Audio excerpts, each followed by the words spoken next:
Hello everyone and welcome to the Prix Electronica Theme Symposium, the Prix Ars Electronica Forum 24, which is co-hosted by the EU Digital Deal. Yes. And it will be all about AI and artistic creation today. So I'm glad that you made it this morning. I mean, it's not that early, right? 11. So you had a good night. Who was at the concert last night? Okay. Well, good you're there. That's a really good sign.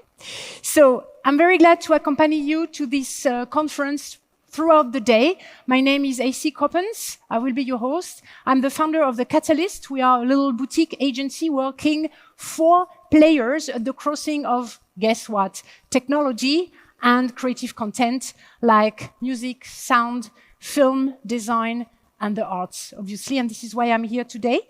We curate conferences, and it is the second time we collaborate with Ars Electronica. Who was here last year? Who owns the truth? At this conference, in this room? Okay, well, yes. Okay. Good. Welcome back. This is great. Yes, last year it was Who owns the truth? Who owns the planet? And also, is it the end of the truth? And this year we will really focus on the artistic side of creation together with AI, where we will see that. So we put this program for you, for this Prix Ars Electronica Forum 2024. As I said, it has been developed and presented in the context of the European Digital Deal project, which is co-funded by the Creative Europe program of the European Union. So what happened so far? On Thursday, we had the day one of the conference, and it was the Starts Day, which was covering tech and digital. Who was there on Thursday on the conference? Yeah, a couple of you. Great. On Friday, it was the Studiotopia Day with a more ecological focus again, because we cannot ignore this, right? Who was there yesterday? Yeah, okay. Well, you're here today, which is great. Today is about this crossing of AI and artistic creation. And we prepped together a day of really thought-provoking discussions, let's say. And I hope also inspiring case studies. And I would like to know who you are, first of all. Who is an artist? Okay. Who is an academic? I know you are. Louisa, you didn't raise your eye. I recognize it. Okay, good. Who is a hardcore researcher? Good, very good, excellent. You will enjoy the program. Technologist, creative technologist, tech nerd? Good. Okay, activists, pro-AI, ethics, social, planet? Okay, we need you next year. Anyway, so what is expecting you? As I was saying, thought-provoking. That means that we are going to reflect, and we're going to start, and I'm going to ask you first, who read the program of the day?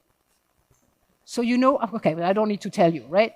But I'm going to tell you that we're going to reflect on consciousness and creativity. We're going to showcase. What we wanted to do is really something practical, not only theory. I mean, we will have a little bit of theory, which is good for the basis, but we really want to have case studies. We're going to have the artists making it. We actually have the artists who won some awards. We saw them 2 days ago on stage. If you were at the awards, they are with us. Some of them are with us.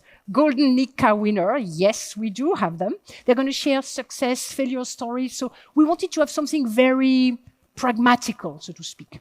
We're going to explore collaborative structures. We're going to have some really super close discussion, because we want to know from you and with you, what do you need in your practice or in your research? What do you need for infrastructures to make a better world with AI in artistic creation? So we're going to explore this with you in a real dialogue. So yes, I am on a higher stage. It's not a hierarchy thing. You know, and we know you are also experts. So we want this feedback also from you. And also, and it will be my favorite session this afternoon. No, I shouldn't say that, right? I shouldn't say what is my favorite session. But I'm going to tell you one of my favorite sessions. I love them all, obviously. It's the one on the price tag. What is the value of AI-based art? And very often, when you are an artist and it's your baby, actually, it's not even a product, right? It's cultural goods. You you have a hard time already to price it as digital art. But now, with AI, what is the value of this? How is the market? So we're going to explore this with 2 experts, and it's going to be great. Okay, so you read the program. I don't need to tell you what's happening. This is great because we want to start pretty fast. But that's not all. There is something which is not on the program, or not really detailed on the program. Did you read this? What you had on your chair? Did you see it? It's an AI bingo. It's my team who conceived that, Melissa and Anna. And Anna is here with me today, here in the first row. If you have any question about the program, the speakers, she knows everything. She has been curating it really nicely. You are on the camera, Anna, so please, the camera is there. Yes, everybody has an AI bingo sheet on their seats. That would be really nice.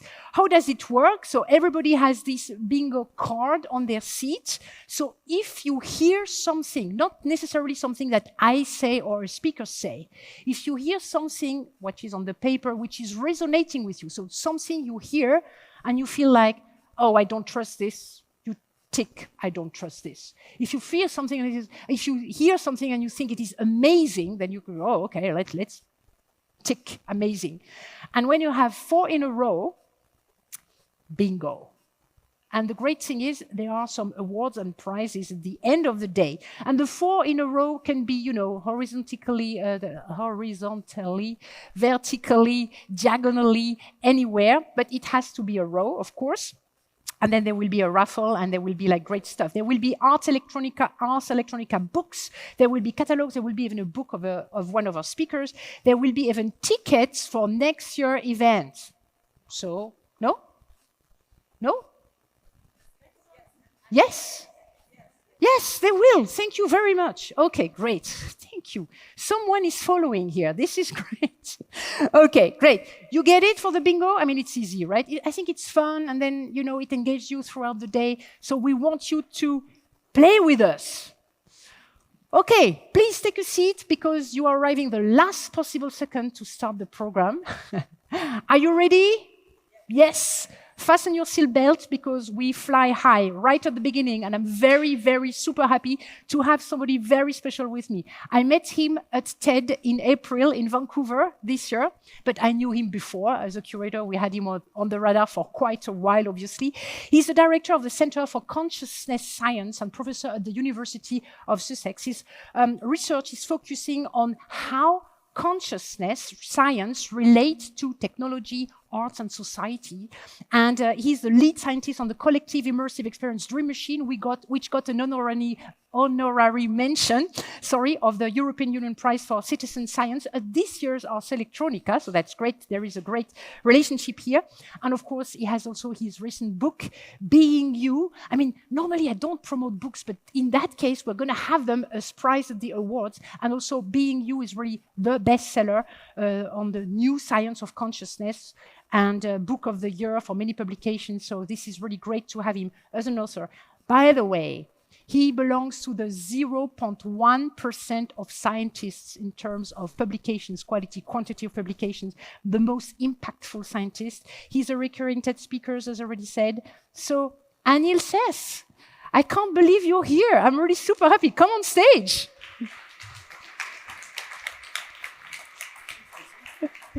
This is so good. This is so good. As we were talking about like meeting again as we were at TED in April, we were on the same panel. We were actually having a panel on consciousness, brain-machine interface, and etc. And everything, of course, was all about what is AI now? What is it? How is it working? So it was a great conversation, and I thought we need to continue this conversation. Actually, we're not going to continue the conversation. We're going to go and take it from scratch, because I want to know, Anil, what is creativity? Let's start with that. I think so I can start, right? You're asking a scientist. Yes, exactly. Let's go. That's a good place to start. I mean, firstly, it's a real pleasure to be here. I was at Ars Electronica in 2011, I think, a very long time ago. So it's a bit hazy memories, but it's wonderful to be back. And of course, I think, you know, as a scientist, there's actually creativity is probably the common theme between science and art. I mean, they're both incredibly creative enterprises. My whole career is focused on consciousness, and it usually starts out with this question of how do you define consciousness. And nobody knows how to come up with a consensus agreed definition of this thing that seems so obvious, but wow. I mean, we can. I think the best we can do is like make sure we're not talking past each other. But when I first started thinking a little bit about creativity, it's even harder to define than consciousness, I think, because with consciousness we have this intuitive sense of what it is. We wake up in the morning, open our eyes, and there's a world and there's a self. If we have general anesthesia, it goes away. There's a redness of red, the sharpness of a pain. Conscious experiences are the most familiar things to each of us. There's still this big mystery about how the brain and the body are identical to or generate or somehow relate to consciousness. But at least we kind of know what we're talking about, even if it's hard to come up with a definition. Creativity seems, even harder because it's being even more subjective, right? Consciousness is intrinsically subjective for each of us as individuals, but then creativity seems to be subjective in another way.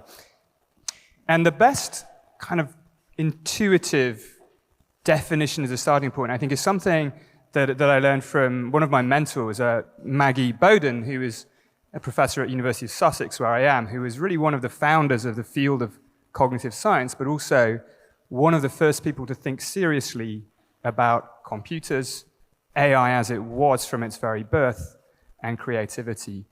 And she defined creativity as along three dimensions: new, surprising, and valuable.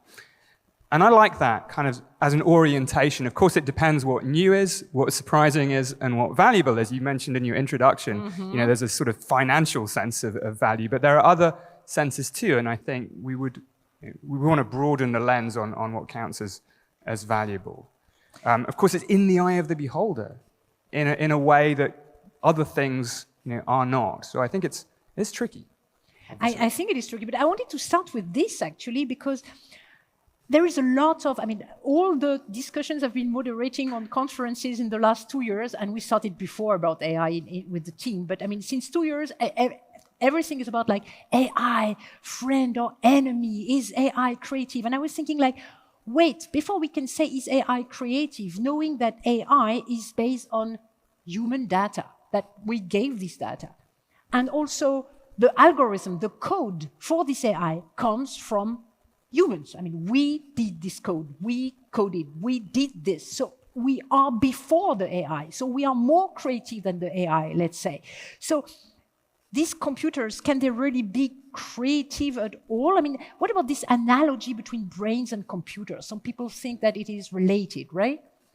It's been a very, very powerful metaphor for a very long time. And we hear it. It's one of these metaphors that's become so embedded, people often stop questioning whether it's an appropriate metaphor too. You stop asking the question. We hear all the time about brains processing information. So much so that we don't really wonder what that means anymore.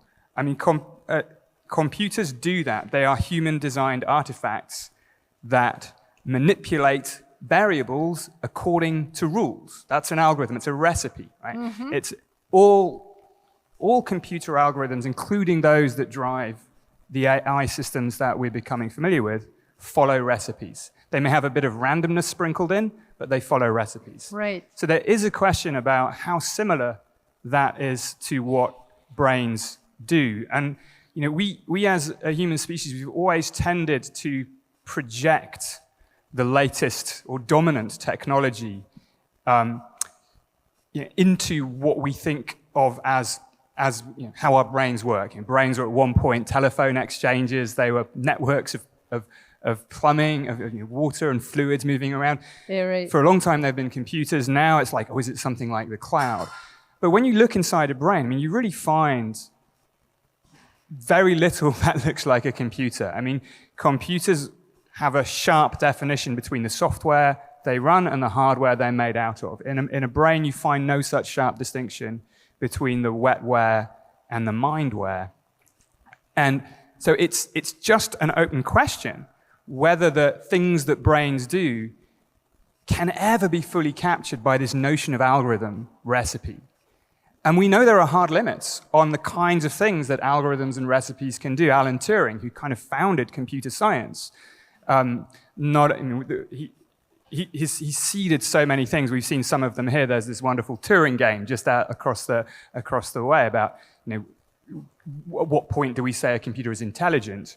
But what he also did very fundamentally was say that computers have this incredible flexibility. A computer, a universal Turing machine, can in principle do every kind of computation.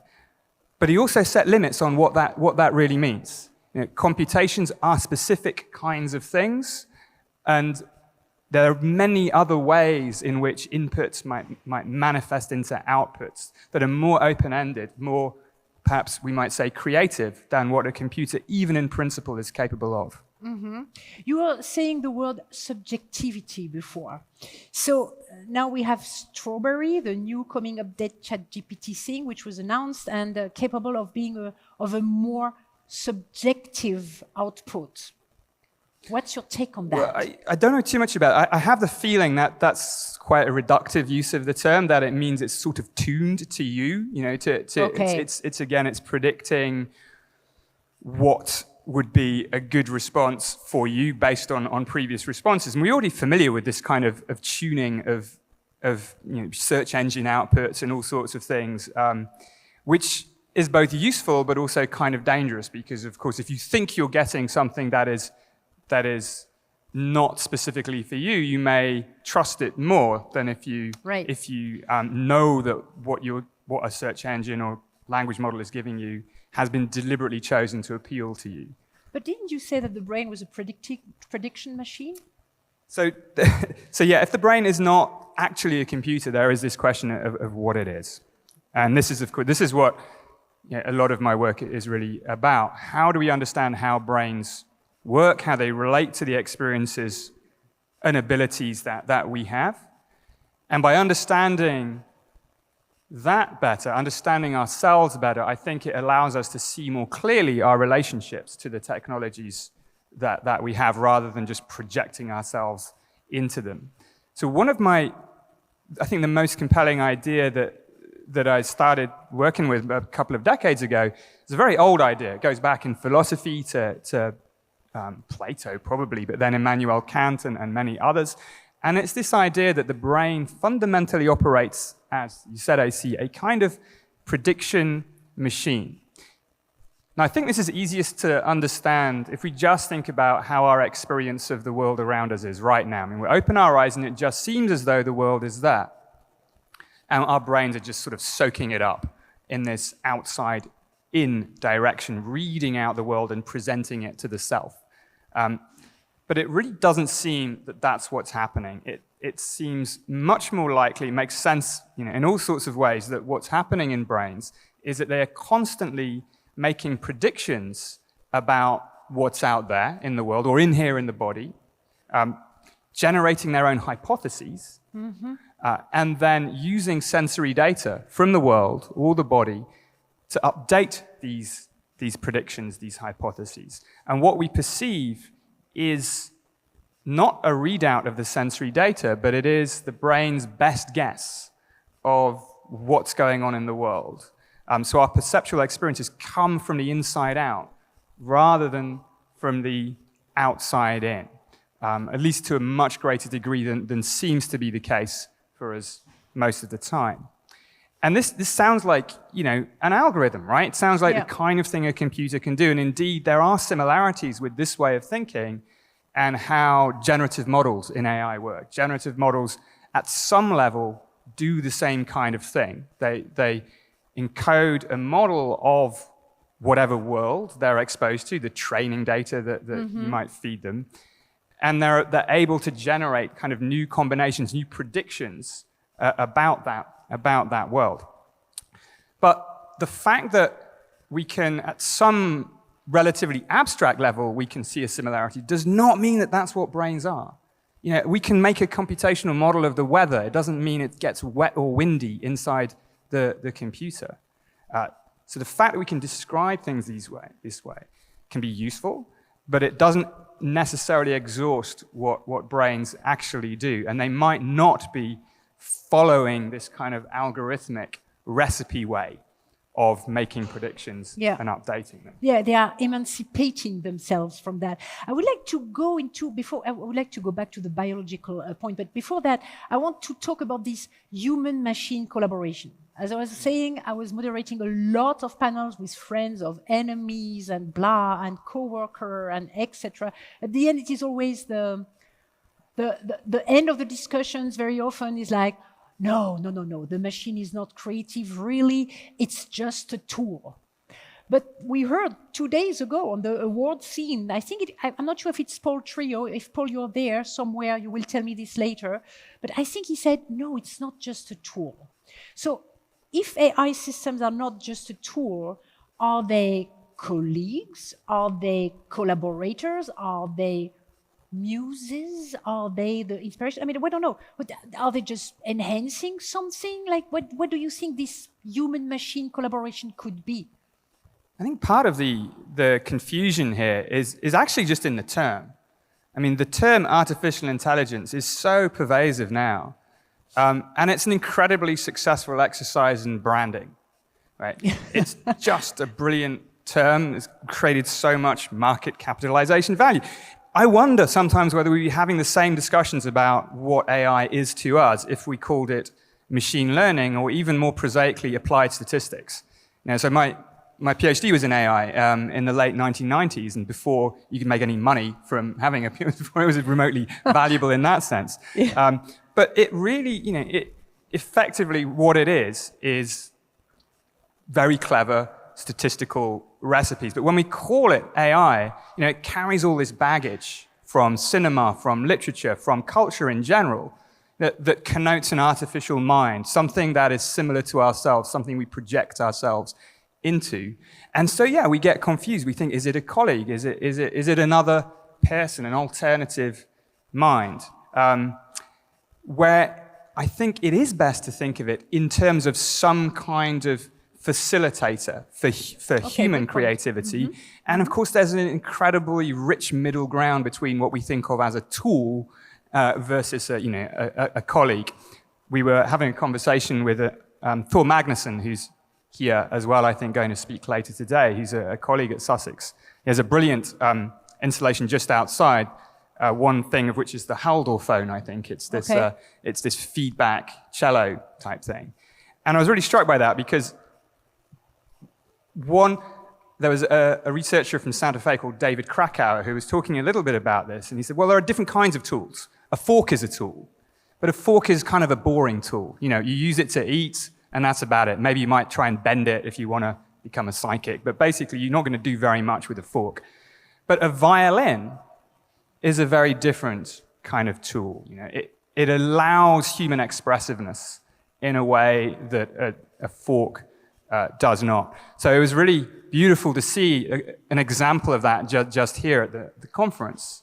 That's true. I mean, I think a violin is also a very specific instrument because of the chords. I mean, like it is so similar to the chord of the emotion we have when we talk, when we breathe, when we feel something. So I think it's a very specific instrument, and I never felt that by listening to a trained voice of Asmik Gregorian, like 2 weeks ago on the Salzburg Festspiele. Who was in Salzburg 2 weeks ago? Maybe someone here?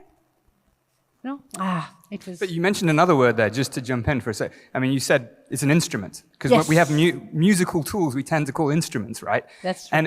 And Thor and I were having an argument about this over dinner last night. So what is an instrument? Is that what makes a tool, gives it its creative potential? In science as well, we have instruments too. Mm-hmm. And so I do think we're still searching for the right vocabulary. They're not exactly the same thing. In science, you might have an instrument is often more about measurement than about manifesting something. That's true. That's true. But I mean, in that case, it's all about this human expressiveness of emotions. Do we need these emotions to create art? And in that case, if emotions are related to the body, what is the relationship then to a machine which doesn't have a body? Or, I don't know, it would be a too long a conversation to go into organoid intelligence and organoid lab cells brains, labs, and etc. But I would like to enter this biology and aesthetics and emotions sphere with you now. What is the role of biology in shaping our ability to create then? Well, I think you just mentioned one thing which does strike me as important, which is motivation. I think when we judge something as being creative, its provenance matters. Rightly or wrongly, it does. We care about the context. We care about why something came into being as much as what it is. So that matters. And having intentions and goals, you could say that machines have those too, but so far the goals that machines have are the goals that humans give to them, not goals they have for themselves. Where do you draw that line? Is it in having a body? Well, not necessarily. We have robotics. Robotic systems have bodies, but again, the goals they have tend to be the goals that we give them. Another use of the word instrumental here, instrumental in the sense of being goal-directed. There's another route to it in psychology, instrumental conditioning. It's going towards something. So that's one way, I think, in which biology still very much matters. And that highlights the emotional aspect, because it's in our emotional responses to things that we feel, our proximity, our direction towards a goal. I think there are other ways it matters too, and I was struck a few years ago writing about working on this idea of the predictive brain by another concept from the art historian Ernst Gombrich, who was sort of one of these classic art historians from the mid-20th century. He had this concept of the beholder's share, the idea that the aesthetic impact, and mainly talking about visual art, was partly contributed by the observer, by the beholder, taking part in the act of making a little bit. So if we see a piece of impressionist art, why do we enjoy it so much? It's because our visual system is challenged to complete the image. And what's the challenge for the artist? It's to reverse engineer the visual system to paint light rather than paint what's there. And you can sort of see this way of thinking as progressing through the developments of successive traditions in art. So our biology plays a role in both sides of the coin, in the generation and in the appreciation. And in the generation side, what fascinates me here is there's such a diversity in the ways in which we human beings experience the world. And I think we really underrate that. Because it seems to us that we just see the world as it is, it's kind of hard to appreciate that other people might see, experience, hear, feel the same objective environment differently. Yet there are many examples of artists who have documented unusual ways of experiencing the world. Like Kandinsky famously had synesthesia. He would experience colors when he heard sounds and other what's often quite, I think, oversimplified descriptions or mixing the senses. We all do. We all enjoy metaphor, but for synesthetes, it's more vivid. And so in a sense, Kandinsky's creativity was a transcription of just the way he experienced the world. Another example is Yayoi Kusama, whose work I've been lucky to see a couple of times, who had these amazing polka dot pieces of work, very creative. But it seems likely that she also experienced a kind of hallucination called palinopsia, where it was kind of a persistence of after images. If you look at the sun and look away, you always have this after image of the sun. And for most of us, it goes away quite quickly. But for people with palinopsia, it lasts a lot longer. There's an anecdote from Kusama's life where she was looking at this red tablecloth with lots of dots on, looked away, and then the whole world was covered in dots. So again, that's not saying, I don't want to be reductive and say that's all that was going on that was creative, but it was part of the process. It clearly provided a kind of inspiration that she then had to recognize for the potential. So I think the biology that we have can feed into creativity that way. And we don't have to have palinopsia or synesthesia. I think we underestimate the extent to which we all differ in our perceptual experiences. There's this perceptual diversity that characterizes all of us, and it's that variation, I think, that is really the biological bedrock for creativity. Just as in evolution, we have variation and selection that in an open-ended way gives rise to new life forms. if we have variation in our ways of experiencing the world and some process of selection, which is evaluation, that can lead to an open-ended form of creative expression. The open-ended thing is key here because that is exactly what algorithms cannot do. Ah, I love that, the open-ending thing. It's interesting because, okay, so it means that computers are not really an image of ourselves, right? Yeah, I think we sell ourselves short if we do that. And this is especially the case with language models, right? Yeah. In this new wave of highly impactful AI, which has been powered by revolutions in so-called deep learning, some of the earliest breakthroughs were in things like Play and Go or DeepMind have this beautiful program that can predict protein structure from genetic sequence, addressing one of the hardest problems in biology, the so-called protein folding problem. This is transformational for medicine, for biology, but no one got kind of confused about what they were, about our nature as human beings in virtue of this. They didn't create the same kind of miasma of concern and confusion. With language models, it seems to be different. I think that's because as human beings, we think of, to some extent rightly, language is very distinctive. It's what makes us us.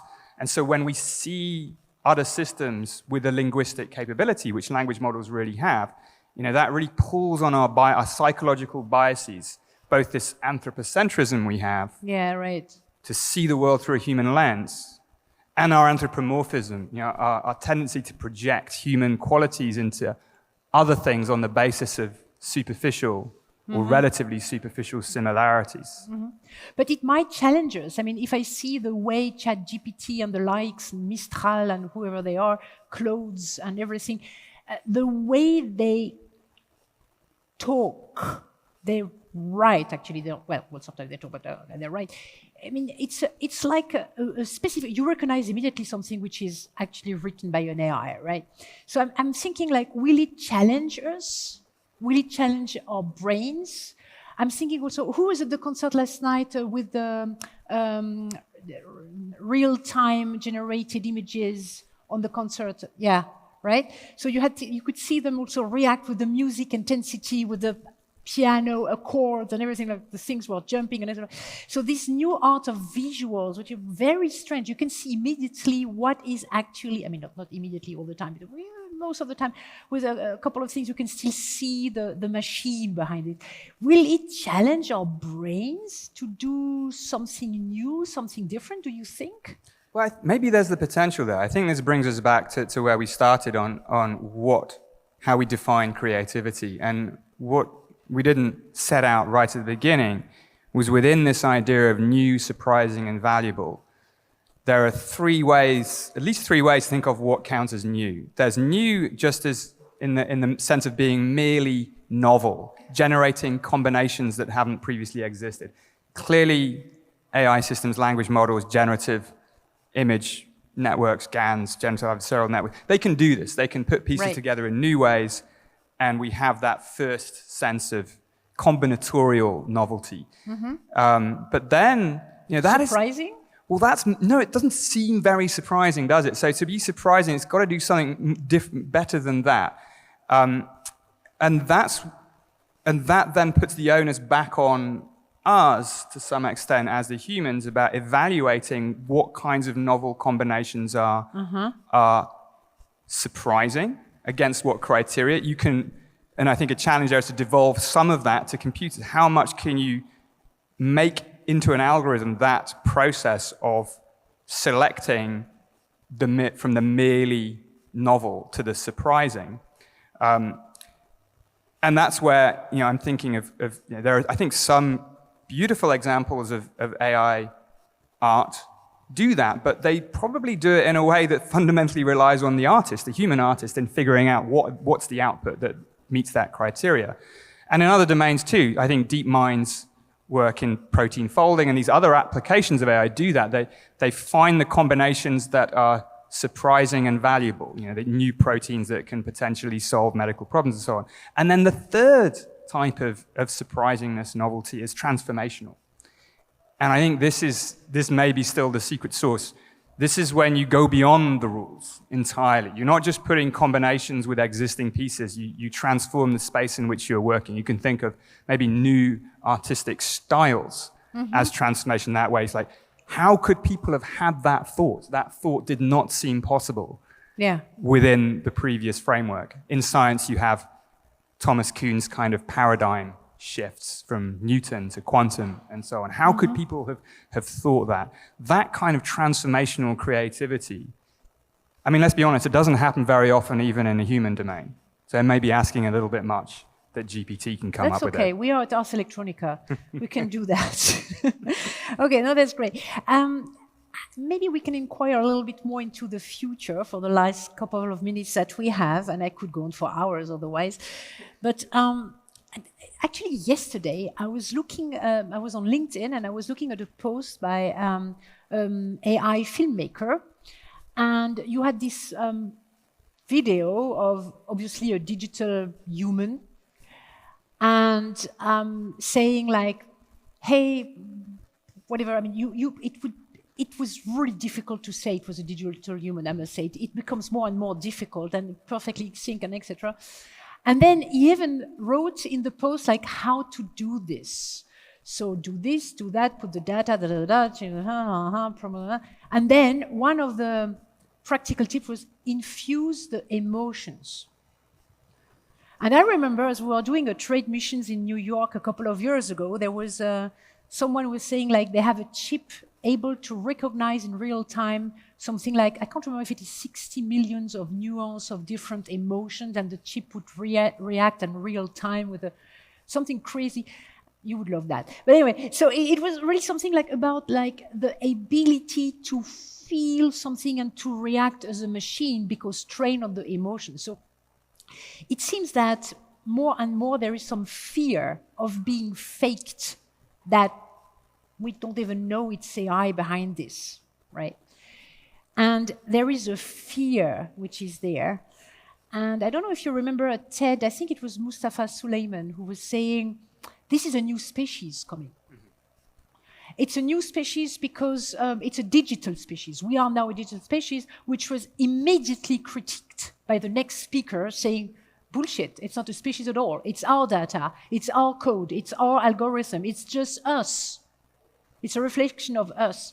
But still, and it reminds me also of something that Professor William Oricchio of the MIT, was also saying, like, so we do something, we figure it out, we project ourselves, we code it, we do it, we upload it, and then we look at it and we're scared of it, you know?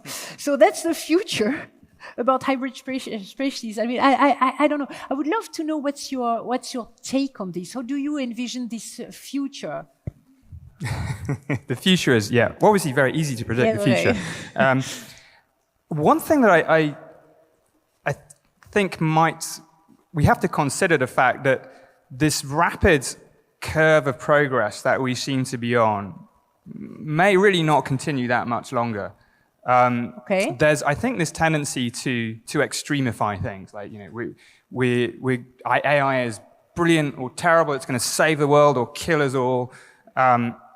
And this exponential curve we're on is going to rocket us past the singularity, and we'll upload ourselves into some techno-utopia and live forever in the silicon circuits of some future supercomputer heaven and all this bullshit. So there is this tendency, I think, to almost have AI replace God, which is a bit of a worry. You know, it's kind of a spirituality for the for the techno-atheists. I worry about, you know, this way of thinking about it. The truth is likely to be somewhere, you know, in the middle. Also, the kinds of AI systems we have, the breakthroughs that have been catalyzed by deep learning, may have concrete technological limits too. We've already trained on basically all the data that's available. I think, was it Yaron Lanier came up with this term, the enshittification of the internet, which I rather like. The internet is already not a particularly pleasant place, but it's becoming increasingly polluted by content generated by AI systems themselves, which will then serve as the training data for future algorithms and so on and so on. And so things are not necessarily going to keep getting better in that sense of better. Plus, the nature, these algorithms themselves have certain limits. They're good at certain things, not good at other things.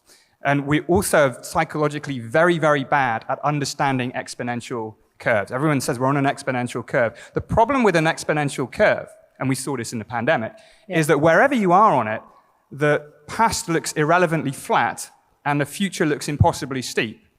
And that's true wherever you are. That's the point about an exponential curve. So we're incredibly bad. We tend to overestimate the significance of the point we're at because every point looks absolutely the most significant ever on an exponential. So this is just to say it's really very hard to see where it's going. But I think the other thing that comes to mind here is this tendency that we've had to keep developing, to treat as a goal for AI for it to become maximally human-like. This comes back to the fakes, the deep fakes, which are going to be very, very difficult to discriminate from human beings. Now, there's, again, you have these almost insolvable discussions about whether computers can really be creative or whether AI could really be conscious and just stimulate it. These debates are very uncertain.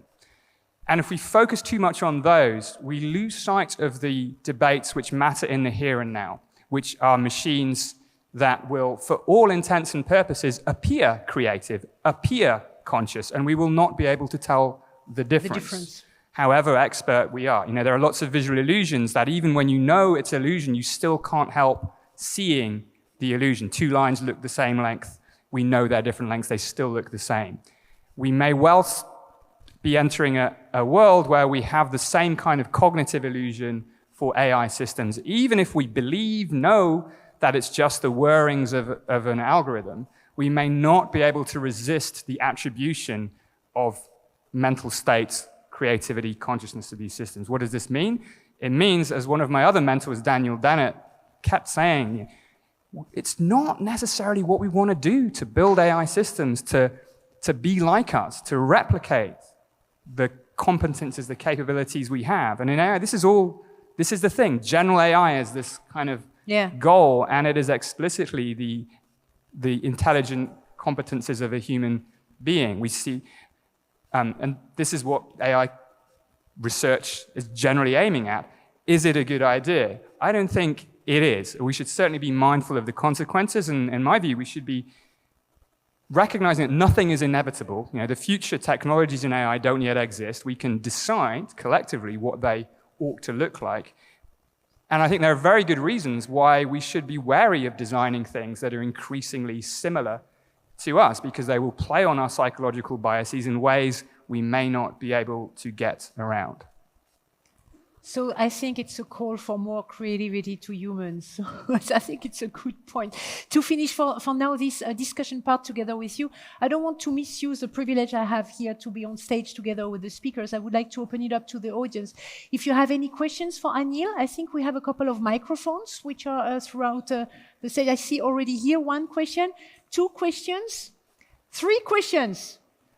First, please be brief. No long comments or thesis or PhDs, presentations. Go to the point and a short answer, please. We only have 8 minutes. Thank you. Okay. Yes? Yes? Yes. Okay, thank you. So I see your book and you're talking a lot about being you, but what about being us? So it's going to be a very short question. Thank you very much. I mean, I've thought about this as the second book. It might be, but I think you're right.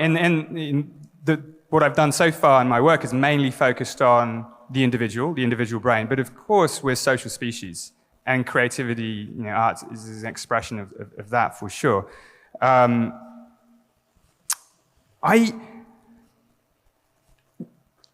So one thing I would say, there's an aspect of the human self which is intrinsically social, intrinsically collective, I think. Parts of our memories are devolved to our friends, to our social networks, and also to our technologies, of course.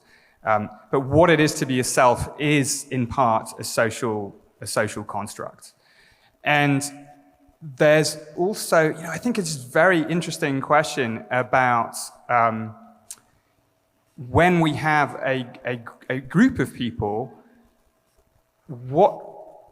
it's a bit like the evolutionary metaphor. Again, there's a diversity within a culture and diversity across and between cultures.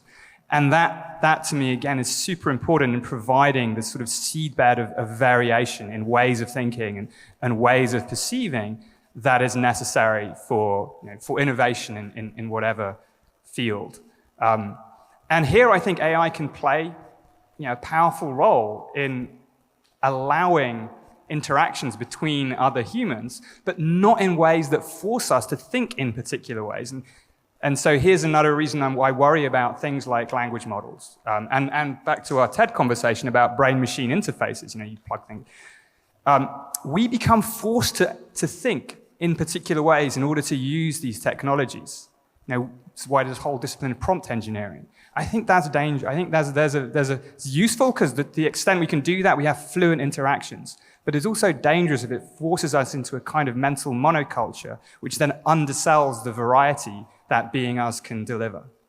Okay, you will have to read the second book. Now, we have the second question. Please be short. Microphone, second row. Shall I ask because I have the mic? Oh, yeah, you're there. I'm sorry. I'm just sorry. to utilize time. It's fine. Please, go on. If we were to, you said be weary of creating systems that represent our existing biases, what systems would you suggest we then look to create? Well, that's an excellent question. I think there's so many possibilities that we what we want. I think in general are systems that allow us to sort of move beyond the merely new to the valuably surprising. That allow us to create and shape things, but then preserve the judgment that we apply so that we shape them in directions that they're going. So generative algorithms, I think, are extremely powerful and can be taken a lot further. That the algorithms that we already have in generative AI can develop new things, but they're still relatively limited in the spaces in which they do this generation. So there's, I think, a lot of interesting stuff to be done in systems which can transform the space in which they operate, but that in doing so, just do not try to pretend to be human beings. Part of it is just recognizing what we are good at and what we are bad at. I mean, we have biases, we have got pretty crappy memories, frankly. So there are just many ways in which we can extend and complement our human cognition rather than replace it. So that's for me the general rule. What are we not good at? And so how can we use AI to complement us rather than thinking what defines us, how can we replicate that? Good point. Thank you for the question. We have another question here. Thank you. Yeah, thank you. Do you think, Mr. Seth, that consciousness is on the basic or on the top layer of an emergence pyramid? And which implications do you see for research and also the understanding of the human race? I mean, it's a beautifully short question. I'm going to really struggle to give an appropriately short 3 answer. minutes 21, 3 minutes please. 21. I'll keep it shorter than that. I mean, you raise a huge number of deep philosophical scientific issues here, obviously. There is still this big uncertainty in general about how consciousness, subjective experience, fits into our mainly physical picture of the universe. We have quarks, atoms, and so on. Of course, matter, physical stuff, is not simple, right? I mean, part of the problem, people think that it is impossible to get an explanation of consciousness in terms of matter, is that I think they underestimate how complex matter is. It's even without quarks, just the stuff we are made of as living creatures is incredibly complicated. The sort of molecular furnace of metabolism and electric fields and all these kinds of things are so much more complex and interesting than the dead sand of silicon. Could potentially do very much more. But where, if we accept that some things in the universe are conscious and others aren't, at what level does that happen? Now, of course, some people would say that it's just there, at the very basal level. This would be panpsychism. It's built into the fabric of the universe. You're a panpsychist. Congratulations. I have good panpsychist friends. I tend not to agree with them because I don't think it really explains very much, or generate predictions that you can test. But then we have this idea of emergence. And people often say, well, that's just like abracadabra. You just say something arises, it emerges. And I think that's a bit unfair on emergence. Tables emerge. You know, tables exist as tables. We don't have to talk about them in terms of atoms. You know, I kick it might move, or my foot will hurt. It's fine, tables exist.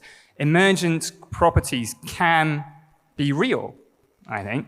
And the challenge, and this is actually some of the work we're doing, is like, how do we develop mathematical measures of emergence to capture those things that we might reasonably describe them as being real, and do those tend to track what's happening in the brain that goes along with conscious experience? Wonderful. We have 1 minute left. If someone has a 10-second question for a 50-second answer, I take it. No? Well, then I think it's a beautiful end of the conversation anyway. Thank you so much, Anil, to have joined us, because really it was a very good, this is exactly what I wanted. You know, like that everybody is there, everybody is sitting, we're getting ready for the day, and we asked the right question at the very beginning. Where does it start? Thank you so much. Thank you. Yes.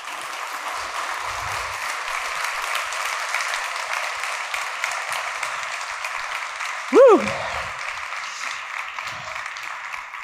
We could have stayed all day long on stage, because really this is a lot of substance here. But now we want to go to the real case studies. We want to go with the artists using AI and to go and see, like, how does it work? How do they do this? We call this session the Sparks, because really it's all about this ignition that we had also already with Anil right now. We want to see artists who have found a unique voice by placing AI at the core of their work or in their creative processes. So now we're going to have a series of presentations with best practices, with failures, with new possibilities, with limitation, and we're going to span it in different fields: digital art, poetry, music, film. We're going to have some award winner with us. So we're going to map the potential of what can AI bring into the cultural art world, from digital twins and machine and soul and etc. So how can we actually use this AI? And I love what Anil was saying in the session before, that it is a facilitator. Maybe not a colleague, maybe not a coworker, maybe more than a tool, but I think I like this facilitator. So I think that everybody's getting ready and excited, as I can hear. And we're going to have this series of four presentations of 10 minutes. And the first artist who we invited to join us is a digital artist. She's a visual artist, a creative technologist, and an educator. She's from Galicia. She's currently residing in Valencia as an associate professor at the Berkeley College. And she explored the intersection of organic and electronic experimenting with noise, with repetition, with real-time, digital and analog image processing. So it's somewhere between form and chaos. And I think this is really interesting to see with her what is the creation process. Maybe she will even reveal the tools she's using. So I'm very happy to welcome on stage Marta. Are you ready? Where are you? Oh yeah, you're in front of me. Marta Verde.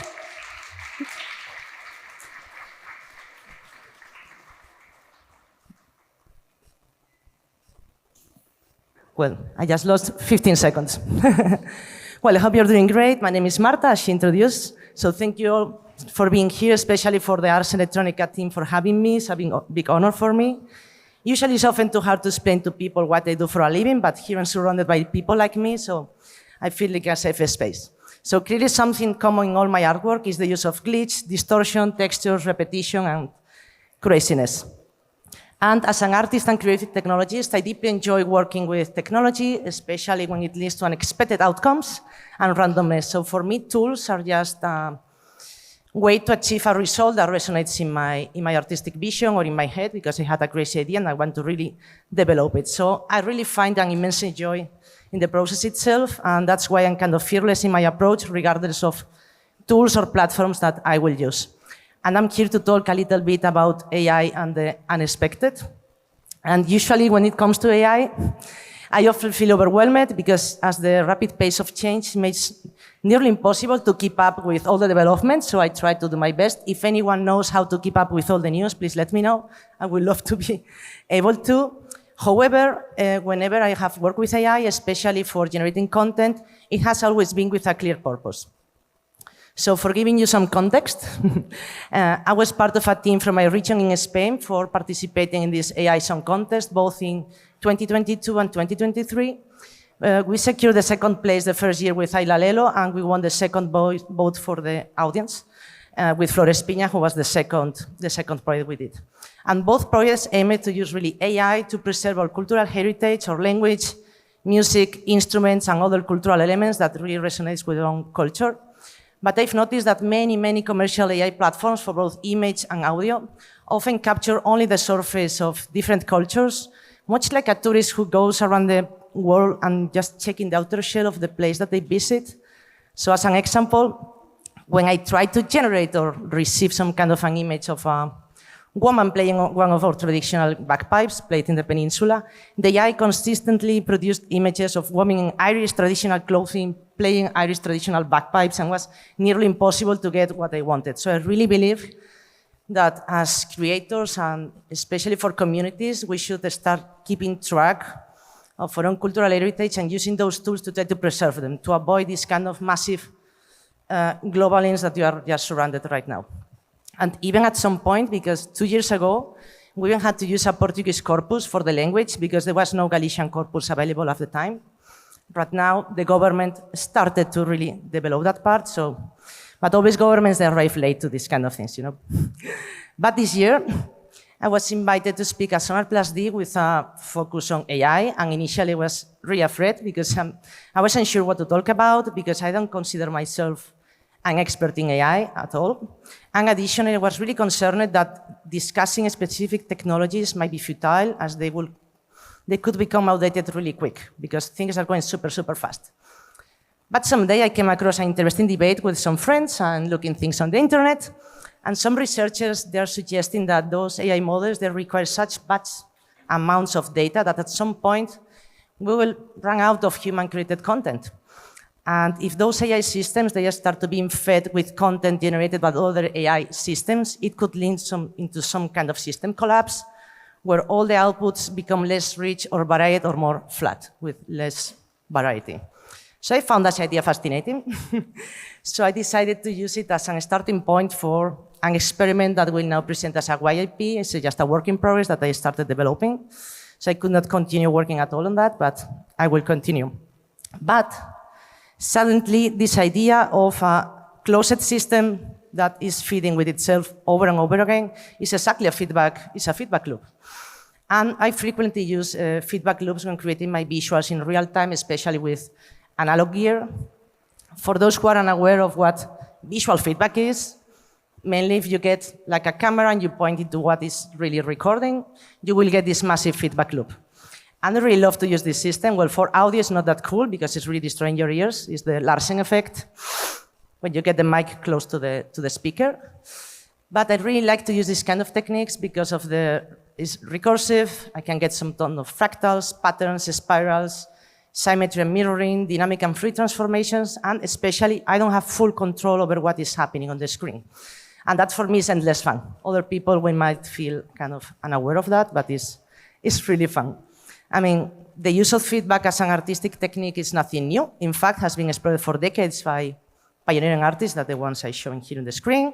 I cannot enter into all of them.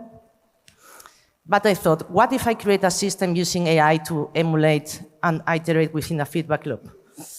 I didn't want it to just try to replicate the aesthetics of video feedback by fine-tuning a model to fit my style. I didn't want it to give some bias to this kind of system. I just wanted to translate a technique from one medium to a different medium, from the analog context to a digital context that is totally out of the blue. And most of those AI systems, especially for visuals, are more like clock set boxes. I mean, I cannot really dig into what is going on. I tried to go with Midjourney and Discord, trying to generate an image, bring it back again manually, and that was endless. So that was not the point. So I decided to go with Max. It's one of my primary tools. the one I teach all the time. And thanks to Rob Ramirez, one developer from 1774, that he uploaded like a small snippet for controlling a stable diffusion within Max via the automatic 111 API.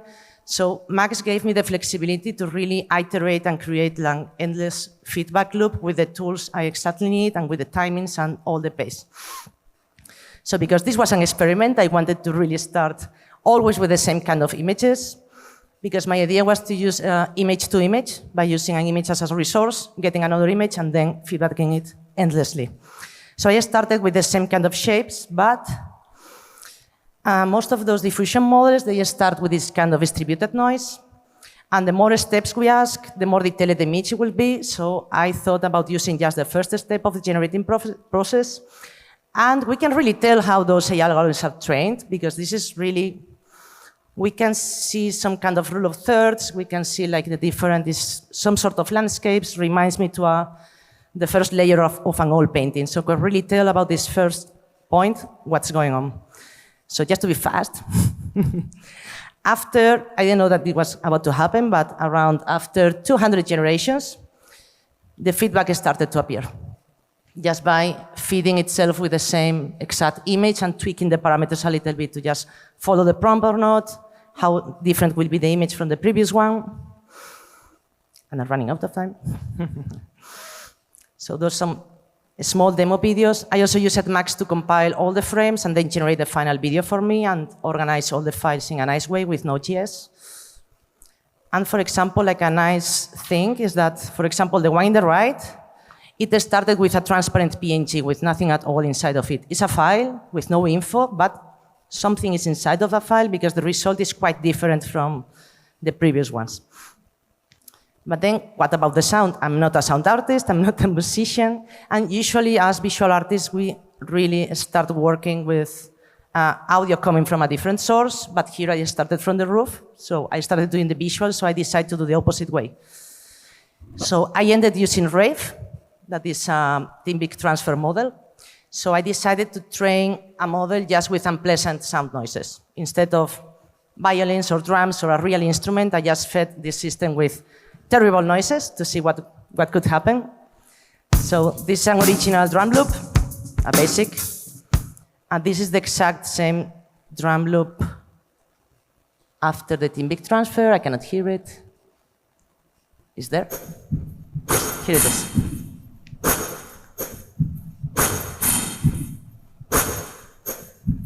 So I just built a small 3-oscillator feedback FM synthesis that was receiving real-time data from the video itself, like RGB data and luminosity, to generate the audio based on the incoming image.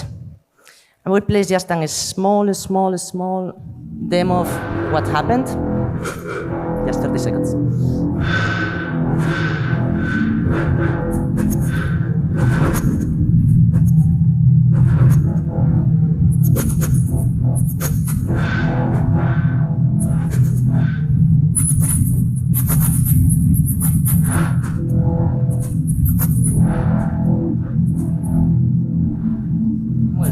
I could find some interesting patterns because it tries to finally distribute all those white and black lines in an exact distributed space, like super perfectly aligned. You can really see how it's trying to align everything. And especially removing all color information and all the textures. And this is something I really want to continue working with because I feel like it's really, really interesting. I will upload all of this to my Instagram. I will just wrap up just with this final quote. Because, I mean, it's super cool to have amazing technologies. It's super cool at creating amazing stuff, but with no humans kind of driving this boat, it will be impossible to get anything nice. So I really hope you enjoyed, and thank you so much. Thank you very Perfect much. timing. Stay with me. Come here. Take a seat. Take a seat. I think we will have our second speaker is getting ready, maybe with own computer. So I asked the tech team to make sure, because now we're going to have Maria with us. Maria Arnal, and we're going to continue with this angle on music. Please take a seat. You can say, I'm going to come back to you in a second. And it will be, I said, an angle on music. It will be about a new extension of human creativity or a standalone form, we will going to ask. And Maria is a Spanish singer, a songwriter, an experimental artist with a Starts honorary mention. I told you we have all the winners with us. So she has a Starts honorary mention for the Maria Core, right? And she's renowned for her unique blend of avant-garde pop and electronics and technology and art. So it's going to be a very exploratory trip we're going to have together. Good to know also, you will meet her also at the Sonar Festival and also TED Talk event in Vancouver. I told you we have a couple of TED speakers today. We have, I think, 3 of them. All right? And I count maybe at half of them because I'm moderate there, so I don't see. Maybe next year. Okay, so Maria, please, the stage is yours, and tell us between physicality and technology. Thank you. Yes, please. Hello. Hi.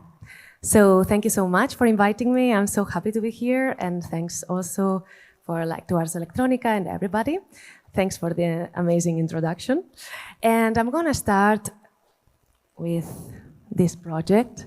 So I don't know if you have seen, but if you go to the entrance of this POSTCITY building, there is this piece, this installation on the right side. And this is a work that I created for the CCCB, Centro de Cultura Contemporánea in Barcelona, for an exhibition about AI. It was a huge exhibition, the Barbican exhibition about AI, that then was traveling around the world. It arrived to Barcelona last year, and curator Luis Nascenta asked me to create a piece. I had been exploring the technology, these AI tools, specifically to work with voices, thanks to an amazing collaboration with the amazing Holly Herdon. And thanks also to the experience of working with her, I became really fascinated by the possibilities of what synthetic voices could do, what I could do with them, and how I could expand in a way the possibilities of my own physicality and my voice. This piece reflects on chorality and collectivity in voice, in human voice, through synthetic voices. It is designed to be a safe and comfortable space where you can just go and sing for hours, interacting in real time with my synthetic reproduction that can do things that I cannot do, like, for example, becoming a choir. The first part of the piece is about exactly that, just like letting yourself go and somehow expanding the limits of like your relationship with singing voice, your relationship with listening to singing voice.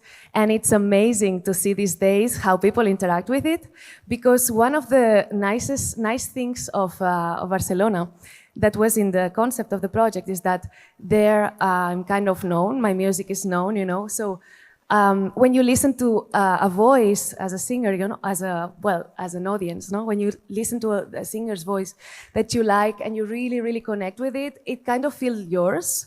So that was also in the narrative of the piece. But here nobody knows my voice. So it's very nice also to feel how people interact with it, because I felt that in Barcelona, this piece was kind of received sometimes analytically, like, okay, so this is not really, doesn't sound like you. And it was like, yeah, it's not about replicating what I can do, you know, because I can already do it.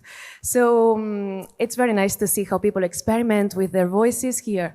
This is the first part of the piece. The second part of the piece is about creating a database. I really wanted to make sure that there was like a space to reflect on how databases are built, especially in voices, and especially after all this hype in misusing artists' voices in the recent years. So it's about creating a database. The only way you can record your voice, 20 seconds of your voice, is by leaving your contacts, so that when we use it to train, to experiment a model, we can contact with everybody. And for 6 months, we got more than 14,000 voices in Barcelona, so it was a very nice project. Thanks to this project, I became very interested in all these other tools that exist. Like I became aware of that there are so many different voice models. So I wanted to train so many different models to understand which differences and expansions of my own voice I could discover through this technology. This is a text-to-sync model, and here there are some examples, and I'm going to sync on it, okay, so that you see how I work with them.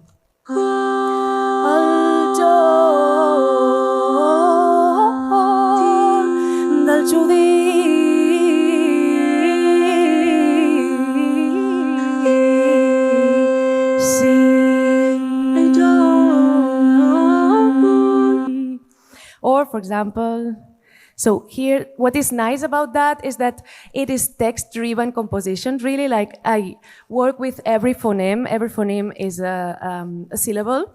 Is a syllable and it is a note, you know. And I can really like write music in a totally different way. Really, for example, if I have a lyric, I can like write it in this software.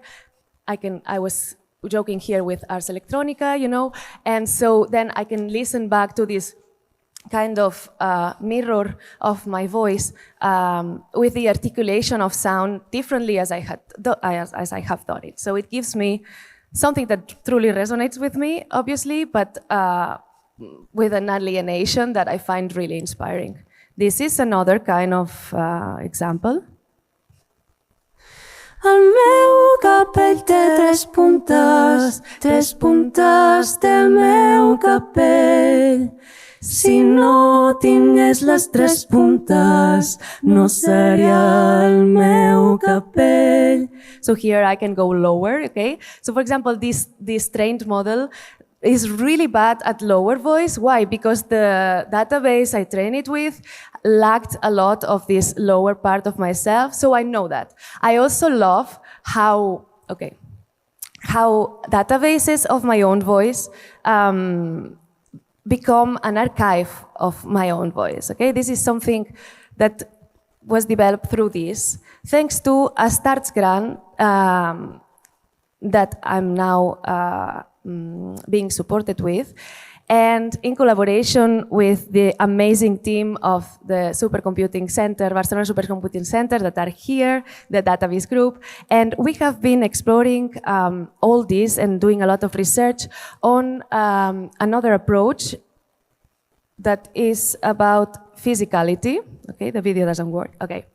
So going back to the possibilities of our larynx, okay, I love to think that our larynx can produce sounds, and a huge amount of sounds that we don't use when we speak. We use them when we sing mainly. So from the point of view of the evolutionary biology, these sounds had to be valuable. Okay, so I love that this kind of tool, this kind of research goes into that possible sounds that we all have in our body. Okay, I love that for centuries humans have tried to replicate and disembody our voices through amazing machines like Euphonia and other machines. Okay, so this is a kind of a model that we are developing that is called Impossible Larynx. This is the main research, okay, which is based on this idea that our voices are our bodies, and although our voices are ours, they are not always the same. We lost one voice when we were teenagers, when we were infants, and so I'm running out of time. But what is interesting in the application of this tool is to experiment with the idea of impossible bodies. So for me, it's very interesting to build this articulatory vocal synth that can let us relate to this idea of the impossible bodies. What we found, we presented this is an ongoing project, and what I am showing is just like material that we have developed, but it's not like to show in the public. But in Sonar, we were presenting this experiment, and we got in contact with a foundation that works with teenagers with paralysis, cerebral paralysis. And we were really interested in collaborating in designing a voice with this approach, because what makes this approach really innovative is that it is based on a physically based model of a vocal track. So that when we mix all the technology that there is now with the technology of the physically based model, we can really kind of change the parameters of our body and make it like how will my how will my voice sound if, for example, I have like a larynx that is tall 3 meters, no? And yeah, there are like different applications of this tool that we are developing. For example, in people that is really having big changes in their bodies. I'm in contact also with some people that are transitioning, and that, for example, after their hormonal treatment, they will like see their voices change. So the idea of training their voice before the transition is something that is very appealing to them. So I'm very excited for like the possibilities of applicating this research to so many communities, not only musicians, producers, but singers, but also like society and communities that have a lot of awareness of their voices. Thank you.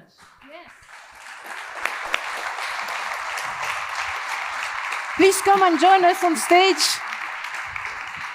As I can introduce our next speaker, so I promise you that we have already a high level of series of speakers coming, and now we have the winner of the gold. The first AI prize even given here.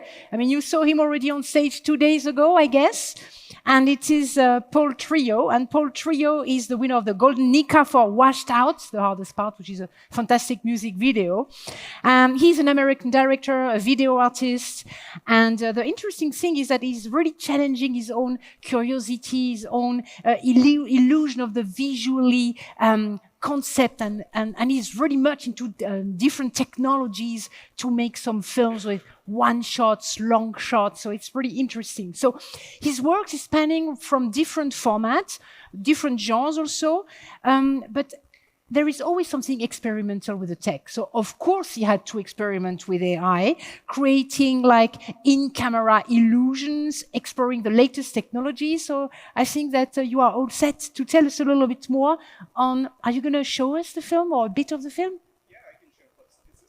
I think this microphone is we're going to take the number 1 for the tech. Let me check. Number 1.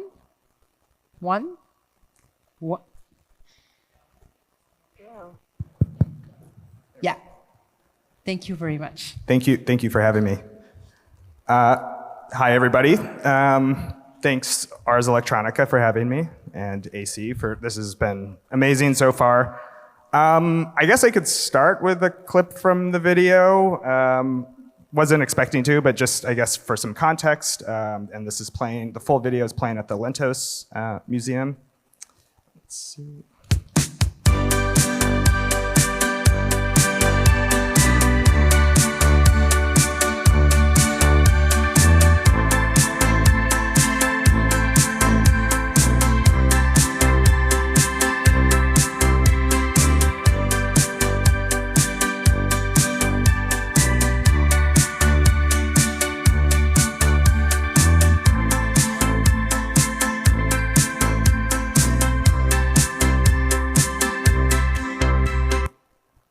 So I'll jump ahead to the more kind of surrealist parts of the video.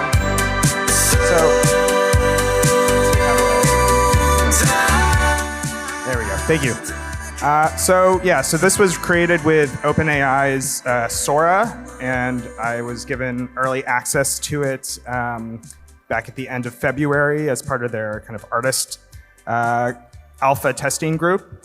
And I've been using AI, I guess going back to like Google's sort of deep dreaming, sort of hallucinatory, hairy dog style of machine vision, computer vision. And have been experimenting with it since, but I also, have a background just as a traditional director and artist and have done, as you said, practical effects. I'm sort of agnostic to any sort of tool or technology or approach and try to challenge the way I use each tool and technique and see if there's a way to kind of marry the concepts to the tools that you're using. And so some of my early experiments with AI were using DALL-E, but uploading my own images frame by frame to DALL-E and kind of editing part of it rather than just using it as a image maker to make pandas playing chess on the moon or whatever. I thought it was much more exciting to be able to manipulate my own imagery, just having a little bit of background and visual effects and everything. And and I knew this was like a profound new way of thinking. And I think you mentioned earlier how, is AI a tool or is it not a tool?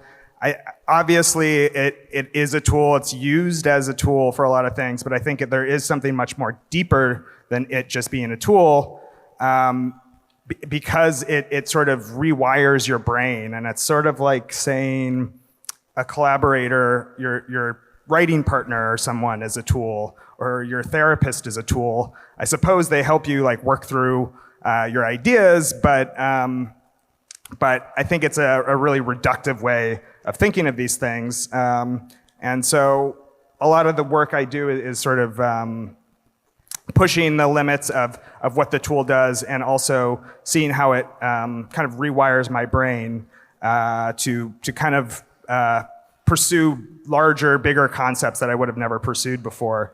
Or just thinking about it thinking about stranger ideas that maybe concepts that I would have avoided or not dared, routes I would have not dared to travel down without these kind of enablers. So this is a project I did at the Louvre at the beginning of last year called Absolve. And it's shot like a kind of traditional short film, music video project, but it is showing AI sort of infiltrating this beacon of art history, the Louvre, and sort of destroying the art in the process. Let me see if I can jump ahead here. So it starts with this, started with this idea of the Steinhall effect, which is when you're kind of overcome with emotion when viewing beauty or art to the point where you hallucinate or even have an emotional breakdown.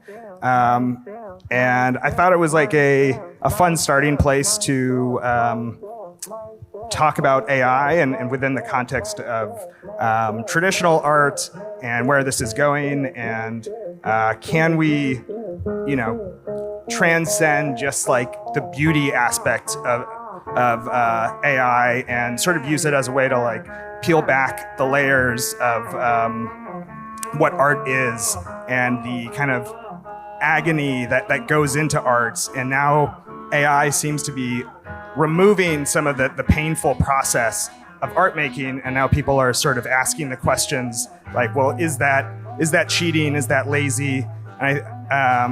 So I was sort of having fun with this idea of AI destroying art history. But ironically, this video, I think I spent more time on this video than I have on any other sort of music video project. Has VFX shots in almost from beginning to end. So anyways, there's a little bit of a breakdown of this at the Lentos Museum, which you can check out later. Let's see. So I think one of the prompts you gave me, I was prompted for this talk was the idea of taste. And there's this kind of repeated phrase that everyone can be an artist now, or that this democratizes creativity, which is, I think, kind of silly because creativity has always been democratized. There was nothing stopping, people from making cave paintings millions of years ago. So, why do we keep repeating this phrase? And I think creativity is being confused or conflated with craft. And I think craft is now democratized. And it's getting to the point where we might value craft less, or the spectacle of craft less. And it's going to come more down to your taste and your perspective. Sorry, can we turn this down a little bit?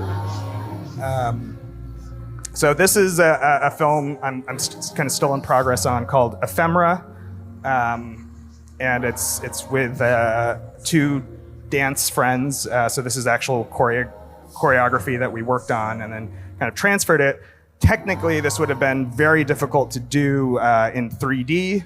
And AI allowed us to kind of get an aesthetic that was, I think, closer to like how real clouds look. And so it was reducing this kind of craft aspect of it.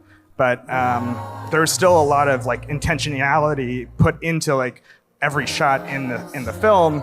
And so I think it's really important to not lose your voice within AI. I think there's a tendency to maybe let the first image you get, just be happy with it and then put it on the internet and pretend that it's yours, which is, I think, a little bit complicated. I think there's a, I don't know, I worry that there is a sort of homogenous or monoculture that we're kind of barreling towards, where we let these machines or we let the data sets sort of drive our artistic voice. And so I think it's really important, whether it's image making, filmmaking, animation, that you retain that kind of, that level of control, or if you are embracing the kind of chaos of AI, that you're doing that with intention and not just kind of letting the inherent aesthetics of AI kind of take over the conversation. There's a little bit more of a background. And this is a piece I'm working on with the YouTube artist Poppy. This is still in progress, but this is, it's sort of about showing the training process where she has relinquished her kind of all her data to this company to essentially make a clone, digital clone of her, and then she puts the clone in her head and kind of lets it dictate her every decision and everything she says, and sort of becomes this conversation with the like digital clone that we put on the internet and who our true identity is. And this is a mix of live action and Sora, so I don't know if we'll have time to go into it, but in terms of the future of where this is going, I think there's going to be a sort of blending of the traditional with AI, where it's going to be very hard to distinguish where one thing ends and the other begins. Okay, that's my time. Thank you. Thank you. Wonderful. I would be interested to moderate the conversation between Paul and Anil about rewiring the brains. This would be a really good one. Please take a seat. And also I was thinking of what you were saying about democratizing creativity. I was thinking of the countries where you do not have the creativity unleashed you would love to have because it's censored. But unfortunately, I think that AI would not help anyway. Maybe, well, let's see. We can think about that, hopefully. Okay, so the last but not least presentation of the next presenter, and she's already here on stage. It's really interesting because after the Golden Nikas and the awards and the TED stages and everything, now we have the holder of the AI in the Arts Distinction Award for Repetae, which is an ongoing series which is involving poetry and machinic algorithm. Sasha Stiles is a first-generation Kalmic American poet. So we're going to go into poetry now. She's more than a poet. She's a language artist. She's also an AI researcher at the intersection of text and technology, obviously. Her work has been already featured by the MoMA, Art Forum, Christie's, Art Basel, published and exhibited all around the globe, so it's really an honor to have her with us. She's also the co-founder of The Verse. The first verse is written in capital, The Verse, and she has served as poetry mentor at the AI humanoid bin A48, or Biner, since 2018. This is code, I cannot read this. You're going to tell us everything about this. Thank you very much to be with us. Sasha, please go on. Thank you so much for the lovely welcome. Thanks for the presentations. I'm so inspired and really honored to be here with everyone today. I am here, as AC said, to talk about poetry and technology. So let me get my slides up. Perfect. I'll go to the next. Okay, so, I've written poetry my entire life, and I've long understood that poetry and the human soul, my topic for today, are deeply, deeply intertwined. Poems are not just words on a page, although as you can see here, sometimes they are. Poems are direct expressions of our innermost thoughts, our emotions, our experiences. Through meter, metaphor, and other poetic devices, we give voice to the intangible. We give voice to our sensations, our desires, our reflections, and we attempt to capture the very essence of what it means to be human. What does it mean to be self-aware when the self is comprised of billions of selves, as an AI model is? So after the arrival of transformer architecture in 2017, I became utterly fascinated by the possibilities of something called advanced natural language processing, which many of us are now familiar with through tools like ChatGPT.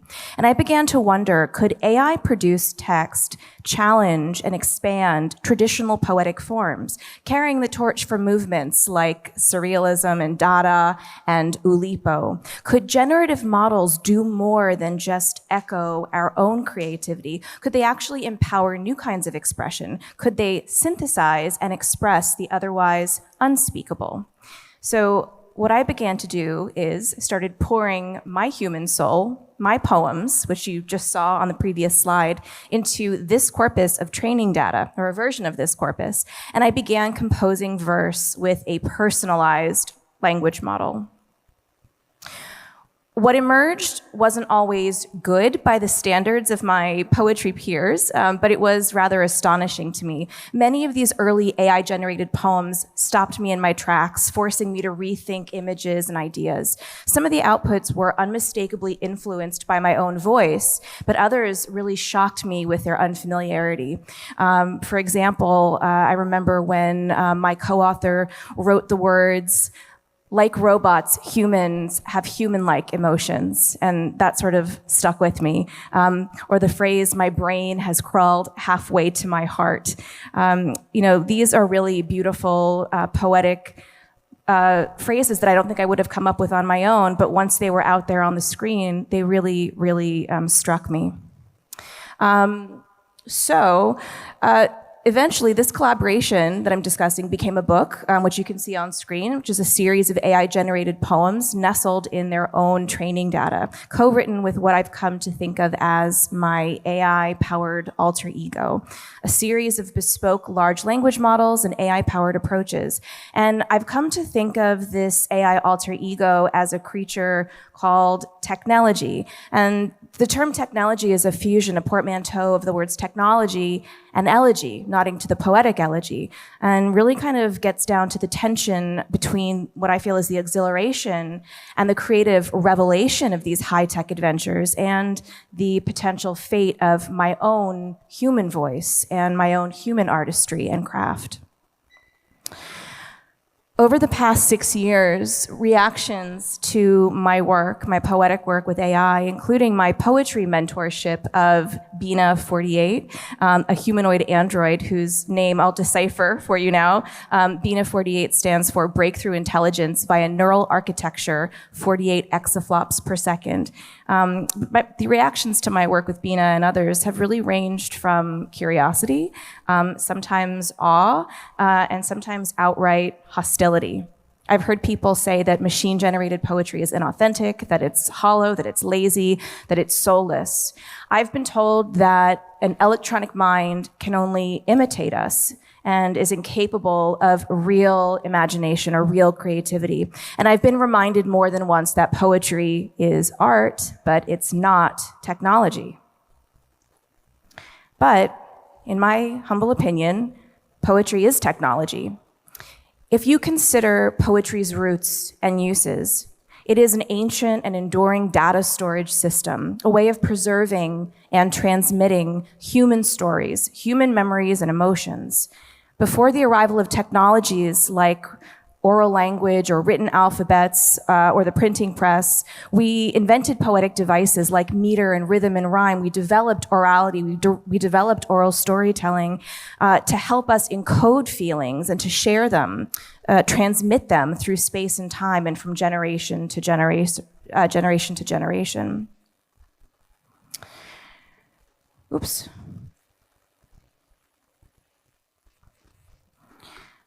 I believe that poetry is algorithm.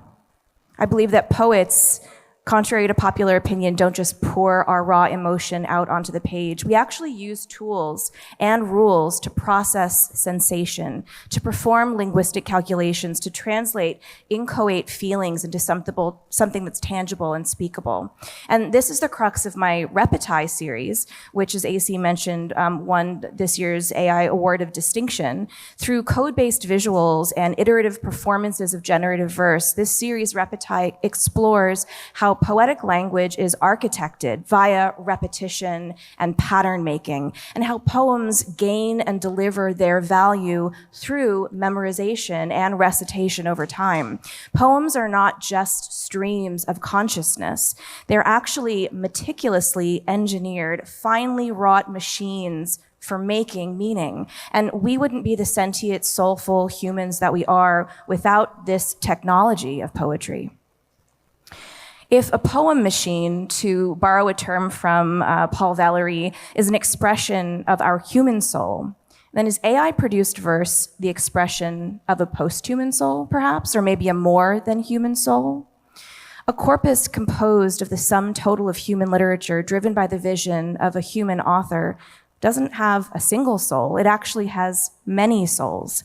When machine learning is used to generate poetry the way that I use it, the machine isn't just echoing me. It's not just echoing us. It's actually parsing and pondering and refracting our collective intelligence. And like a human poet, it's sifting through centuries of data. It's having conversations. It's pondering all the voices that have come before us. Unlike a human poet, the AI poet, with its omniscience, its perfect recall, its vast speed and scale, it can see patterns and connections that we humans simply cannot. It can intuit phenomena that we cannot. Its capabilities and its outputs point us toward forgotten or sometimes hidden truths and reveal possible futures that we, with our limited senses and perceptions, would otherwise not be able to see. I just want to play a little snippet of this one AI-powered poem. Completion, when it's just you.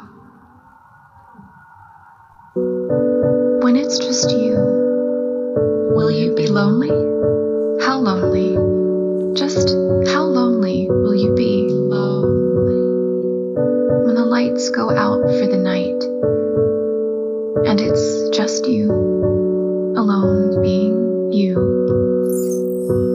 with just your mouth to sing the melody. When you hear the song of the sky, will you be lonely? You'll be all right. Not alone, just lonely, very lonely. Will you ever be all right? There's nobody quite like you. Never, never will be, never will be. Will you wake alone? Never go to sleep alone, alone with him you have loved. Alone, alone, alone, alone, alone. I'm going to stop it there just for time. But that whole poem was generated starting with a human prompt, the question, when it's just you, will you be lonely? Just how lonely will you be? Which is a question that had been rattling around in my head, and the entire poem kind of sprang forward from that.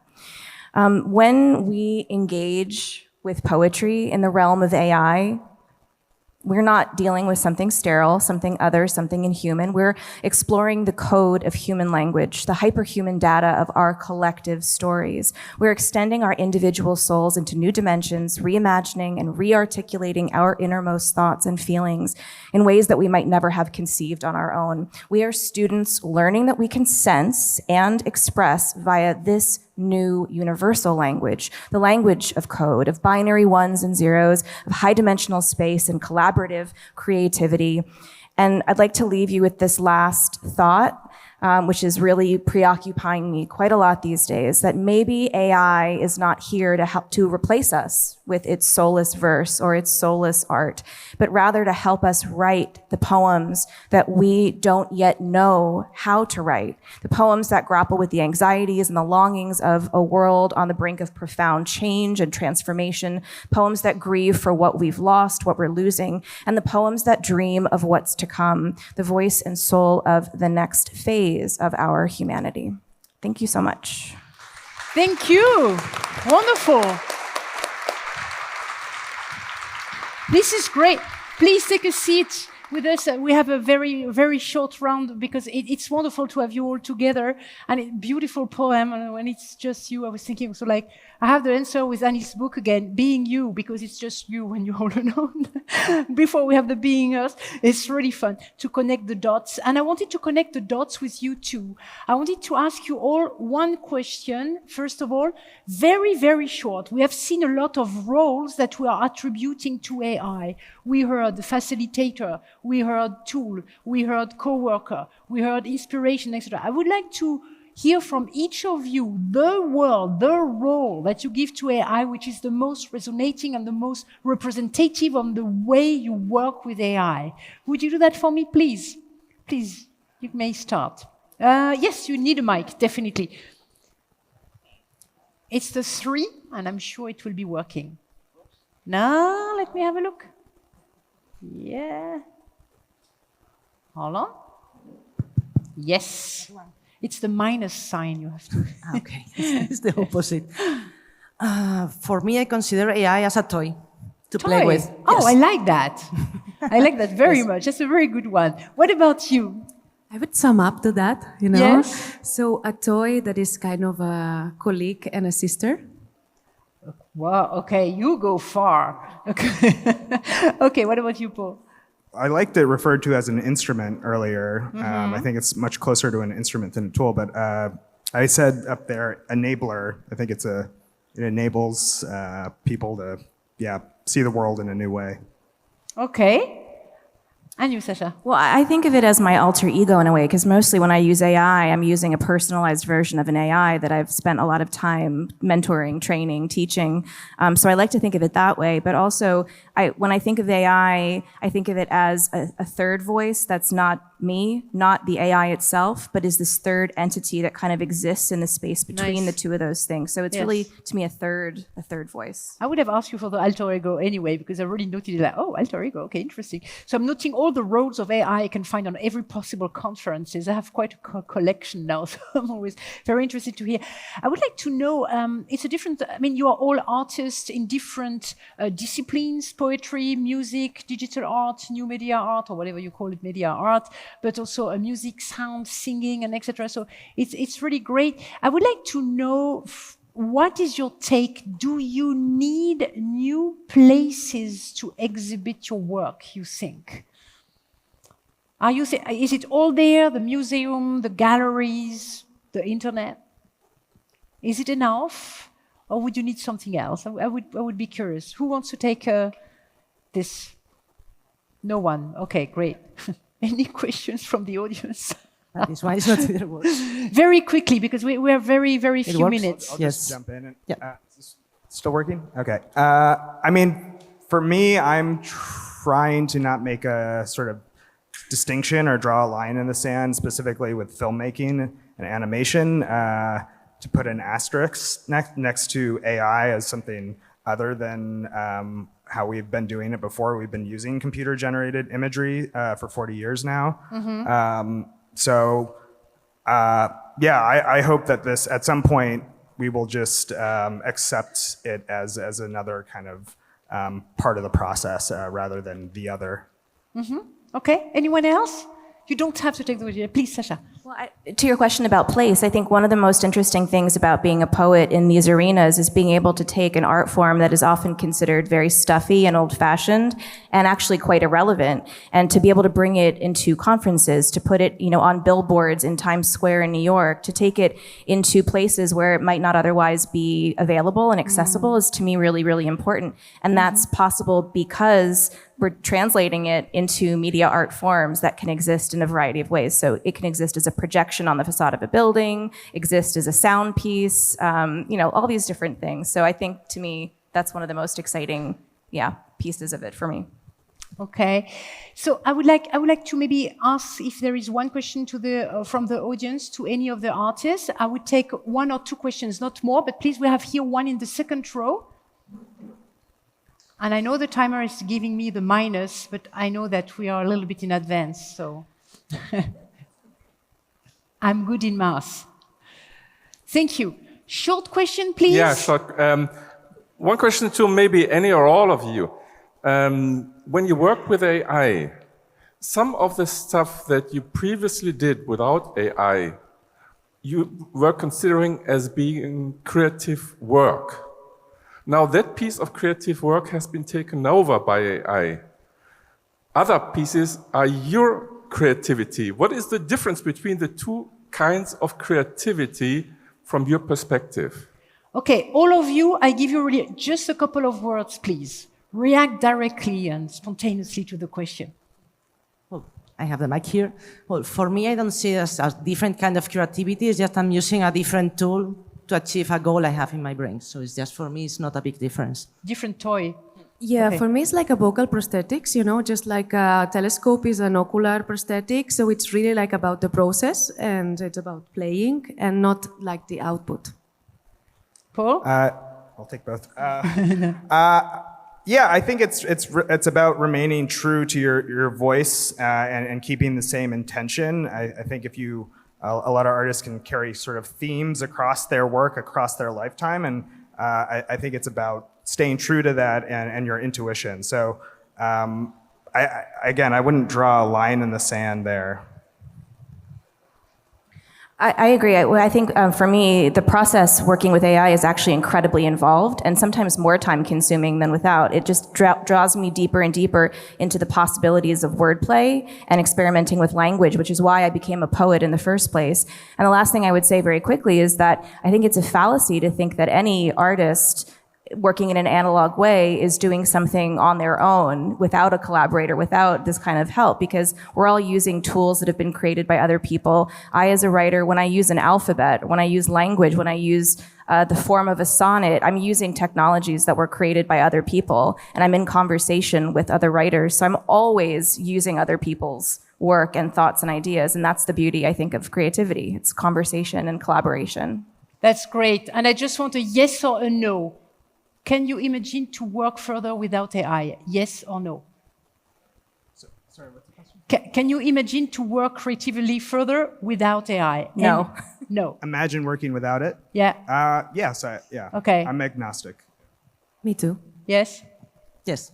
Okay, good. Thank you very much. That was a great conclusion. I'm sorry I stole 5 minutes. My fault. Thank you so much. So we have a break, we have the bingo. And I want to do the bingo myself. I want to so don't forget to tick the boxes which are resonating to you during the day. And I haven't heard anyone saying bingo, right? So I hope to see you in the afternoon and do that. We will be back here at 1:15 for AI and new models in creative collaboration. See you then.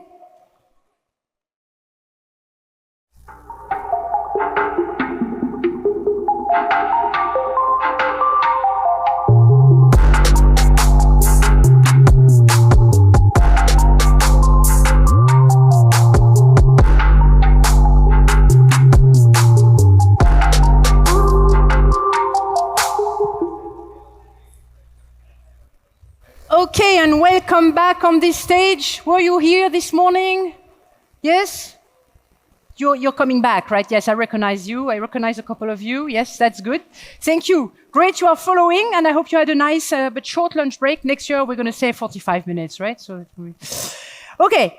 I just want to remind you before I introduce you to the next session, the AI bingo, right?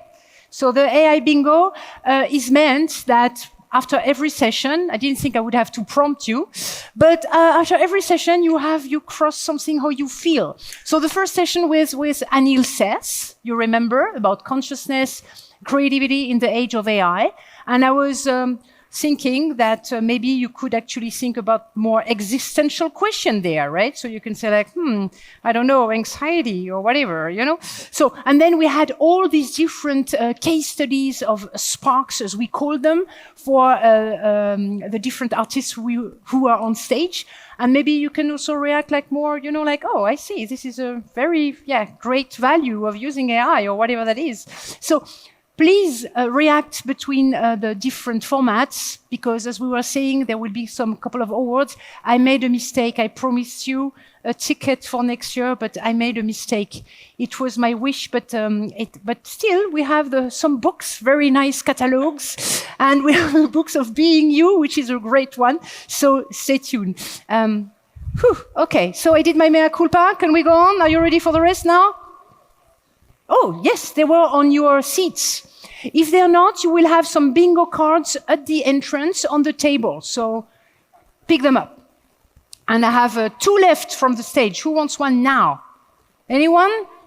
Yes? Somebody else? I give it to Anna, and then Anna can give it to you.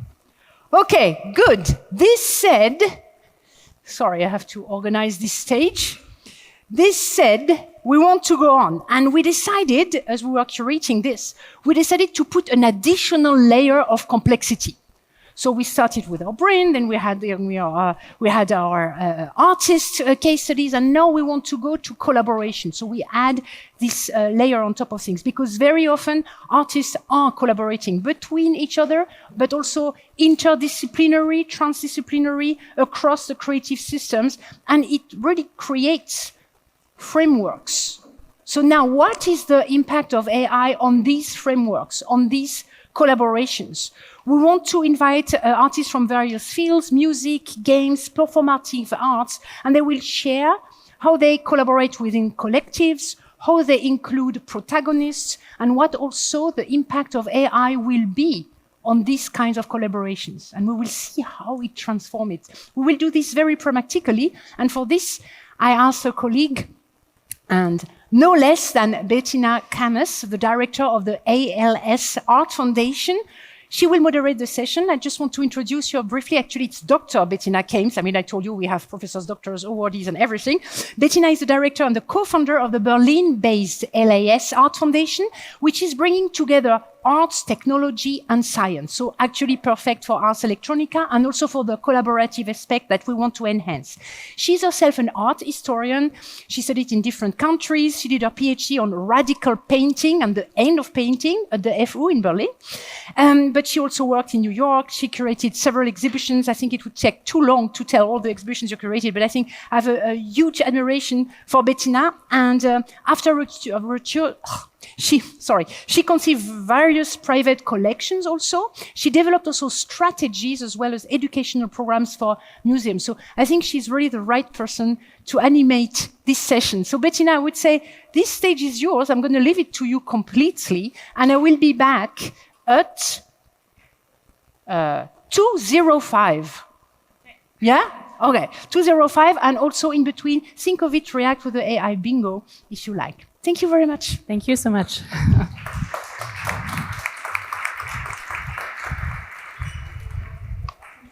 Also, a warm welcome from my side. We founded LRS to found a new foundation really at this intersection of art, science, and the latest technologies. And since 2019, we launched exhibitions that were heavily influenced by AI and different technologies. So I'm happy to be here. And there's also a strong connection to Ars Electronica because we have been part of the Starts Prize in Ars Electronica in the recent years as well, with Holly and Matt, Holly Hurden, Daisy Ginsberg, and Libihini, a project that we commissioned. It's my great, great honor to introduce to you Tamiko Thiel. She's an artist who creates socially critical media artworks, exploring place, space, the body, and the cultural identity. Thiel has been awarded many, many awards, most recently the SIGGRAPH Distinguished Artist Lifetime Achievement Award in Digital Arts, and many more. Thiel's art practice ranges from artificial intelligence to VR, AR, and large immersive installations, videos, digital prints, to ceramics. Besides her internationally acclaimed artistic practice and output that spans over several decades, she started her career as a computational engineer and famously brought the very first supercomputer connection machine CM1 and CM2 to life. The first commercial supercomputer for artificial intelligence, and in 1989, even the fastest computer in the world. This powerful and visually appealing computing machine influenced Google's AI technology and also inspired Apple co-founder Steve Jobs. You can't ask for more. She's not only one of the truly greatest artists and influential artists of our times, and I'm so excited to welcome her here and to see her presentation. Thank you. Does this work? Yes, it does. Okay. I'm going to start, and we don't have much time. My engagement with AI began in the early 1980s as lead product designer on Danny Hillis's Connection Machine, the first AI supercomputer, and in 1989, really the fastest computer in the world. The modern-day equivalent would be the iPhone 5. I wanted an external appearance to explain the internal structure that made it so different from the other supercomputers at the time, which had only one processor or at the most two, maybe four. Inspired by the human brain, Danny's Connection Machine had over 65,000 processors connected in a rich 12-dimensional hypercube network. The final form of the machine ended up reflecting this cube of cubes network, and the processor chip status lights that were visible through the translucent doors, blinking as they executed the programs, made you feel like you were in the presence of a living, thinking machine. My colleague at Thinking Machines, Carl Sims, wrote the computer graphics software for the CM2 and used it to do early works of AI art, winning the Golden Nika here at Ars in 1991 and 1992. In 1993, he exhibited this interactive work, genetic images running on real time on the Connection Machine, and I used the occasion to give my first talk here at Ars on my design thinking behind the appearance of the Connection Machine. Its technology lives on in Google apps that we use all the time, and years later, my friend Joanna Hoffman Steve Jobs' right hand told me that the CM had really changed Steve Jobs' design aesthetics. This, of course, helped me to get the machine into the Museum of Modern Art collection. There was the AI winter in the meantime, but in the 1990s, AI development had proceeded sort of behind closed doors into the state that I could use in 2016. The face recognition in the AI installation I Am Sound, created with composer Christoph Reiserer. We generated a custom music composition from each participant's face. I set up the system to take a photograph of your face at its own decision, then start scanning that photo, sending the data to Christoph's rule-based music composition system, which then began playing your custom music back on the metallophone itself while finishing scanning your face.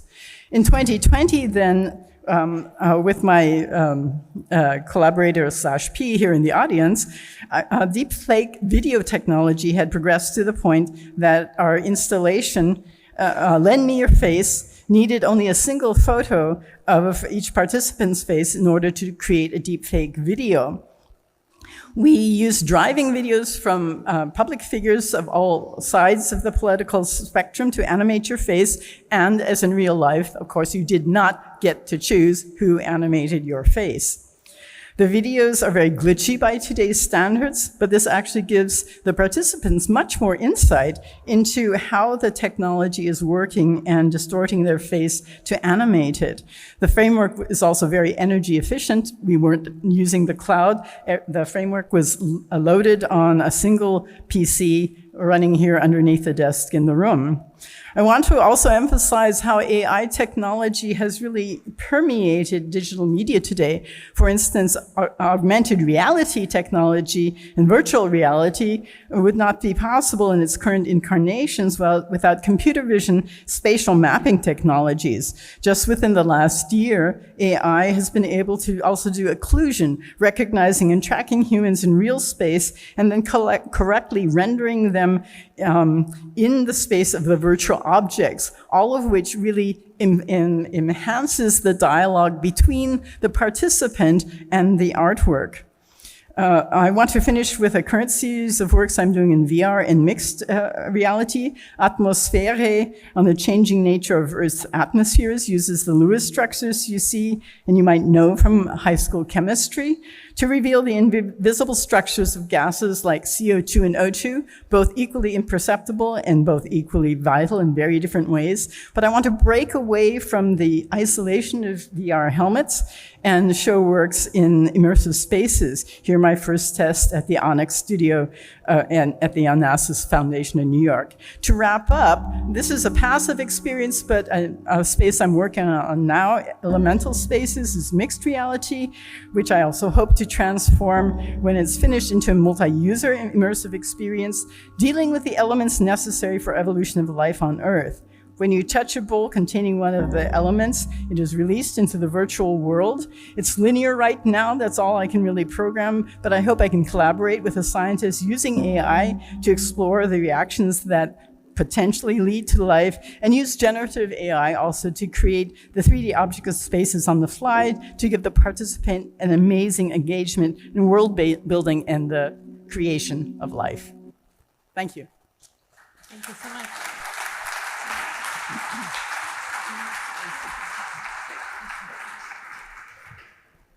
Thank you so much, Tamiko. And it's my great pleasure now to introduce Brigitta Muntendorf to you. She's a composer who explores the fragility of our techno-social and social political reality. She has developed concepts like radical listening, environmental storytelling, and immersive theater.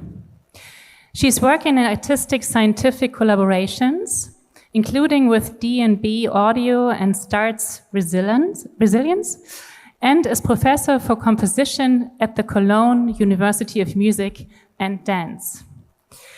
She is the recipient of the Ernst von Siemens Music Foundation's Young Composers Prize, a long word, and the German Music Authors Prize. And she has created a fantastic world called Orbit, a war series, which is part of the Venice Biennale, and which I just learned is being brought to Berlin, to the Staatsoper. That's fantastic. An AI voice clones in 3D soundscape. And the Rolling Stones magazine called it a powerful exploration of the dramas of war. So please welcome Brigitta. Thank you so much for the introduction.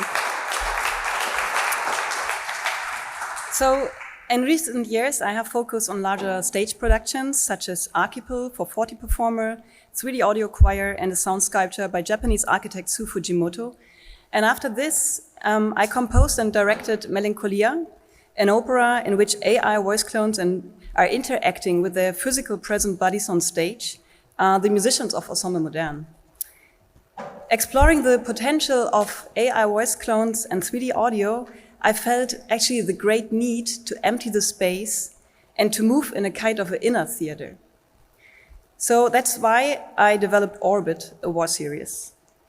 Orbit is an audio shelter created to allow us to engage with topics we banish from our everyday lives. It addresses systemic violence against women, and their voices have left their bodies encircling the audience as immortal AI voice clones. In terms of collaboration, in Orbit I focused on collaboration of digital instead of human identities. Looking for this inner theater, I reduced the presence of live performer and developed digital identities. Result, I recorded and cloned the voices of 3 singers based on ethical and legal guidelines, but I created also with these 3 voices 50 or 60 other voices. At the same time, because I worked with speech-to-speech cloning, I sang all the text, so my voice is the activator and realizes the expression of the composition. Second, collaboration of imprints. In the moment I overtake the performance, it's not anymore how a singer interprets a melody. It's about the characteristics of the voice, about the topography, about the frequency, about the cultural imprints, about social backgrounds, and how they are making kin with other voices. Through different calibration processes, I can transfer these characteristics to other voices and actually create a musical hyperculture. Third point, collaboration with people of public life. This was too quick. Here. I talked to war reporter Christina Lamp and Nobel Prize winner Denis Mukwege and asked them for commitment of collaboration, to give their voices not only for statements, but for the transfer of their characteristics of the voices. In Orbit, their voices not only have a political message, but also strengthen the person behind. Fourth, collaboration of science and technology. While searching for high-quality AI voice clones in the scientific and technical field, I interestingly found the best results from commercial providers. The Ukrainian company Respeecher, who were willing to engage in an artistic collaboration, and we did several workshops and tryouts. And the last point, collaboration with the audience. In the composition process, I'm constantly asking the audience, and I'm interested in the threshold where distinctions between human and machine voice become blurred, and how this affects the feeling of a safe emotional distance. And how this affects if we allow us to listen to the stories of these women and how much we commit to the act of radical listening. So I will give you now a little bit insight of Orbit.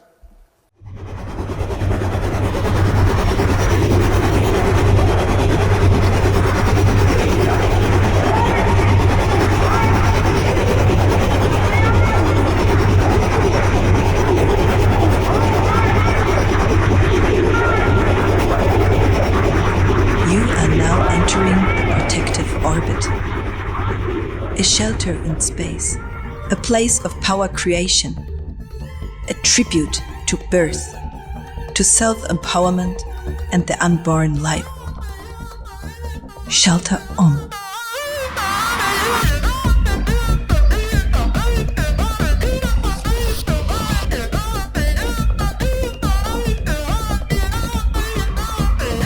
My body, my fucking joy. There is so much evil that sometimes I felt that I had to stop, take a breath, look at a tree, and remember that there is calm and beauty in this world. Shelter off.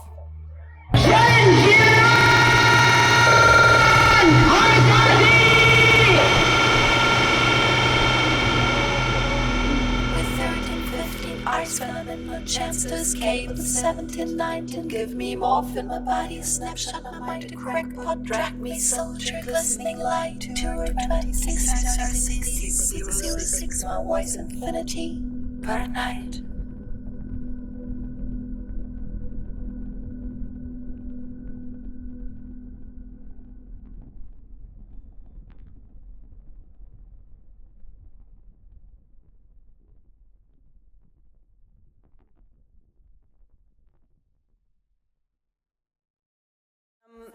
So I will conclude with a little bit of philosophical question here, because based on the French philosopher Simon Weil, everybody that experiences violence becomes an object. So in orbit there is no body, so no objectification can happen.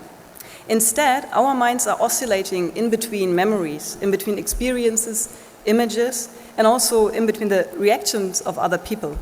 This means I use AI actually as a catalyst for a kind of collective schizophrenia. Shizane means split friend's mind. Only in the splitting of the mind, in the oscillating between contradictory impressions, we are able to approach this complexity of this world from a human perspective. Thank you so much.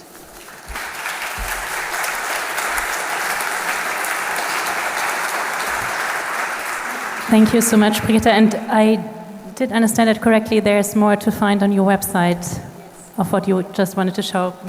It's really great. It has been part of the Venice Biennale. As I said, it's being brought to Berlin, so please do check out the website. It's my great pleasure to introduce the next panelist to do, Felipe Sanchez Luna. He is a sound designer and co-founder of Kling Klang Klong, fantastic name, a studio known for innovative sonic experiences.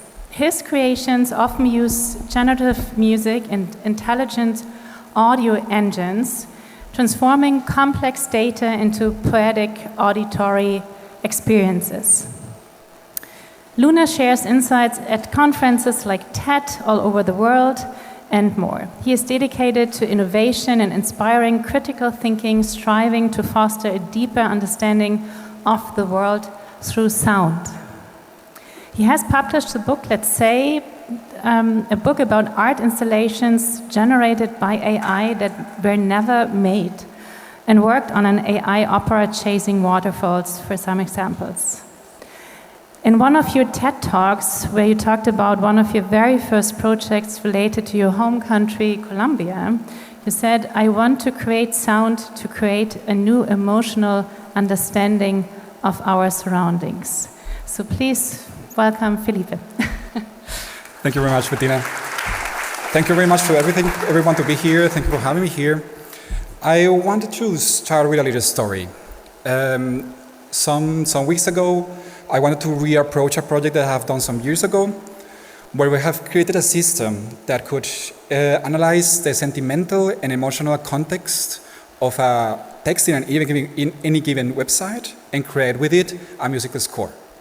I did this in collaboration with a programmer, an expert, that took 2 weeks, I don't remember too much, 2 to 4 weeks, effort, conversations, time, money.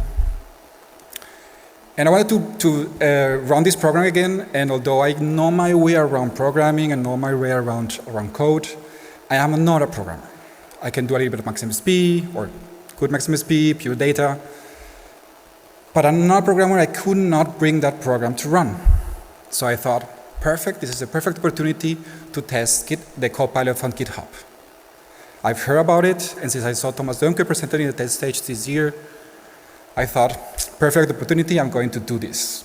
I could have asked the program to teach me how to run the code, but I wanted to start from scratch. So I started with an empty screen and a prompt. 10 hours later, I don't mean days, I don't mean weeks, I mean hours later, I had a fully functional system that was capable of doing emotional and sentimental analysis with IBM Watson. Translate everything of this data into a C, send it to maximum speed, where I created a musical score and all the controllers from Ableton Live. I was mind blown. I had the feeling my artistic practice has just got superpowers. So let's break it down in terms of collaboration. On one hand, by using AI, I'm reducing my collaboration with a human expert. Someone that could give me a little bit of perspective, new ideas, and enrich my idea. Although this took 2 to 4 weeks, and effort and collaboration. I could have done it on my own, which means sit down, learning more Python, learning more HTML, learning more programming in general, maybe 6 months, 1 year. I don't know if I could have been successful, although I will have get tools that I can really apply in the future, new ideas, new inspirations. But by using AI, using this Copilot, I could bypass these first programming obstacles so fast and so efficient that now I can just take the time and the effort to really go deep into the concepts I want to communicate. I'm a sound experience designer, and for more than a decade, my team and I have been merging art, music, science, and technology into the field of sound sonography to create sound experiences that convey ideas, concepts, emotions. So it was very natural for us to go into the AI very soon. So in 2018, we did our first work, 10-minute generative composition for the piece Mandarin River, has been shown all over the world. We also use AI to do a homage to Alvin Luciam sitting in a room, paralleling the AI training voice process. We also have taken AI to extract information from classical music, combine this with weather data, and use this and with that, make a compositional map to a composer to compose with. We even have co-developed and composed for the AI voice for the first AI opera ever. And all these things, all these collaborations, all this work have been teaching a lot about collaboration with the eyes and with technology.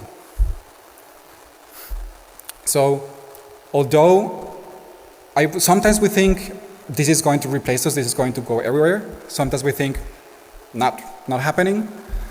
But I noticed something. Although all the peripheral work, all the satellite work around our core of work has been very influenced by AI, this core, this basic collaboration between our team, this multidisciplinary team, has almost been immune to AI.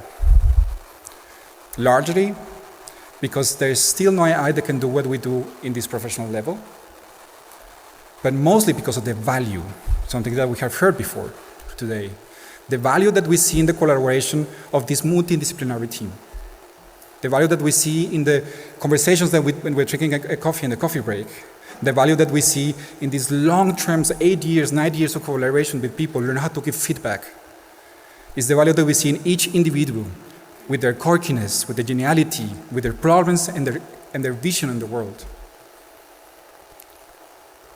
So I ask myself something, I ask everyone here, where do we put value in? Do we put value just in the result or in the process? Do we put value in the if we can do something or why are we doing something? Do we put value in the long-term deliberated process of an artistic process or just the result? I don't have the answers. I don't think I have the right questions. I know that what I want to for me and for my team is to identify what is valuable for us, and in this rapidly changing world, don't leave it behind. Thank you.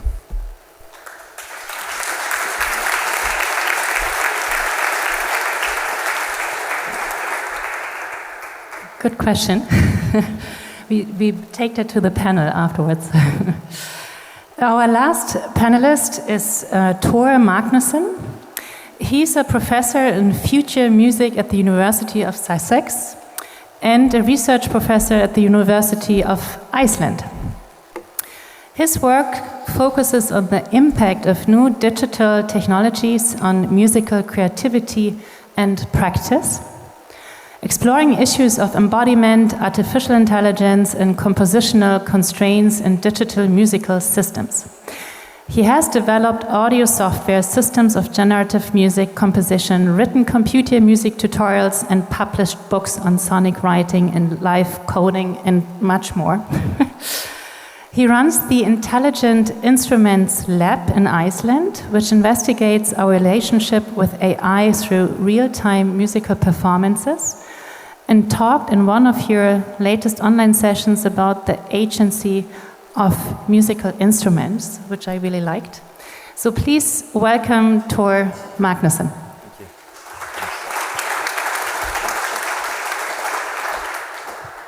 you. Yeah, so this works. Yeah, I'm going to talk a little bit about the Intelligent Instruments Lab and the projects we're doing, but try to focus on the theme of the session, collaboration. So it's an European ERC-funded research project, and we've got 5 years to study the question that we're dealing with, how to understand creative AI. But we're interested in understanding it through personal relationships with physical tools, musical instruments. And so we're kind of separating ourselves from what Kate Crawford would have called industrial AI, big data, soaking up all the data, and focusing more on personal instruments, training the models on personal data or collaborative data, and augment our instruments that way. So our 3 research themes are the self, the phenomenology of playing with instruments. We also look at the instruments as a part of a kind of community or society. It's a sociology of associations. How do we understand non-human and human and non-human interaction? And then we also look at these instruments as potentially epistemic tools to understand scientific knowledge. And we're of course inspired by the use of scientific instruments, a theme that we've been talking about here earlier today. And we see that we can actually study a lot of the questions that we're interested in by creating our own scientific instruments, and therefore developing tools and technologies, instruments to study questions that we're interested in. So we have an open lab. We collaborate with a lot of musicians. They come to our lab and we have the technology to augment their instruments or create new instruments, train data on new instruments. And we try to kind of connect with local cultures. Here, for example, we have created an intelligent langspil, which is a traditional Icelandic instrument. We have open labs. People come and bring their instruments in, and we have continual discussions. We don't like to work in the kind of ivory tower of our lab. We really need to collaborate with people to answer our research questions. And here, for example, we're working with e-textiles as controlling neural audio synthesis model. But what is interesting about it is that we managed to kind of involve a totally new community, the textile community, in trying out and building new instruments. And of course, it's very interesting for us musicians who are used to hard plastic or metal instruments to work with something that is soft and tangible. The Halduraphone is just outside there. You can hear it maybe now, but that's an instrument that we've been developing. There's a computer inside, and we collaborate a lot with other people who are trying out the instruments, and we interview them, and we study, and we compose for it, and so on. Stacco is another instrument that is outside, and it's controlling neural audio synthesis models. So these are models like large language models, but they've been trained on sound samples and not text or tokens. And here's an example of such a model. This is Nicola Privato playing with this magnetic interface. But what we're really interested in is this kind of collaboration with people with living musical cultures. And this project here, for example, if you are familiar with this instrument, it's a traditional Basque musical instrument called the chalaparta. And it works in a way that there's always two people playing the instrument. So it's a call and response kind of instrument, and it's about human reaction, it's a bit like ping pong. It's about kind of being together in the same space and communicating and expressing yourselves at the same time. And we thought it would be really interesting to model this with AI. And here Enrique is playing on the cialaparta with the AI responding. So we've been training the model on the data that we recorded from quite a big group of Basque cialaparta players. But what I think is interesting and important to mention here is that when we collaborate, when we model these kind of different musical cultures, the Icelandic langspil or the cialaparta, is this sense of cultural appropriation, you know, that you cannot just go and model something and put it in a model and spread it out. You have to be very careful of kind of connecting with people, with the community, understand the community, and get them along with the experiment, and really treat and have a lot of respect for the source culture that you're trying to model. So I think that's a kind of important message to have in mind when we do this kind of work. Thanks. Thank you so much.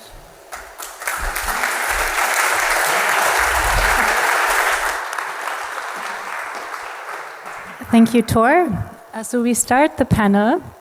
I have some questions, but it's really intended that we have ideally a discussion here on the stage, and then also that there's time for questions from the audience.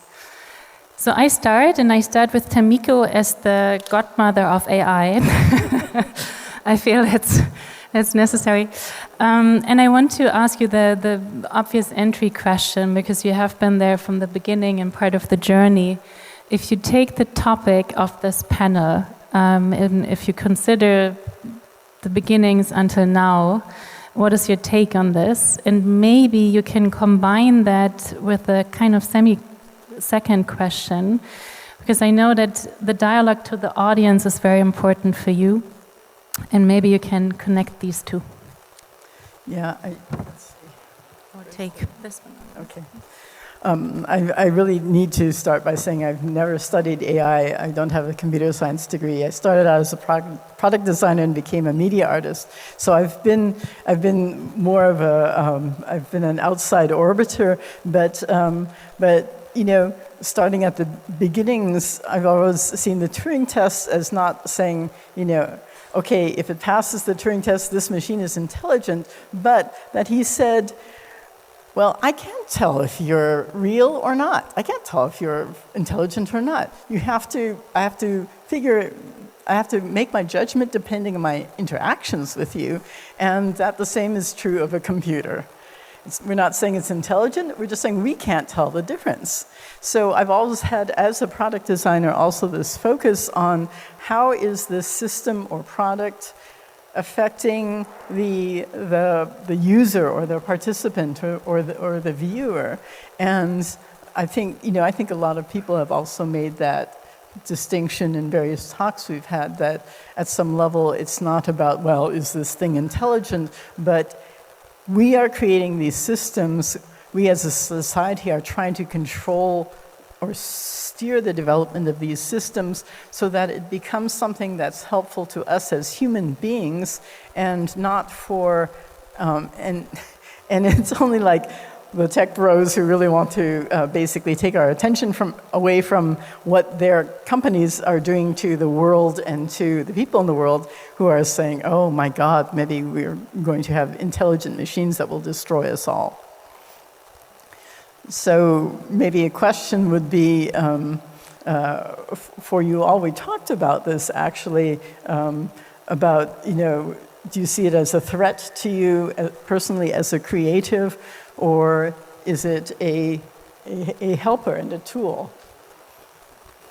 Exactly, what's the value, no? Is there value, what are the challenges, completely. Has it changed in terms of your work, the dialogue with the audience and the development of different AI tools? How has that changed? Like, your work is so much about this interaction. talking about your artistic work now. How do you see the development there? Very much strongly helping the interaction. I mean, I talked about the AR and the VR things because people don't think of them as AI-driven medium, but they wouldn't exist without the tools that were developed in image recognition, spatial recognition over decades and decades of AI research. So those types of tools allow me to really speak more directly to human emotions. Interactivity in general allows me to speak more directly than, for instance, an image or even a film, and especially these participatory systems where I'm taking, for instance, your face in these two projects, and then creating something out of it which might surprise you, might annoy you, and especially like in the Lend Me Your Face, those emotions of seeing someone take over my face and make me say things more or less in public that I wouldn't ever subscribe to was deeply unsettling for many people. Most definitely. That's a good bridge to Brigitta, I would say. In your work, Orbit a War, you call it AI clones, I think is the subtitle, but you give voices or you give a presence to women or women bodies through your work. And is that collaborative? What is it? How would you describe that? What are the challenges? Like you work with all these persona, with these histories, with these stories, with these narratives. You channel that into your work. How do you see that? How you can describe that discrepancy in a way? So it's in terms of collaboration. What was very interesting for me that actually I don't work so much with individuals anymore. No? I work much more, or I take the individuality, but I go for delimitation. You know? For example, the cloned voices, they have so many different possibilities. They can pass through gender instead of manifesting it. I can really take one voice and using, actually, Tamiko, of your voice, like the characteristics and transfer it to another one. So I can create so many voices that carry characteristics of all these women, but also of many other people which are involved in this topic in a wider range, without stepping too close to them. So I could not imagine, let's say, to ask women to tell their story and that just record it and just take it. You know? So somehow I felt much more safe, also getting closer to this topic of violence, but also thinking about the audience, how are we experiencing this topic, to have something in between. And this is the machine, actually. Yes. And somehow the machine can overcome the human being, and they can get closer to topics than we can, because they're not afraid. They are not threatened, as you said. And at the same time, perhaps we feel a bit more safer to listen to them, because we can go closer also to them. And Felipe, in terms of like sonification, I think is the term, no? But so you're using different kind of data, and you talked about the value, no? The positive side, and but do you see a risk, and if you do, even in your work, maybe you use data, or like technology is misusing data, or it's then presented in a way that's is misleading? Is there a risk to it in terms of? I think you mentioned it in one of your TED talks. The whole data collection is quite of a thing, right? But we don't consider ourselves scientists, so we mostly have used data in a symbolic way to represent something that is, the idea is to catch someone emotionally and not like, oh, look, this data sounds like this. We are not sonificators. We do sonification, but in a very, very musical way. So I would like to not go step back a little bit from this, okay, how the data is going to be changed and biased, and from who is going with the data, and who is controlling the data, OpenAI, and so on, absolutely, problem. But I would say for my artistic practice, the data serves in a lot of the cases also as a symbolic like photo of something that we want to talk about. The Colombian conflict, weather data, whatever we have done it before. So yes, there's a thing that you always say, okay, where is the data coming from? Is no more data than this? Is so on. But we kind of think like we take the data and we know where it's coming from. We know that is, for example, the 4 seasons that we did in 2019, where we changed Vivaldi's composition with weather data, which was played in El Philharmonie. That's where people researching for months to get that data, and we say, okay, that's something that we can use symbolic to represent this, but it's not at all complete. Mm-hmm. And it's biased. It's what we want to tell about it. But I think it serves the means, which is telling something that we want to tell. It's part of your artistic practice, absolutely. If we take that one step further, I think I mentioned this already, you talked about the agency of instruments, which I really liked. But you also talked about ghosts. Maybe you want to elaborate on that.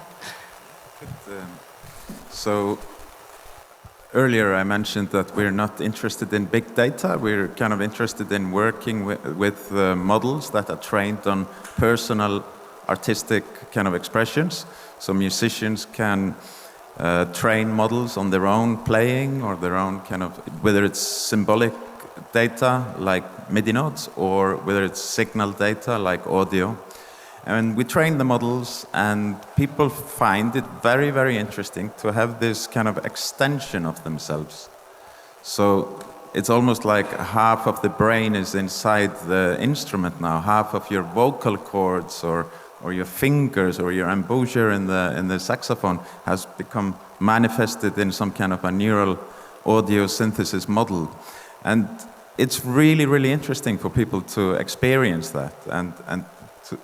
And then what happens, and we've been doing these kind of experiments, and that's the kind of ghost you're referring to, is when we swap models. We give one model trained by one person to another person, and they're playing on someone else's very intimate musical expression. It's amazing to see how people really feel the other person in the model. They feel like half of their expression is now another person, so it's almost schizophrenic, and it's really exciting. And it's questionable. We don't know what it means. We have to think, what does it mean to have suddenly the voice or the intimate kind of personal characteristics, signature of another person in a model. So these kind of things are really interesting to experiment with, but there are obviously ethical issues here at play and legal issues. But we're not so worried about it in our project because we're not releasing the models, well, not the personal ones, and we're not scraping the web for big data or taking someone's personal style and creating models out of them. So this is more like just an extension, a bit like the previous session talked about. It's an extension of your thinking, extension of your tools, a prosthesis, I would say. Great, thank you so much. As with every panel, we're running out of time now. And I was asked also to give time for Q&A, if there's any question. No, not even time for that.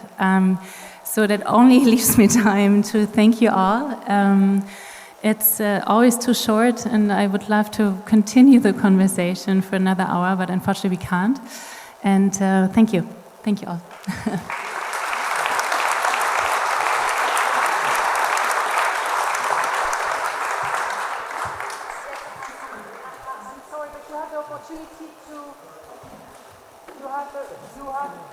You have the opportunity to mingle with the speakers. We have a short break now of 10 minutes, which is an opportunity to cross your feelings after this session.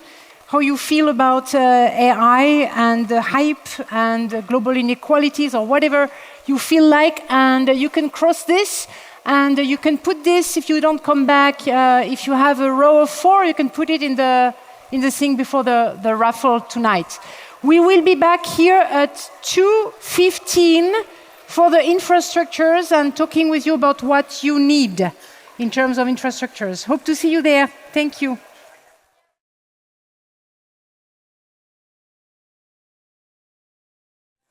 Whoa, we're going to be a lot on stage right now, but just for a few moments.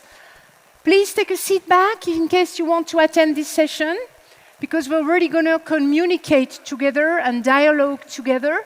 And we prepared a session which is a mix of a little panel and AMA session. Do you know what an AMA session is? No, okay. Ask me anything. But it will be something you can ask, definitely, for everybody, but not only the expert, because we want this to be a little bit workshopy, so to say. Don't worry, you don't have to remake the world, even if we want this. But we're going to tell you what's going to happen. So, in this session, we want to talk about the infrastructures we need. And for this, we have 5 experts that I'm going to present you in a second. There are 5 of them. I think that you can see me also from the far, all the way from Ukraine. Yes? Okay, this is great. I'm going to present everybody in a second.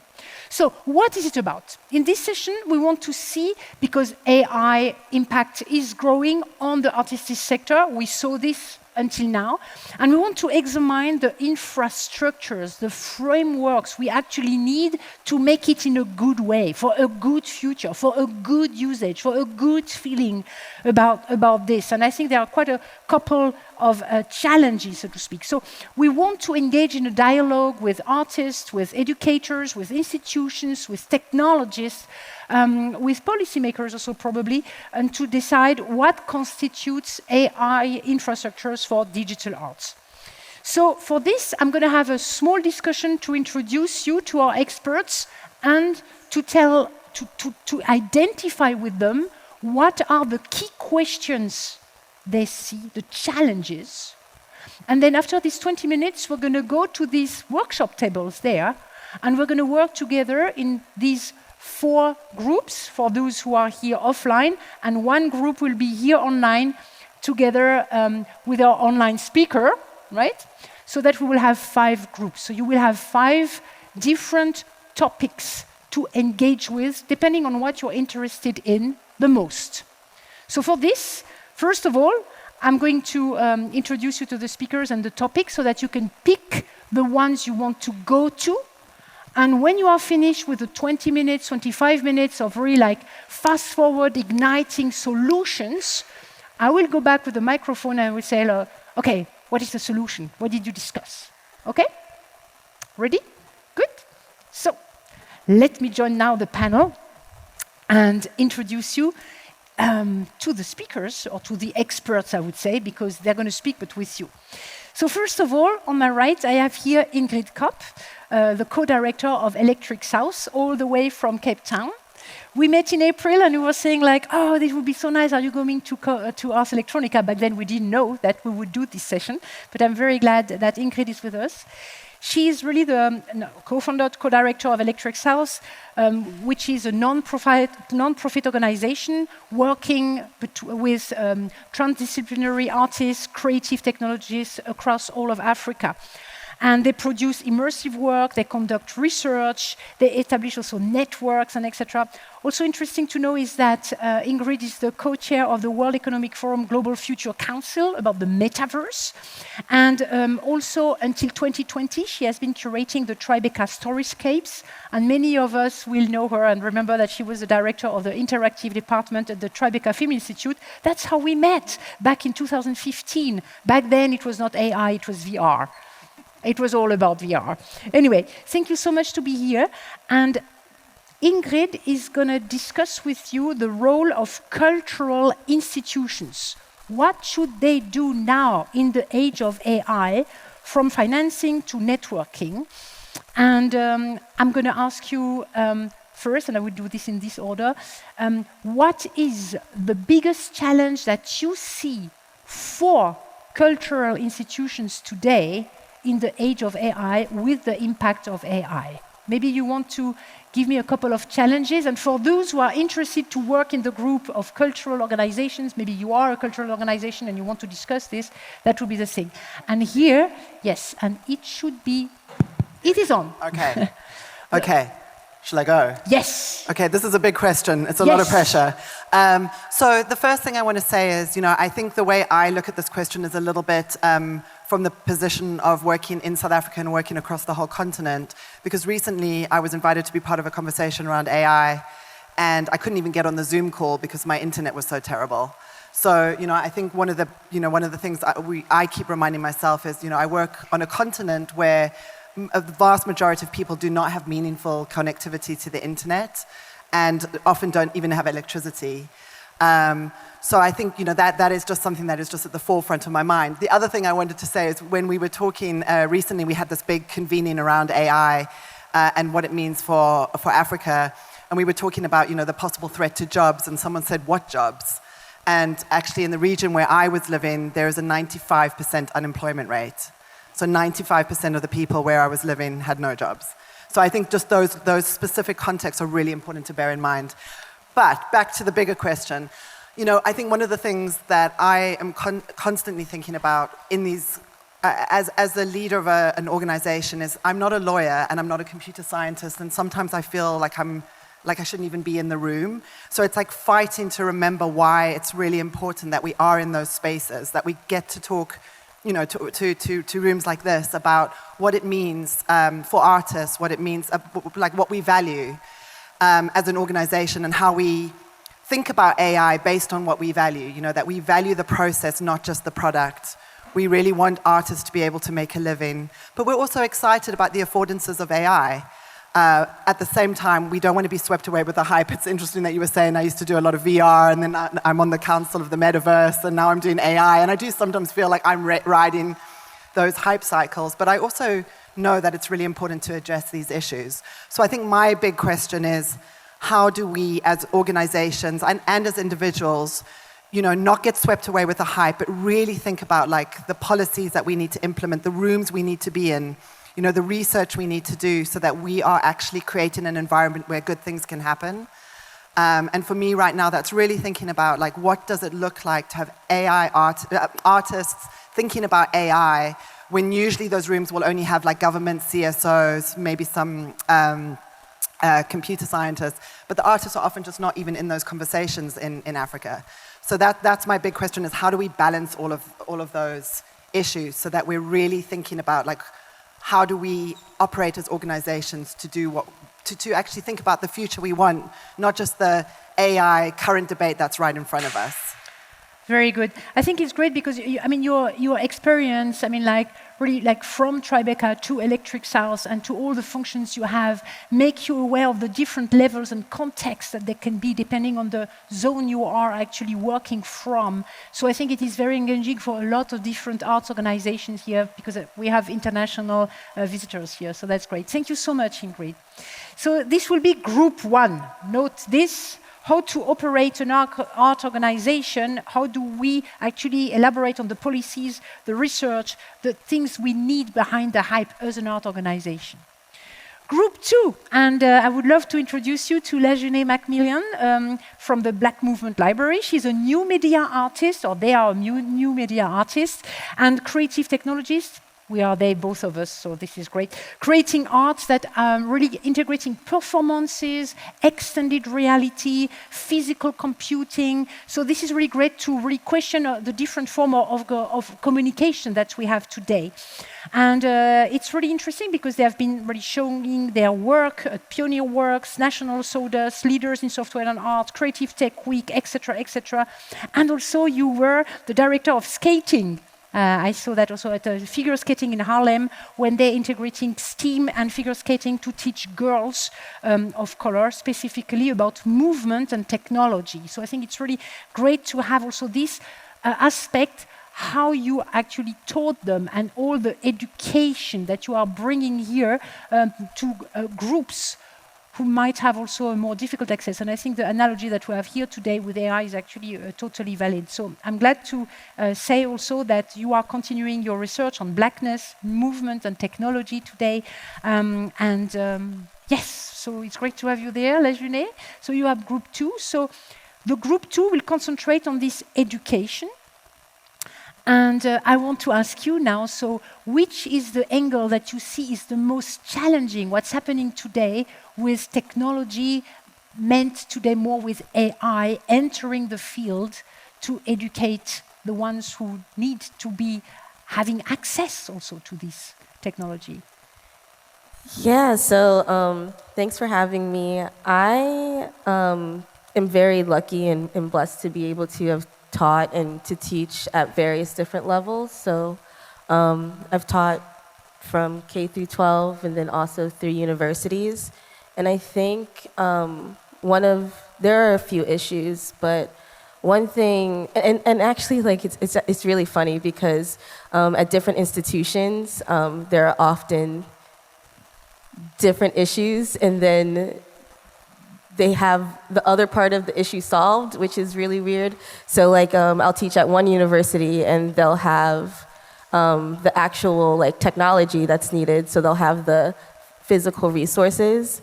But when it comes to the sort of like critical theory that's needed, that is also that should also be like implemented into that learning philosophy, like that's lacking. But then I've been at universities and institutions where it's the opposite. So it's all about like theory and critique. And then there's lacking in the actual technology. So basically it's like this, and it's very stressful for me sometimes as an educator, like trying to come in with like both mindsets. Also because with a lot of classes and workshops, there isn't enough time to teach everything that's both theory and actual practice, which is what's needed.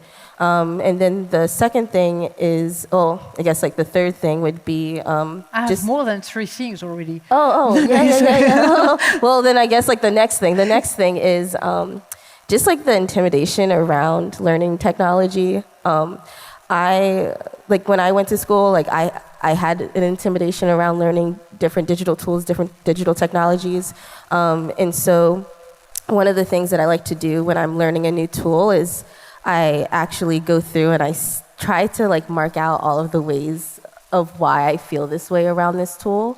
And so from there, I'm able to like craft conversations around why learning a different technology or tool could be very stressful for someone to be learning. And because I normally deal with tools that deal with the body, so motion capture technologies, and what I'd like to call motion witnessing technologies, and then different avatar creation softwares. That's another thing. But then that leads me to my next thing, which is language around how we are talking about technology. So I just like switched motion capture to motion witnessing, mainly because even just the word capture for me is a very violent term to use.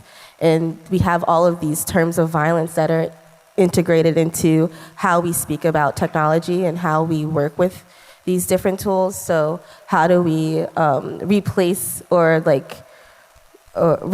those terminologies with healthier terms, and how do those healthier terms then refigure our relationships to those technologies? So it's all about like, how do we build healthier relationships to technologies? How do we really think about the power dynamics that are embedded within these tools and how we operate with these tools, and how do we create more of a level playing field? And yeah, I'll stop there. Okay, that's great. So we heard that there is a challenge about a couple of different aspects, the learning philosophy, which might be also different depending on the institutions. We have also the lack of technology, we have the lack of time, we have the question of the mindset also that you were evoking for the educators. We have how to deal with intimidation, we have why these tools, how to speak about the tool, and I would say actually how to speak tech. And how to teach tech is quite a challenge. Thank you so much. So it will be in the group 2, everything which is education. So for those of you who are about education or are integrated educational aspect in their practice, in their organization, that would be in group 2 together with LaJuné. Thank you so much to be with us. In group 3, may I introduce you to Dr. Tiara Roxanne, who is a scholar and an artist. A transnational decolonial AI scholar and artist, I should say, maybe to be a bit more precise. Purepecha, as we say, it means descendant. So Italian mestiza scholar and artist based in Berlin. I didn't even know you were based in Berlin. We have to meet when we're in Berlin. This is great. So your work, Tiara, is dedicated to rethinking the ethics of AI through an anti-colonial and cyber-feminist lens, which is a very futuristic view, which should happen way more and way earlier than the future, I would say, but now. So this is great that you are there. And also to say that Tiara, they are developing protocols of socio-technical ontology, digital attunement. And Tiara, they have already presented at MUTEC, Duke University, Transmediale, also in Berlin, among others. So we have here a multifaceted scholar and artist. And in the group of Tiara, we want to talk about ethics, data sovereignty, and also the decolonization aspect. So it's huge for what we want to discuss, but we want also here, we want to hear you with your questions and to try in the 20 minutes we have all together to try to fix some things, to have some hacks or some solutions. So Tiara, I would like to ask you from your perspective, when we talk about these huge themes, how can we reduce it to 1 or 2 simple challenges that we can approach with the audience today? Yeah, thank you so much. Thanks for the introduction and the excitement. Let's definitely meet in Berlin. Thank you everybody for being here, and to my fellow panelists, really, really honored to be here with you. In terms of like narrowing it down, the one thing that I really, really want to pinpoint is decolonization. So I know I'm not talking about artificial intelligence when I say decolonization, but it's so important to implement and critique and thinking around decolonial praxis. And that means like coming together and talking about what decolonization means and is, because it's often so used as a metaphor, and I'm, coining or referring to Eve Tak and Kei Wen Yang's Decolonization is Not a Metaphor, which was published in 2012 and is still very, very prominent and needed in these discussions. And so bringing that kind of critical theory and indigenous studies theory and practice to AI ethics. And what I mean by AI ethics is also just being in these spaces where we're talking about artificial intelligence, where we're talking about machine learning, and bringing in the decolonial praxis, the decolonial theory in these spaces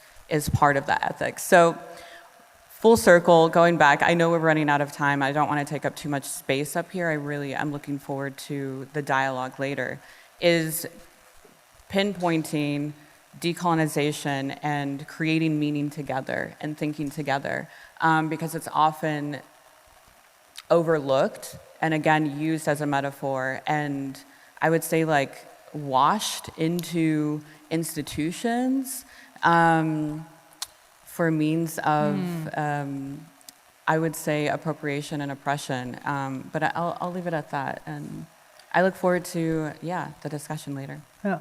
This is great. Love this. So it will be group 3, ethics, and actually let's put it decolonization, how to bring this in, how to transcend the critical theory, bring it into the praxis in the institutions. This is what we want to discuss with you. Group 4, Micaela Mantegna, you are our 3rd TED speaker of the day. I mean, like, this is crazy. We never had so many TED speakers on stage here. This is great. Micaela is a video game lawyer and activist. She's currently at Harvard affiliate and Salzburg Global and TED Fellow, as said. She's the author of Artificial Creativity, AI, and Copyright. And she will talk further after in a solo session. So this is great. It's going to be a presentation. And anyway, she's the author on the upcoming Brain Dancing in the Metaverse, a Capitalism of Cognitive Surveillance. And as you guessed, our work explores digital capitalism at the intersections of IP, AI, the arts, but also neuroscience and also ethics. But here you are for the group 4 with law, regulations, and policy. So what will be the main challenge you want to discuss with the audience, Micaela? Thank you so much for everyone to be here, to the panelists. It's really an honor. And I will keep it really short because I have 134 slides for next. So hold to it. So my 2 minutes, my 1 minute, it's going to be like a provocation for you. It's maybe a pet peeve of me thinking about the invisible architectures of digital spaces. Because when we think about the metaverse or AI, we tend to think of digital spaces as unlimited, full of possibilities. But in reality, we have very, very present structures of power and dynamics. So in my session, what I would like to explore with you is not just talking about IP, which is one piece of and part of the puzzle, but also when we talk about training AI systems, we talk about labor, we talk about invisible labor and invisibilized labor, ghost labor that goes into that. We talk about data, we talk about patriarchy, we talk about structures of power. So that's the thing that I like to explore, because we are in a new paradigm of abundance in some context that differs from the paradigms of scarcity, which these legal frameworks have generated. So how we can reinterpret that and think about, connected with the topic of the session, of the conference, we can connect with a future of hope. Yes, very good, excellent. So I don't need to repeat this, this is very clear. Thank you very much.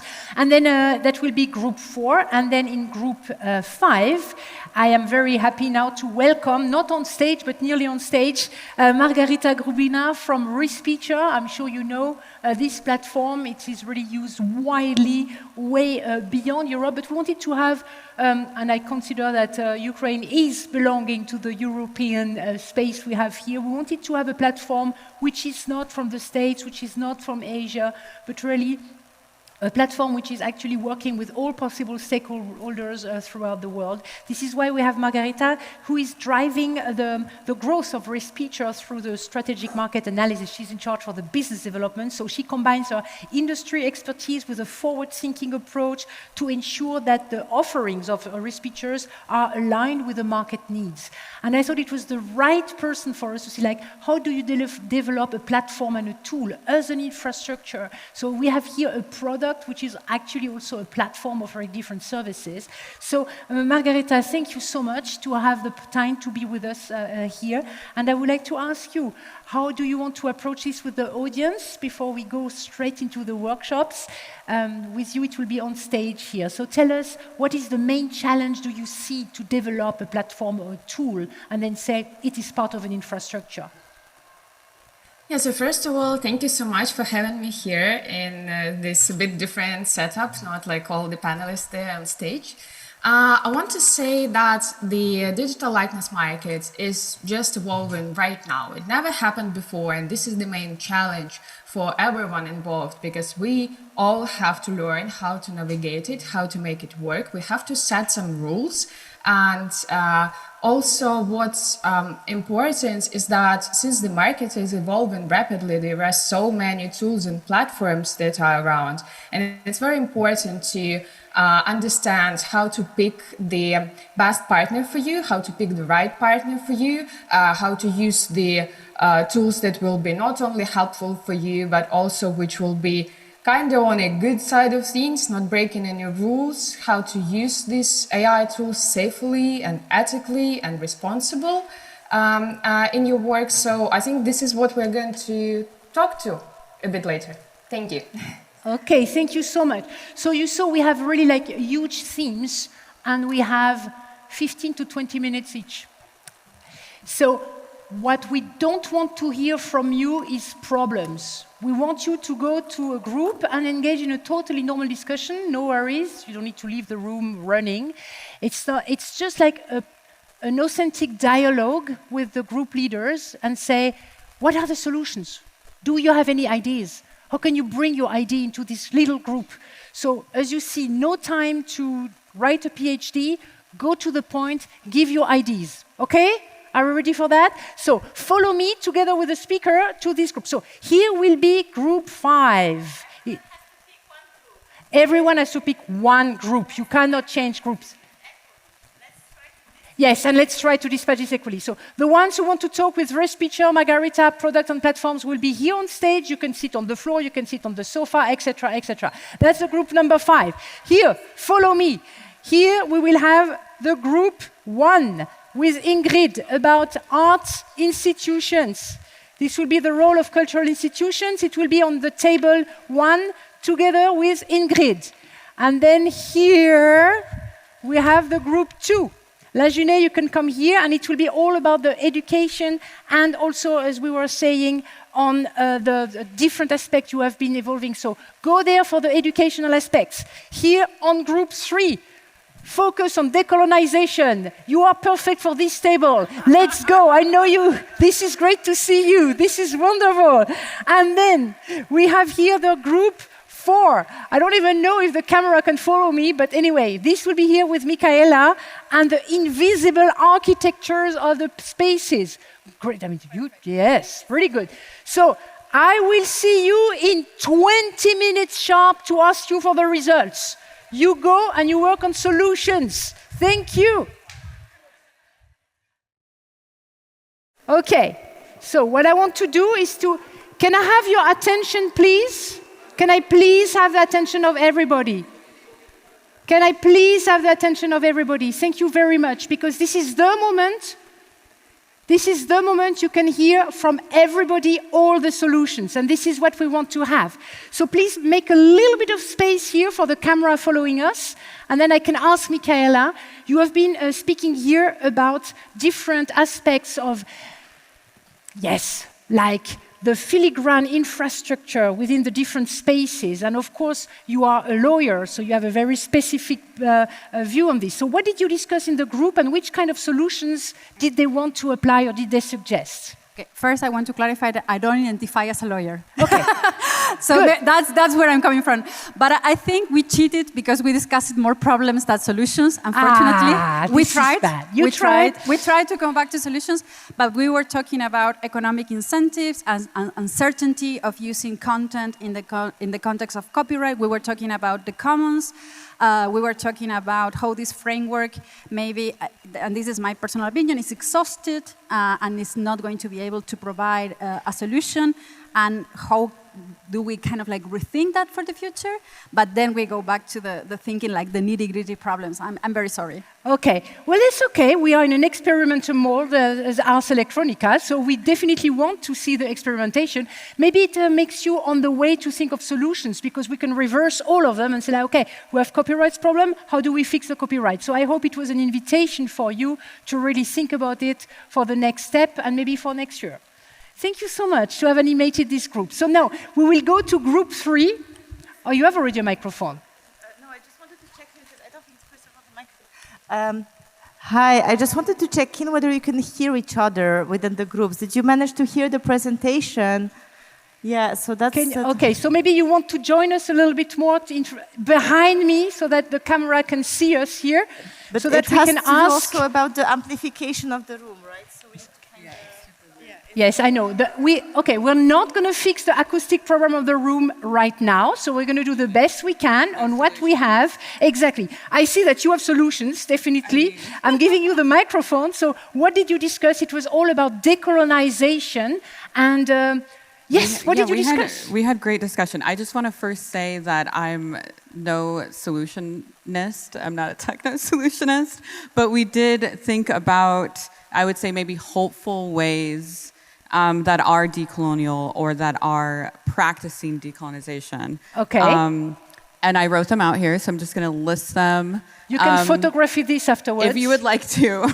Yes. Awareness for the individual, awareness for the literacy of using digital technologies, and the difference, the different experiences that we have with it. Transparency, of course. Creating open source systems. So there's a lot of work that's done on these topics already.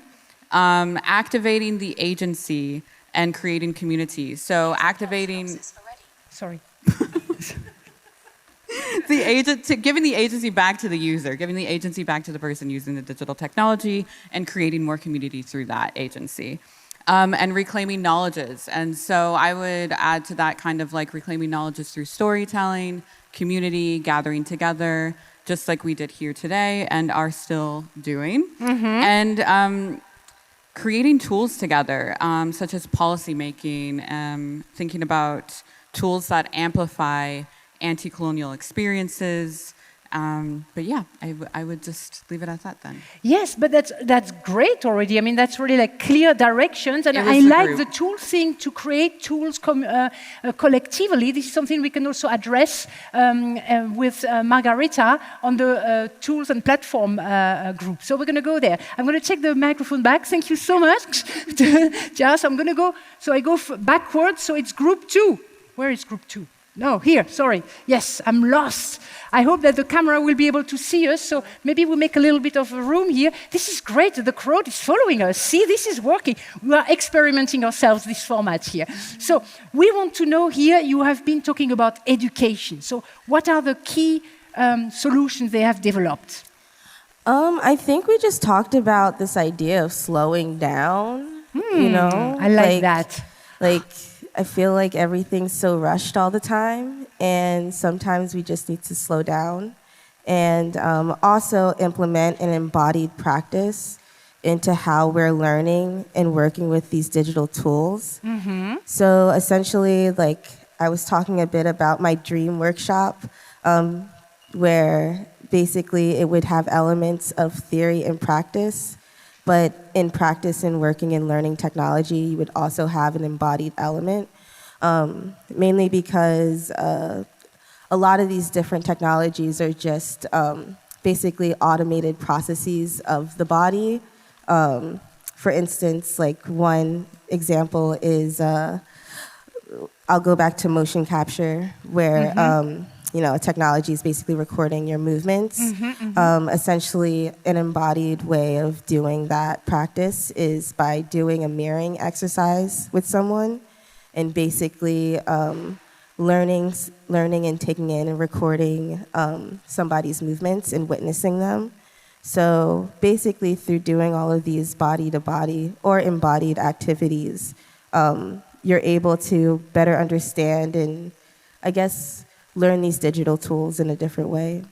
That's nice, and I'm sure you have quite a few institutions that would be interested in such workshops of embodiment and to educate us differently. I think that's a really good idea. And also thinking what we were discussing this morning with Anil and the AI and the artificial intelligence and the difference to being human and being embodied with the emotion, especially for creative people. So I think it's a super good idea. Thank you very much. Okay, then last group before last. Sorry, yes, yes, you are here. Let's follow us. This is great. I like this. Wow. Okay. Now that's okay. Yeah, because you see my okay. I'll shorten it. My brain doesn't work that way, as you all know. Got to see the context. Okay. So as so for those who are not there, art institutions. How can we approach now the fact that AI is really not to be thought away? Okay. So I think one comment was, thinking about first principles as an organization. What is AI? How does it relate to artists? Having a human-centric approach. Having policies, like specific policies around labeling, not releasing generative AI-created work publicly for lots of reasons. So like defining your own policies. Commissioning, so the work of commissioning research and prototypes and work. And thinking about like what questions you're asking in the commissioning. What does regenerative AI look like, for example? there was an interesting comment made, like we can't just be playful anymore. We've got to think about responsibility around big issues like democracy and the environment. And I think that also goes back to, like, it depends also what your practice is, what those what the values and the first principles are. For example, I work a lot around nonfiction, documentary, and journalism. And so I might have to have a different set of policies than someone who's perhaps doing music videos or other kinds of playful art, right? Because it really does matter that you can trust what you're seeing and that it's labeled accordingly. Public values, we've talked about values. It's not just about the artists, it's also about the audiences. What does your public engagement look like in your advocacy for audiences as an organization? It's got to have context and be place specific. Because what might be relevant to me in South Africa is not necessarily relevant to someone in Linz. So as an organization, you're obviously situated in place and you've got to speak to that place. We need to define research, but we can't just have PDFs that nobody ever reads. So some people are doing zines, online zines. There's also obviously bringing people, the art of gathering, like what it means to actually have people in a physical space in terms of conveying this information and sharing. But then this brings the big thing is who pays for all of this, right? So if you're commissioning work, you're gathering people, someone's got to pay. So that obviously is a huge question. Funding that's question. A problem, not a solution. I don't have a solution. No, we will do a specific workshop for that one. And then the last part is also, there is a bit of a tension sometimes between, the representation and the ethics, depending on who you are and your background. For example, there's a huge issue right now around Africa not actually being represented enough online. A lot of the large language models do not include indigenous languages or African languages. People want to be represented, but they don't want to be extracted. So what does that look like? And also who gets to actually define that? Which I think goes back to the decolonization conversation. Totally. I think we can connect the dots here. And who are the leaders of the organizations? And I'm saying, I feel like I have to say that at the end, as a white woman in Cape Town, do I get to define the values of the organization if I'm speaking for Africa? No. Yeah, exactly. And I remember we were discussing this as we were there in April, and how to actually hand over and deconstruct the construct of power, which is also deep into the infrastructures that we know here. So it goes totally with decolonization. Thank you so much for joining us. So I would say, so the rest of you follow me now and go back to the audience, because we're going to go back on stage to Margarita, and we want to know everything about tools and platforms.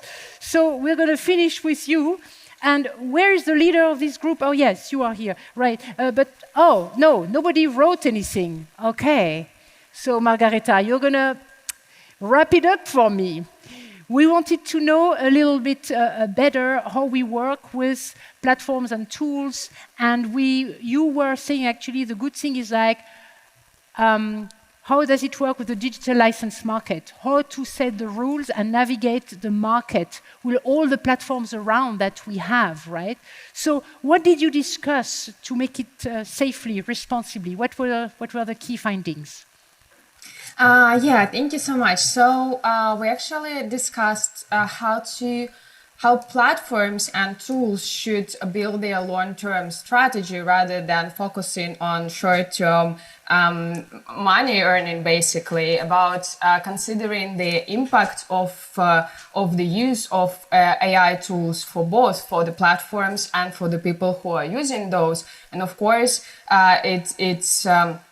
it's important to pick the right partners for you, where you know that they are ethical, that you can trust them. But furthermore, we discussed on the speecher's example, how we're not only providing a tool, but we're also encouraging voice talents, APO owners, to scale on their digital likeness, to make earnings out of their digital likeness. Because in our platform, it's possible for voice owners to join the platform and then to earn money through the platform using their AI voice. And this is actually the thing about creating tools together. This is our approach to creating tools together with our audience and with voice owners. So basically, our key earnings we got from our discussion is that it's important to think about long-term strategy. This is for both for the tools creators and for the artists and for the users of those tools. it's important to consider the impact of the use of AI tools. And it's important to try different solutions, to be aware of what you can do, what capabilities are there, what are the things that were impossible to do without AI and is possible now to do with AI. And obviously have hope, right? It's about hope here today. Yes, totally. And believe me, we send you hope too from our hearts here. And I want to say the really good thing that we have been doing through all the groups. It is obvious we knew we would fail with finding all the solutions. But we tried. We started something.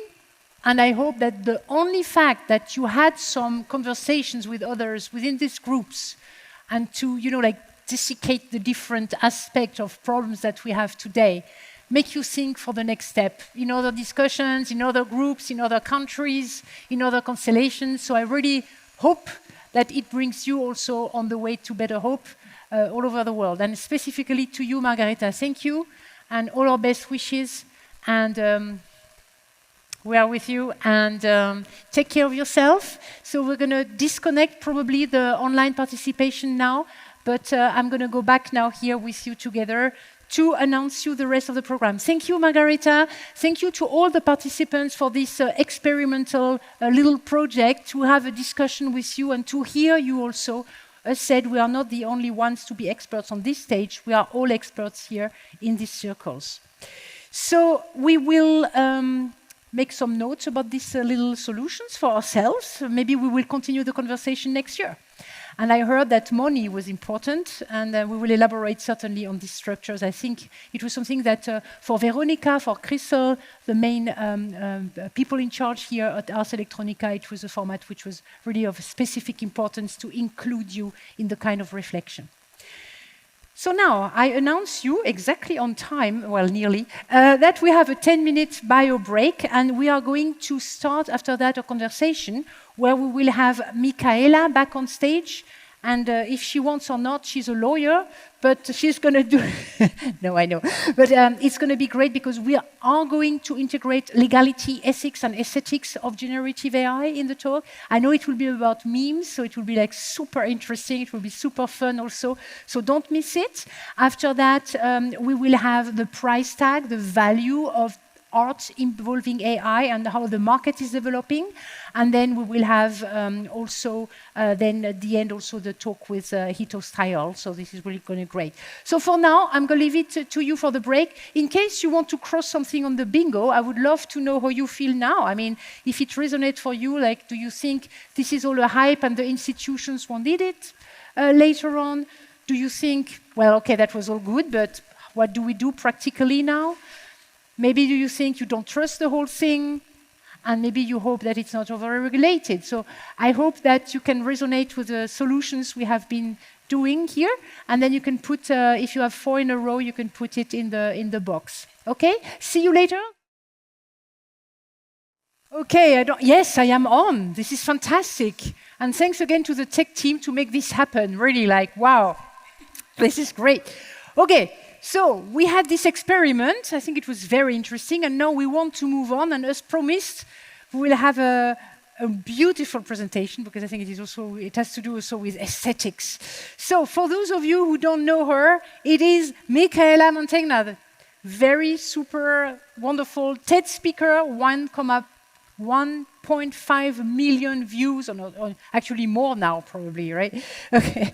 So very well known for her expertise in AI ethics, XR policy, creativity, copyright law. She says she doesn't identify as a lawyer, but she's quite good on that. And also, I think she's really a specialist on the legal side of AI. And she wants now to make a very interactive lecture based on your research of the regulation on intellectual property for the generated content. So I'm looking forward to this discussion. I do it fast. The stage is yours. Thank you to be there. Thank you so much. Can you hear me? Perfect? Yeah, thank you so much for staying, and thank you for being part of our experiment. I was not lying. I have 124 slides, so let's get to it. The plan for today. The plan for today is like 3 main topics. Talk about AI and creativity, AI and ethics and aesthetics, and then AI and copyright. We are going to touch a little bit upon that. The thing is that my curiosity starts with, we think that artificial creativity is like a modern concept. But if we go to history, we see that there were attempts to create automatas and artificial artists way before AI. We have the automatas that were able to create music, writings, paintings. We had robots interacted with humans and dancers. We have people trying to use procedural generation, like artists like Harold Cohen, trying to create procedural art. So why are we so bothered now by AI? And we are going to get that later. So first, artificial intelligence, and now we're thinking about artificial creativity. And I love cats, disclaimer. You're going to see a lot of cats in this presentation, but as many things on the internet, the story started with cats.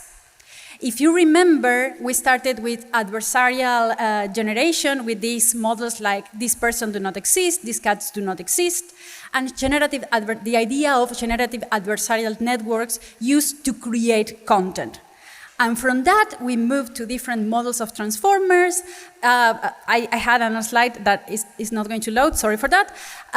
But we moved to a state that now we create hyper-realistic images, high-quality images going from that poor cat with 3 legs to these hyper-realistic images. So for me, it's like, it makes me think about what's creativity. And thinking about creativity, I love the 4 stages of creativity that mathematician Henri Poincaré thought about, thinking that creativity starts with conscious thought, like we are absorbing nutrients in our systems, we start with information, then we start to correlate that information in an unconscious way, then we have like sudden illumination, that idea that pops out, and then we verify that idea. So procrastination sometimes is also creation. And another scholar that I follow is Margaret Boden, which has a very influential book, The Creative Mind. And she talked about different types of creativity, because we have like the creativity, like a big creativity in terms of an idea that no one has before, and sometimes ideas that we individually have not thought before. So we started to see that at very different elements and very different definitions of what creativity is. Some of the elements that Boden finds is to be creative, something has to be new, has to be surprising, and has to be of value. And also, she distinguished different types of creativity. Explorational creativity, when we are like just trying to push boundaries of the state of the art. Combinatorial creativity, when we start to mix elements from different areas of knowledge. And then transformational creativity, which is when we shift completely the paradigms of the non-knowledge into a different state of the art. Think about cubism, think about like all these defining moments in art history.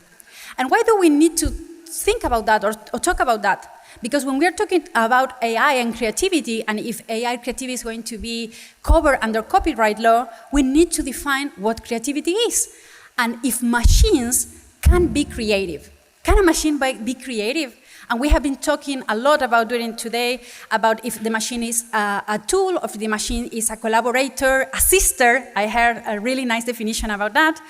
And Ada Lovelace, you wave yay for Ada Lovelace, one of the first persons that started to think about computation and the analytical engine that she created, defined something in a paper that later Alan Turing took from her. She thought that there was no surprise in machines, because everything that machine can produce is going to be within the constraints of its programs. So in the vision of Ada Lovelace, there was no creativity, no surprise, because the machine is going to be just a tool that creates what we tell the machines to create. But Alan Turing took a different approach. He said that machines can often surprise us, but that's not a problem of the machine, but about the human condition, because we are glitch.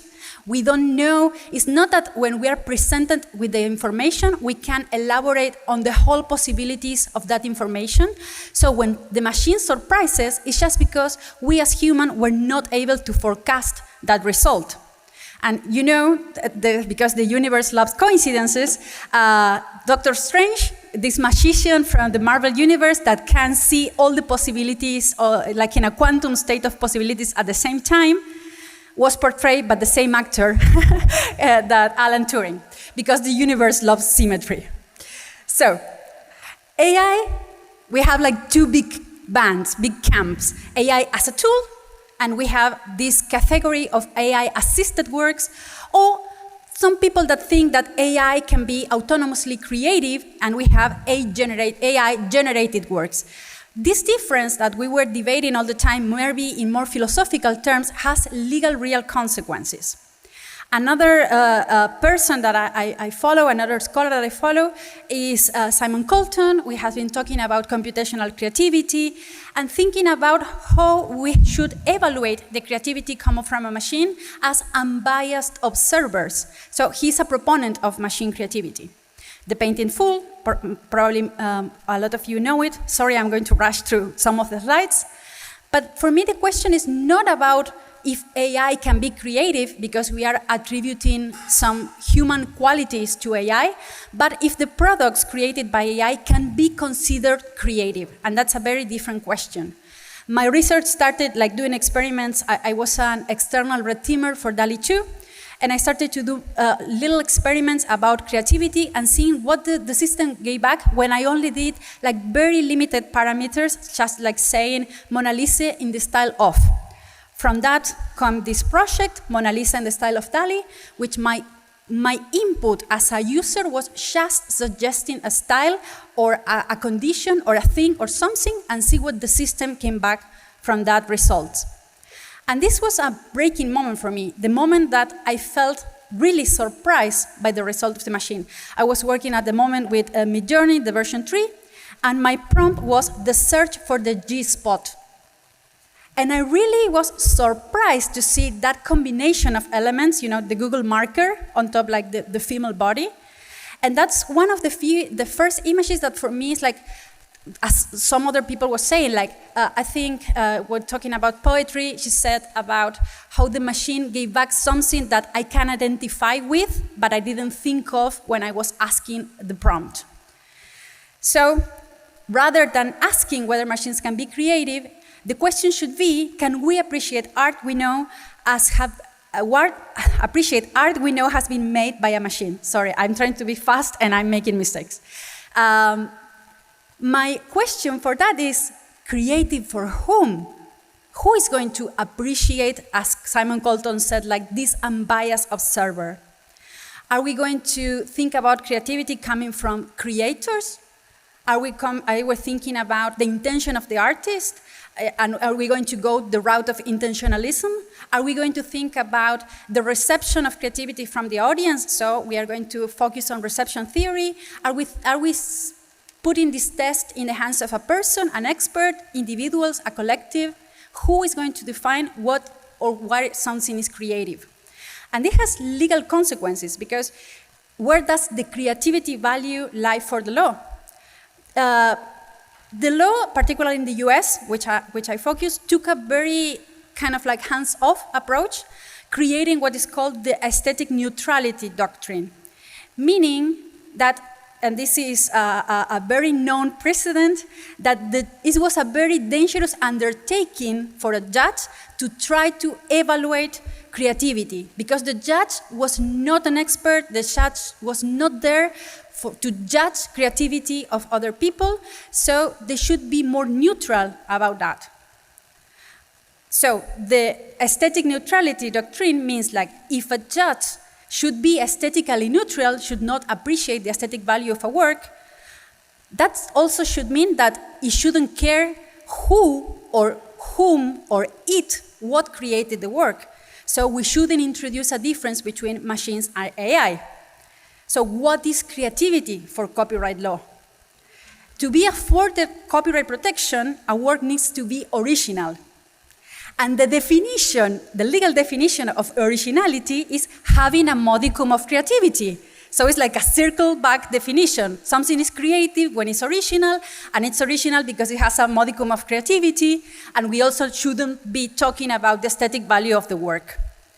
So, like, some of people here is as older as me, so might remember Aerosmith, life's a journey, not a destination, where creativity is also a journey, it's a process, it's not just observing the results. And the legal definition of creativity is more focused just on the product. So, if originality is a minimum of creativity, and creativity is something original, we have a very big problem in terms of legal definitions. Copyright should not protect just, copyright protects creativity and should not protect just human creativity. And I'm going to put inside the philosophical explanation of this. But also this question, can we as humans tell the difference between human or AI art? Even the experts in the room can tell the difference. Can we, and there was an exhibition here about like a Turing test of also for creativity, but can we tell which one is AI generated? If we have more time, I would do like the whole set, but just try with this one. Which one, please raise your hand for A, think it's AI generated. B, okay. B is AI generated. So we have almost like a split room. We can do the whole set with more time, and I will share the slides if you want to try it at home. Are you confused? Well, no worry, because it's impossible for us to distinguish. This was an experiment done by The Guardian in 2023. They took experts, and we also are seeing this happening all the time. Like a prestigious winner of a literature prize, after she won the prize, told, oh yeah, I used AI in this, which was a big thing. And also we have an AI that wins a human photography contest, and also a human that wins an AI contest with a photograph that is real, but it seems to be AI. And also we have artists that are being accused of being an AI. So definitely, this is the state of the art in this moment. We cannot tell if human or AI, whatever, and sometimes we don't care. But the thing is about what is reality is like, what is happening with AI is that it's creating a new visual language and a new semantic language. AI is creating reality. And this is consistent with like the previous research. This is what I call ontological aesthetics and ontological semantics, because AI is creating a lot of content that is being reproduced along the web, and when we interact with these systems, sometimes it gives us back wrong answers, but thus that answers, by force of repetition, become truth. And we have like the example with Google and the pizza, that the system lifts something from Reddit. So one of the solutions that was proposed by Google AI was putting glue on a pizza. Yeah. Also, it starts to change the way we see history, because it starts to change the representations. When we ask the system to create an image of something, it has a very specific idea of how to create that. So it has a very specific idea of who is beautiful, what is beauty, who is the most beautiful person in the world. And it says person, but you can see like it's mostly 90% female. And also, this has very real consequences, because we start to see systems built on top of systems when we have unattainable beauty standards. So AI influencers that take all these kind of like the worst things that we know of the internet and put it in a one beautiful envelope for people to consume.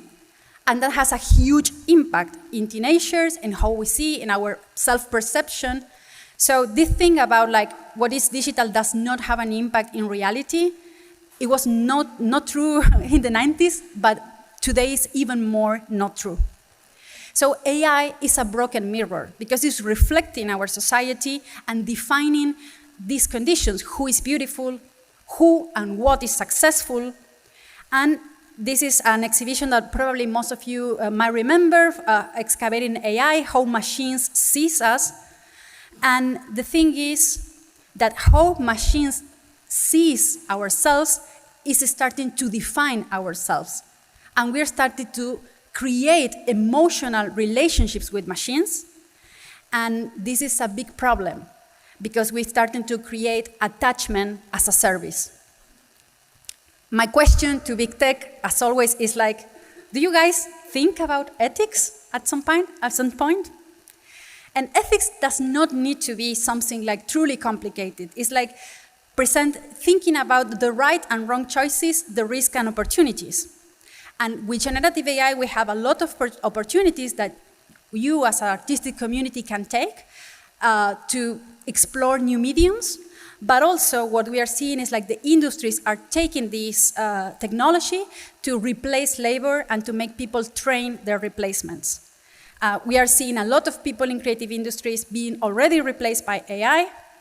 And one of the things I want to give as a takeaway of this talk is like we have a separation between what's legal and what's ethical. And sometimes we can agree that is unethical, but does not mean necessarily that is illegal. So if we have to picture the state of copyright law, generative AI, and ethics, that would be my 1 second answer. This is really complicated. But did generative AI broke copyright law? I'm going to skip a little bit the copyright explanations because Lisa is going to talk more about this. But there is so many points of friction, particularly when it comes what some of the things that AI do is mimicking styles. Styles are not protected under copyright law. Also, it's affecting the public domain because of the huge amount of content that is being created. And if it ends up protecting, it's going to shrink the commons. And the thing is like how we can rethink copyright. Is copyright broken? I very much think so. We're going to skip a little bit about these explanations. But the thing is something we talked before. Copyright is a modern creation. Because our culture was shared before copyright in a very different way. It was shared by repetition, it was shared by tradition. And now, if we have to be this very, very professional graphic that I did for you, we see like copyright is a really, really small part of the human history in terms of knowledge. And the thing is like copyright law is based on assumptions that artists create because of economic interest and that more copyright is more culture, and we are seeing that all these things are challenged by the current technological changes that AI is bringing and the digital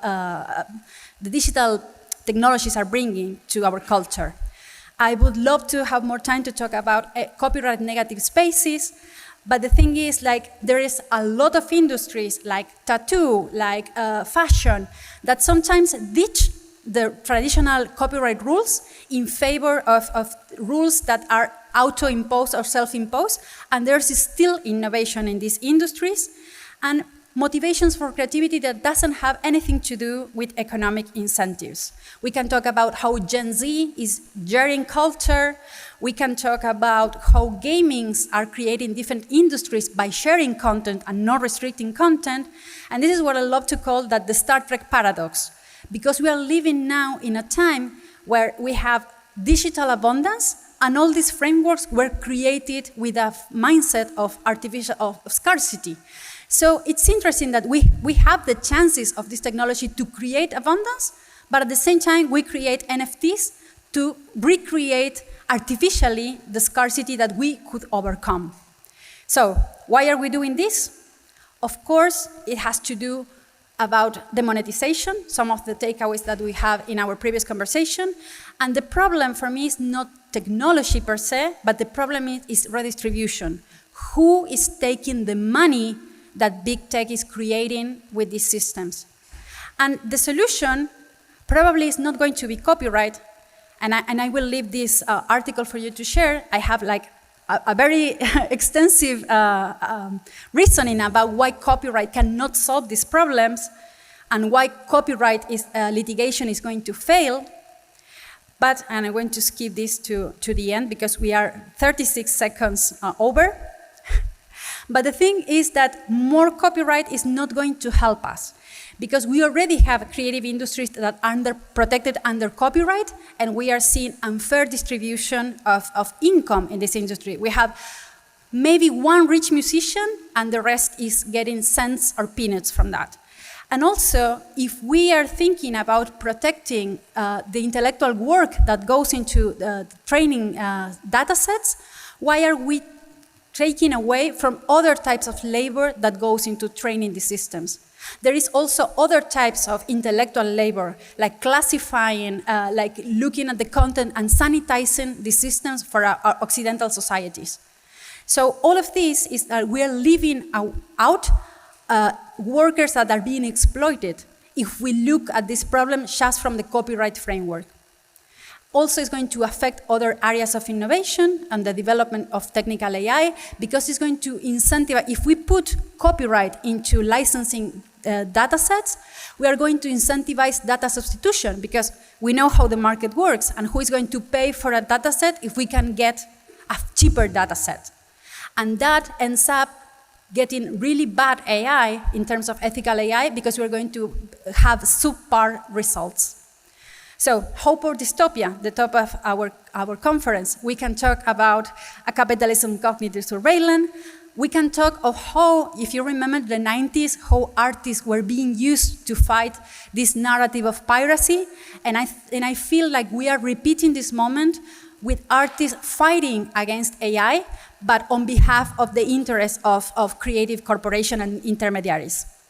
So to wrap up, the possible futures that we see is that copyright ends up eating its own tail, because we're going to create a lot of uncertainty on the content that we can or we cannot use. And of course, with copyright, it's never that simple. So instead of the Ouroboros, we had the Orin from the labyrinth.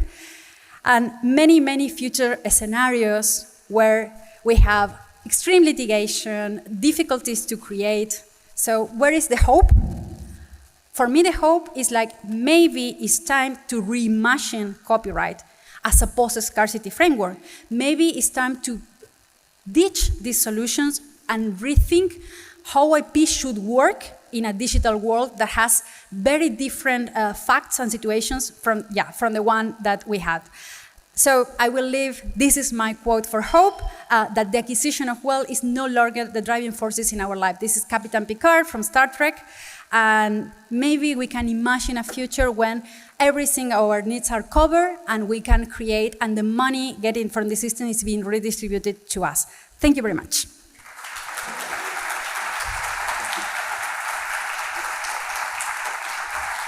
And we get over the 130 slides to you. Yeah. I mean, I didn't have the opportunity to see everything. I was making a couple of visuals. I'm going to read this later. I need to go back to this later. Thank you so much, Micaela. I'm sorry we don't have the time to have a real discussion on this, but this is actually very good and very inspirational for the following format. So we build it that way that we can go now with more inspiration into the next session, which will be about assessing the value of art. And I think that Micaela was giving a lot of these insights, so to speak, so that we are ready to go into that reflection.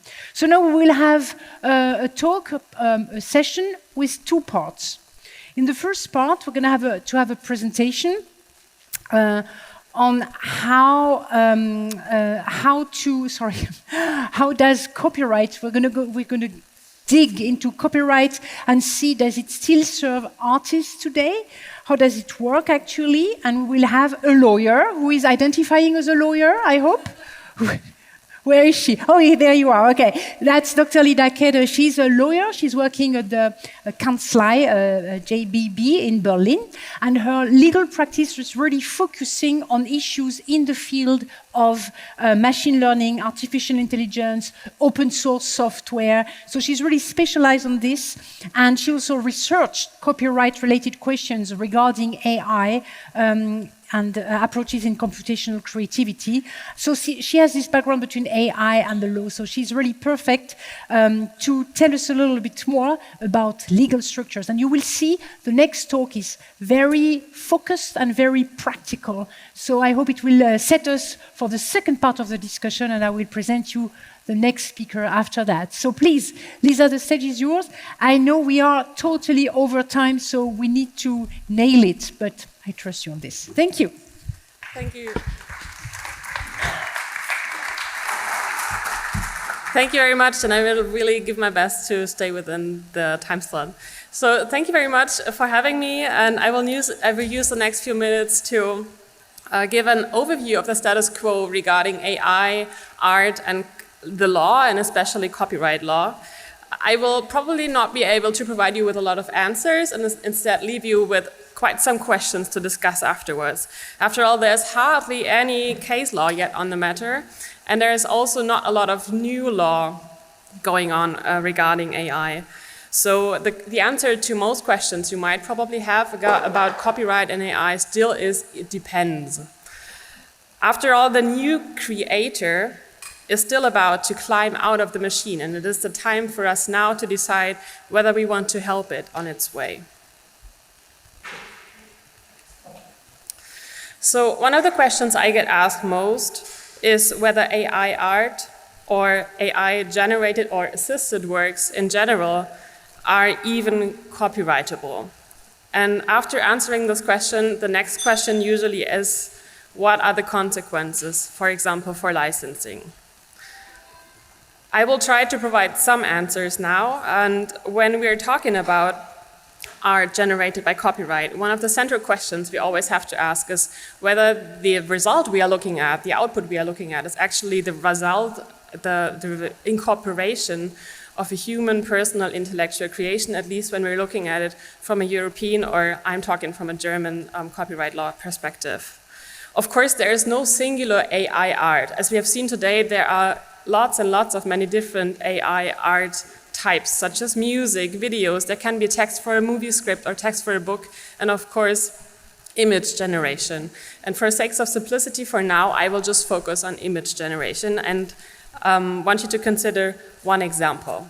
So to provide an image for this presentation, I just prompted ChatGPT, which in turn uses DALL-E as an image generation tool, to provide an image for the title Creator Ex Machina, and this is what it came up with. And then I had the idea to have actually a human help this new creator to ascend from the machine. So I prompted it again to please insert into this picture a human helping the creator to ascend out of the machine. We can see that both of these creatures most likely are robots still, so the machine didn't really make it a human being. And of course, also, the new creature inserted into the picture is also being seen at the bottom and not at the top, pulling it out. So I thought they both look like robots, and I asked it again to please make one of them human, and after some iterations, it actually inserted a human being. Just as a side note, it looks like a white male, so this is also why data quality matters a lot. So the human should pull out the robot from above, and as we can see here, the human is in the lower left side of the image, so I asked it again to please have them change places. And as you can see throughout these images, the image does not change a lot, so it only gets adjusted a bit every time I prompt it. So I asked it to please have them change places, and after some tries, it actually works, and then I noticed that the human almost looks naked. I don't like that, so I asked it to ask some clothes. And after some iterations, that works as well. So now we have a clothes man, which is at the bottom left corner again. So I ask it again to have them switch places, which then again works after some tries. And this is the result that also I was pretty satisfied with. I tried to have it make more look like the human actually pulls the creator from the machine, but that really didn't work, and the human ended up in the lower left corner again. So I left it like this, and I really feel like this kind of incorporates the idea that I initially had. So let's stay here for a second. What I'm trying to say is that I would not have been able to create this by myself. So I wouldn't have been able to draw this.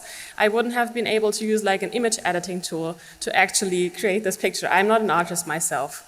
But what I'm trying to sneak in here is that I think this is a pretty neat tool to lower access to the arts, or like arts, like fast arts if you want, that people who do not have the skills to express their creativity by traditional art forms such as painting may resort to these tools to actually somehow express their creativity in a new way. So I think this is something that is also really changed with AI tools, because some months ago, especially some years ago, these tools wouldn't have been able to produce output like this. And some months ago, they would have produced a different image every time you prompted them. And what this tool is now able to do is that you can actually use it as some kind of editing tool, editing parts of this image specifically. So you have a lot more control over the images than you did have before. And this matters a lot when we are looking at the question of copyrightability.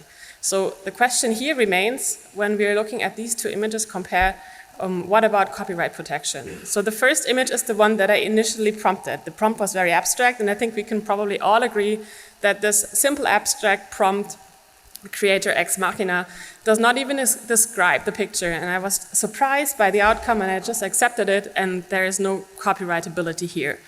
But I'm not so sure about the picture on the right-hand side, because it was an iterative process. Of course, it could have gone a lot deeper, a lot more into the refinement of this picture, and a person more skilled in prompting could probably have pulled out a lot more than I could now.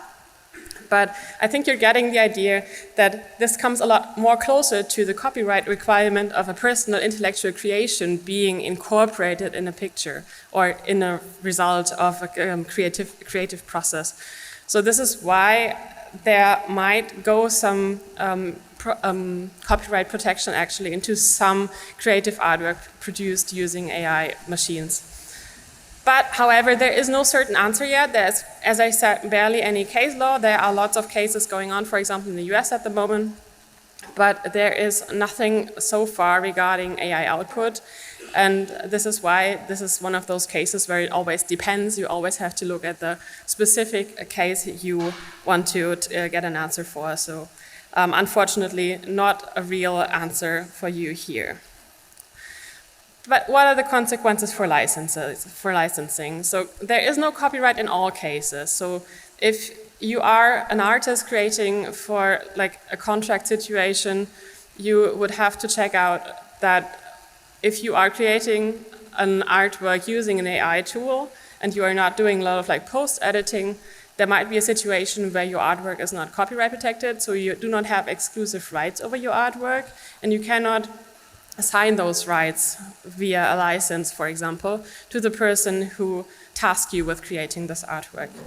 However, if you are taking the artwork as an inspiration, or the output of the AI system as an inspiration, and keep on editing this output, that might actually lead to copyright protection. So at least for the part that you are adding to the work. And of course, also, what I've been seeing is that there are currently more and more contract clauses prohibiting creators from using AI in creative processes. Probably not like in spaces like this, but if you are a writer, for example, writing a book, there might be a contract clause prohibiting you from using AI, so keep an eye out for that. I've also been asked whether we can apply Creative Commons licenses to AI. And for example, the Creative Commons Zero license is one of the license types of Creative Commons, and it's basically a public domain dedication. So you're stating that your work is not copyright protectable or not copyright protected. You do not want to claim any rights either. This is totally fine if you're using AI, and there's nothing speaking against it. It's a bit different with Creative Commons by or Creative Commons non-commercial licenses, because there you're actually claiming copyright of the law of the work and trying to assign it to somebody else, which only works if you're actually the copyright holder in the work.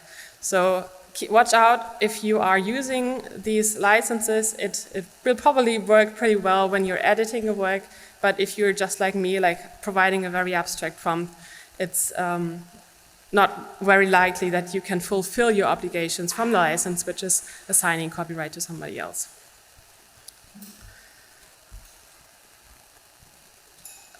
But if we see now that there is like a gap of copyright protection, especially for fast AI art, what can be other measures of protection?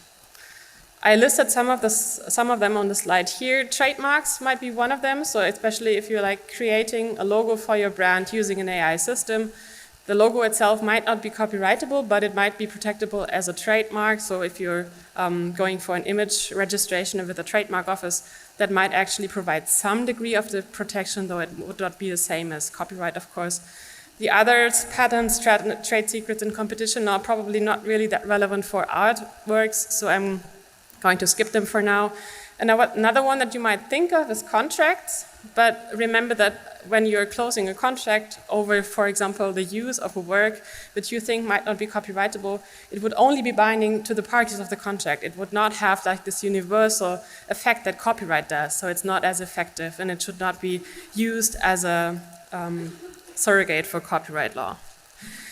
So in the end, it is up for discussion for us whether we want to create a new legal instrument, possibly on the basis of copyright, to protect fast AI art, for example, in a similar fashion to what we are doing with photographs right now, by establishing a right which would be called a neighboring or related or adjacent right to copyright, because it is very similar to copyright, which would not be requiring a copyrightable work, so no human intellectual property and no human intellectual creation in the work, but which would be merit-based. So for you creating the artwork using an AI system, for example, could have like a short period of protection, could have some other shortcomings compared to traditional copyright, but we do have to keep in mind that whenever we have such comparable right situations, and one of them is awarded less protection than the other, there's a lot of incentive for people to hide the fact that they are using AI, so it might not be as effective. When we are done talking about how AI art could be protected, we also have to look at the other side, how we might want to protect our artworks from being used, for example, for AI training. And this is especially relevant in Europe, since the EU introduced a text and data mining exception into copyright law, and the member states incorporated this into their national copyright laws in 2021, so it's been there for about 3 years. And it is debatable at the moment still whether this text and data mining exception applies to AI training and to analysis of artworks by AI. At least in Germany, there's a bit of a discussion going on about that at the moment. But if that were to be applicable to AI training, it would mean that anyone could download and copy copyrightable works, for example, from the internet, and use them for machine learning purposes or for AI training purposes, without a license and without having to pay the author for anything. However, this text and data mining exception does provide for a possibility to declare a so-called reservation. So you as a rights holder can explain that you do not want your rights to be used for AI training, but you would have to include, for example, a statement on your website that you do not want your works to be used for AI training. There's some discussion also going on how this reservation would have to be formulated and in what format it would have to be. The German and I think also the Austrian lawmakers decided that this reservation has to be machine readable, but they did not really define what machine readability actually means. So there's some opinions that say that also if you can declare it in your terms of use on your website or the imprint, that would be sufficient. Others claim that you would have to have it in an actual machine readable format or use kinds of like protocols like the robots.txt to declare a reservation in a similar fashion to how we give information to search engine bots. So if you are interested in this topic, I highly recommend researching the terms robots.txt, xrobots.txt, and also maybe checking out the QR code, which leads to a new subgroup of the W3C consortium tackling the issue of text and data mining reservation and trying to come up with a protocol of how to provide for machine readability when it comes to text and data mining.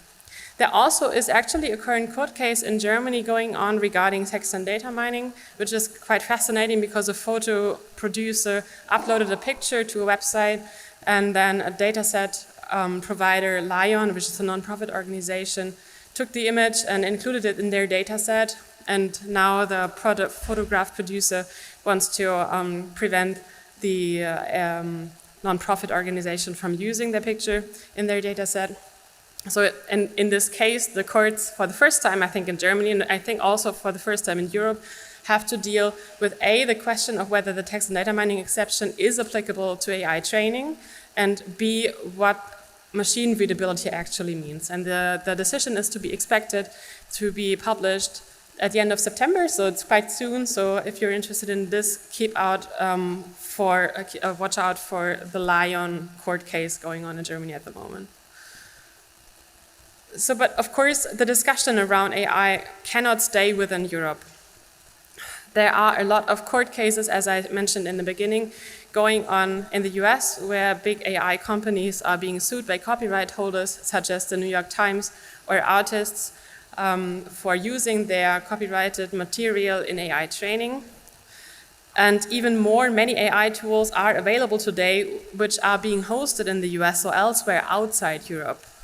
And with copyright, it is always a matter of where the relevant action takes place. For example, when you're downloading copyrighted protected training data in Austria, which is hosted in the US, Austrian copyright law actually applies. So the text and data mining exception might apply to that work, even though the copyright holder in the US might have no clue about the possibility to declare a reservation about this text and data mining. And on the other hand, if the US courts were to decide that fair use doctrine applies to AI training, so any data can be used for AI training, an Austrian artist would have no chance of preventing somebody in the US from downloading their images for AI training. And this is something where AI law gets more and more international. And to take it back to a more positive note of hope of this today's conference motto, I think that at least for the legal professionals, it gets more and more important to be aware of what is going on in other states regarding AI and copyright law, and to maybe even have the chance to move more together in order to work it out how to deal with these subjects. So some of the key takeaways are that some AI art may be protected by copyright, other AI art may be in the public domain and usable by everybody who gets their hands on it. And we should therefore consider which measures there actually are for protection, such as post-editing, Creative Commons licenses for edited parts, maybe even trademarks, or whether we as a society want to discuss new legal tools. And last but not least, every artist now has to decide for themselves if they want their art to be available for AI training and to be a part of the commons, as we heard before. So using Creative Commons licenses will generally allow AI training. This is something you might want to take away also, because it has a section in there allowing legal permissions to be prevalent to what is in the license. So if you're using a Creative Commons license on your work, you are at the same time allowing text and data mining. Doing nothing, so not declaring a reservation, will also lead to the possibility of text and data mining. And if you do not want your art to be training data for AI, you might want to declare a reservation. So look into how that is being done. And AI systems are becoming more and more powerful tools to provide access to arts, and they may as well be useful, to be positive again, as a sparings partner for artists, augmenting intelligence and augmenting creativity. And we just have to decide to which extent we want to make use of these new possibilities this new creator, which is currently climbing out of the machine, has to offer. Thank you.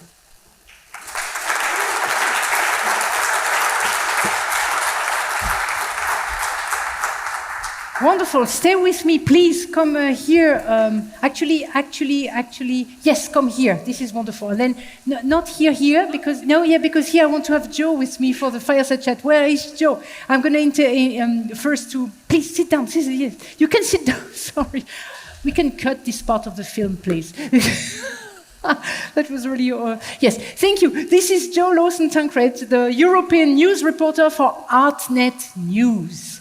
And let me please introduce you to her, because she has covered the art market and the art tech stories for quite a while already. So this is why we really wanted to have her with us. And you don't only work for ArtNet News, but also Apollo, the Financial Times, BBC Culture. So if there is a voice who can really talk about this It is Jo, definitely. She's also trained in coding and machine learning herself. She was a research associate at the Vasari Research Center for Art and Technology at Birkbeck. And she has a book coming up. So today we're saying, like, I usually don't do promotion for any books, but when the books are really, like, spot on what we're discussing, I need to mention them. It will be AI, end of the day, AI and the arts market. It is going to be published on the 31st of October, so we have only hardly 2 months to go, which is great. It will be really a first book to have an approachable introduction for AI and the art market professionals, and being really practical to consider the AI impact on the mechanism of the market, right? As a business tool, but also as an artistic medium. So it's going to be really super interesting. And I want to know actually a little bit more about that. So I'm going to have a little discussion with Jo together about the market. But Lisa, you are staying with us because at the end we're going to have a couple of questions with you, if you like. Right? Yes. Oh, sorry, I didn't see that you didn't have a microphone. Please go for it. It's on already. Is that on? Yeah. It is on, right? This is great. So tell me a little bit more about the book, and why do you think it was really important from the market point of view to really write that book? What do you think is the most important angle you wanted to approach there?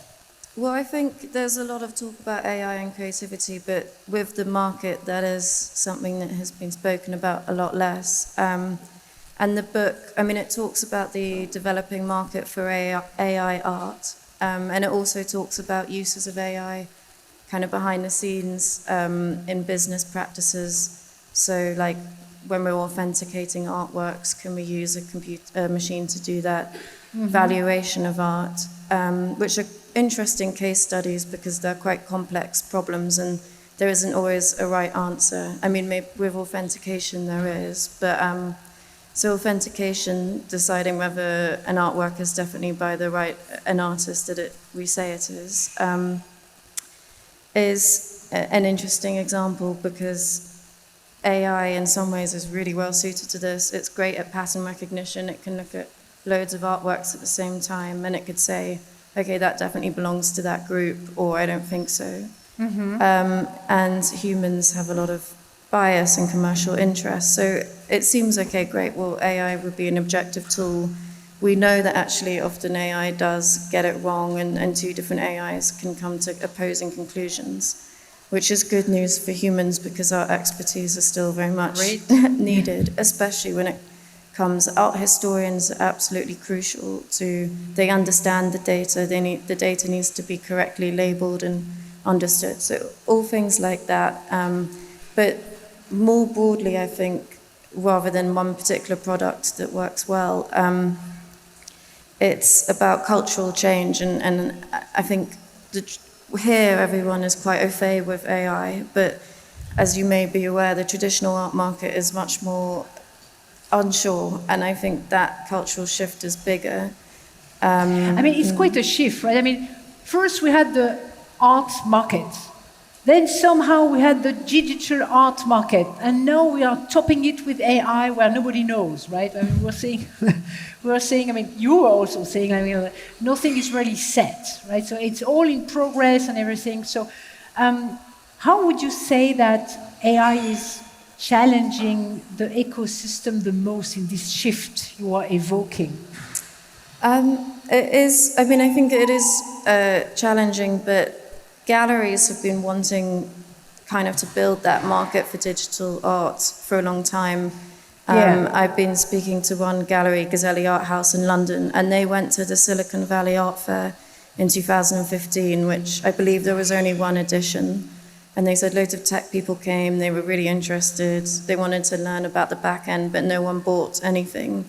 And so it's desperate to kind of get these tech people to collect. And so, we've changed that now. NFTs have really opened up this new class of collector.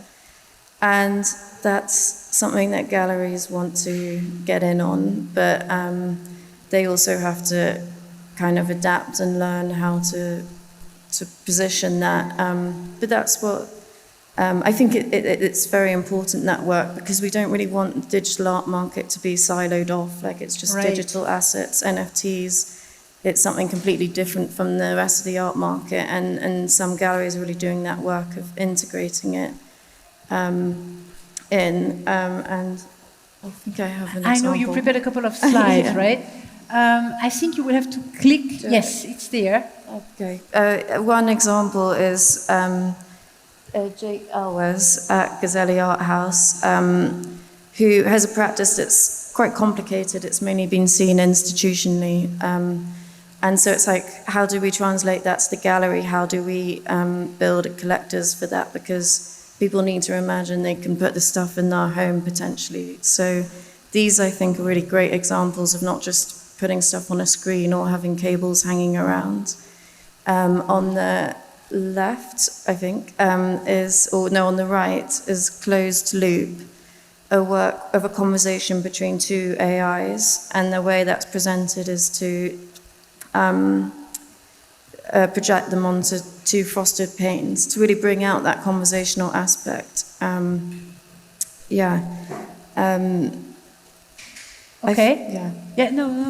I would love to maybe go deeper with you into this. I see the shift in the market and the ecosystem will shift, that's pretty sure. I would like to know about the income stream and the value chain. I mean, is this going to change and how? I mean, we talked already about copyright and licensing and we don't know, etc. But I mean, we are working on it, right? This is why we have lawyers coming to conferences to talk to artists and to the ecosystem and to say like, well, we are working on this, right? So they are working on it. This is great. But what do you see happening with these shifts you are analyzing in terms of income streams? Where is the money, so to say? I think with the rise of NFTs, that was very rapid, and that was a bubble.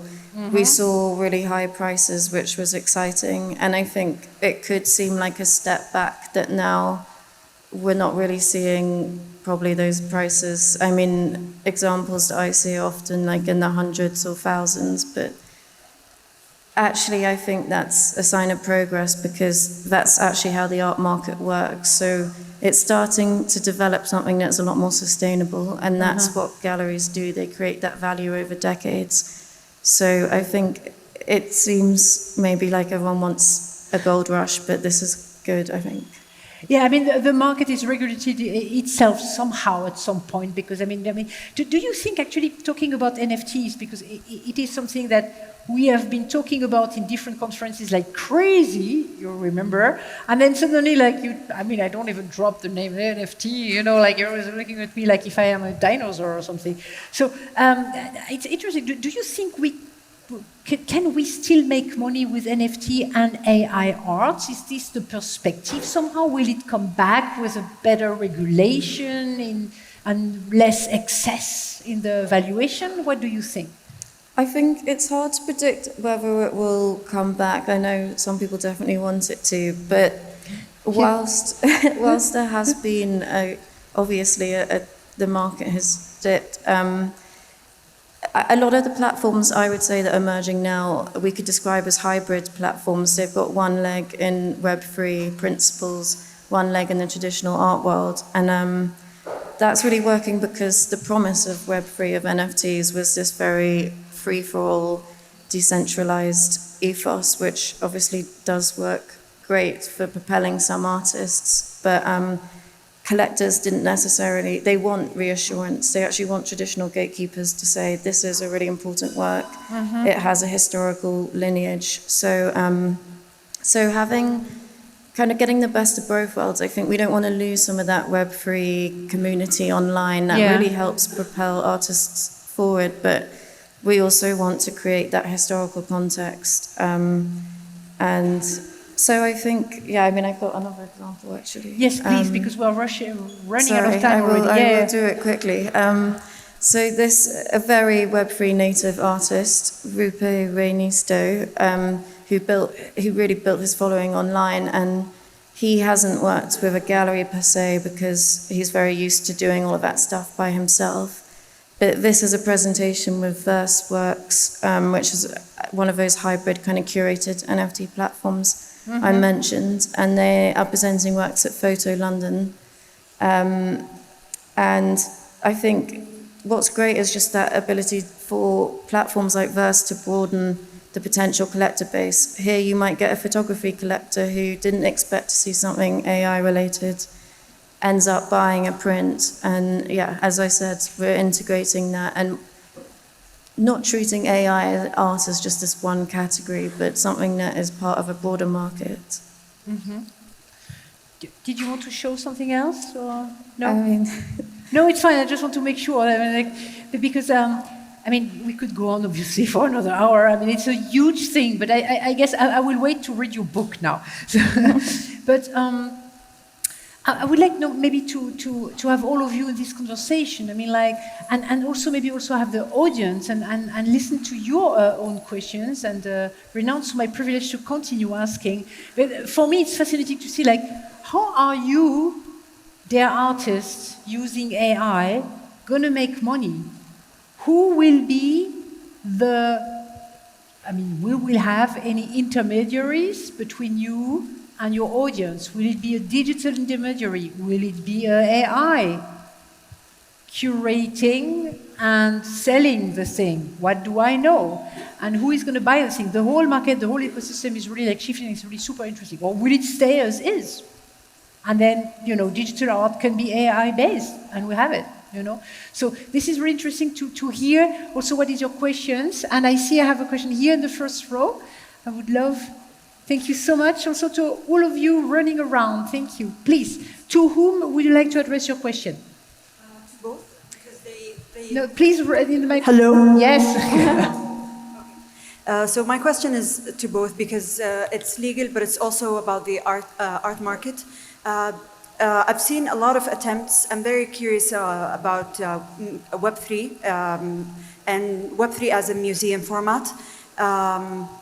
Do you think, or don't you think, that Web3 can be a good solution for copyright issues, for authentication, and for decentralization as well?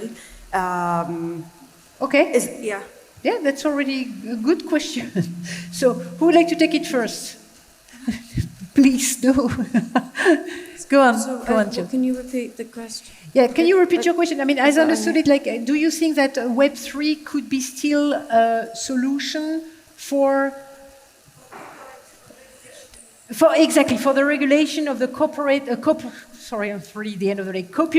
issue, for the copyright issues? Can it be a solution? Okay.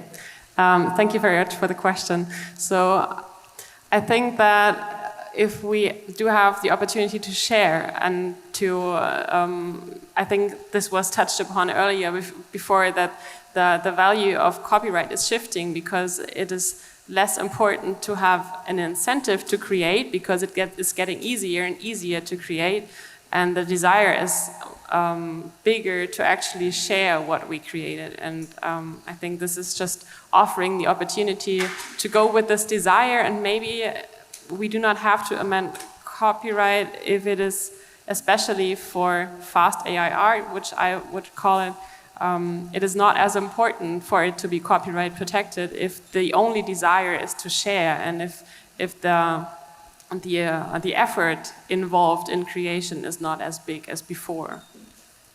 Okay. Does it answer your question?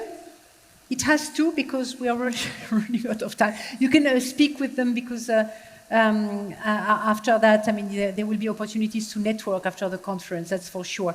I think we are out of time. I wanted to ask a last question. May I have a last question? It's 24, and does anyone have a short question and not a lawyer answer saying it depends? No?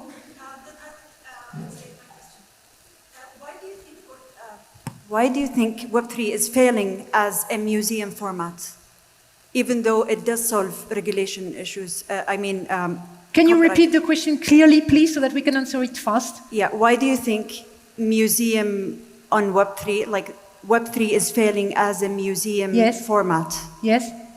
Why? What do you think of it, or why? Why is it failing? Because it is failing. There's a lot of attempts. Okay, so do you want to answer? I think I'm not an expert on the museum. Web3 museums. No, Sorry. okay. Okay, so that's fine. We don't need to elaborate on this. We are over time anyway. So thank you for the question. But I mean, we can still, please, is anyone into Web3 museums in this room and is able to engage into a conversation?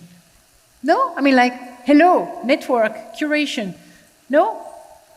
Okay, well, I tried. Thank you very much, and I hope that you will be able to engage with the audience also afterwards. We only have one session left now, and then after that, I'm sure you can engage into further conversation. Thank you very much. Thank you. If you want to hear more about my book, come find a flyer. Okay, I just need a little glass of water, and we're going to take it to the next format. Oh, okay. Whew. Okay, good. So now we are nearly done, and we want to finish as we have started. We started, as you remember, with a fireside chat. Together, I was having a discussion on where does it start with creativity together with Anil Seth. And now I want to have a fireside chat with someone who is somebody very special, and I'm super happy because we wanted to finish with a visionary ending also. So we decided to close the day with Hito Steyerl, who is really a visionary filmmaker, a moving image artist, a writer, an innovator of the essay documentary. And she has a very specific position, so to speak, as a critical view on AI, which is the role she sees at the art world. She has a highly discursive position between the fields of art, also philosophy, and politics. So this is great for us to explore and also challenge and see what we have in the late capitalism, social, cultural, and financial imaginaries. So we want to connect the dots together, and I'm going to invite her to join me on stage now. And actually, we can be in a fireside chat situation on the sofa now. If you want to have a glass of water, please go on. So this is great because I know you have been following the conference. Did you say all day? I think they're all on. You just need to. Wonderful. Yes. Can we have the test? Hello, hello. Yes, you can. Yeah, mostly all This is day. great. Thank you. You're welcome. You did a tremendous job. Oh, thank you so much. No, I'm not finished with you. The thing is, now I am challenged. I mean, I was challenged, and I was challenged all the time because of the time constraints also. But I'm very interested to hear, because you have been here nearly all day long, or all day long, actually. I'm not sure where. Did you arrive? Almost. Did you see Anil Seth at the beginning? Okay, this is great. So I would love to see maybe your real-time reaction, so to speak. Like, what was interesting to you? What was resonating to you? And maybe you did the AI bingo with us. Okay, well, I mean, it's hard to summarize. Obviously, such a rich and diverse, field of questions. But one thread of ideas that stayed with me was the discussion of tools and instruments. Because I think that we have been discussing a whole variety of different tools and instruments today, and we're still lacking a sort of differentiation, right? A way to evaluate these different tools and instruments. And I think that's pretty simple, honestly. A tool, in my view, is something quite simple, as Professor Seth also explained. He used the example of a fork. Mm-hmm. I'm going to use the example of a hammer. A hammer is something very trivial, not very trivial, but trivial enough. You're able to own it, you're able to use it, you're able to break it, you're able to repair it, and so on. With an instrument, it gets a little bit more complicated. I'm always using the example of the John Deere tractors in the US. So there were farmers who bought tractors as instruments, so to speak, but they were not able to own them anymore. They were only able to lease them because John Deere retained the power to update the software, to own the software for every kind of firmware update. The farmers had to come to the shop and so on, and they ended up hiring Ukrainian hackers to sort of, fix their own tractors. Mm-hmm. So in that sense, they didn't have any more control over their own instruments. And I think that's a question to consider really in the context of AI, because in many cases, these systems use you as a tool, right? And instrumentalize you also as an artist. And I think that's a very interesting way to distinguish these systems from one another.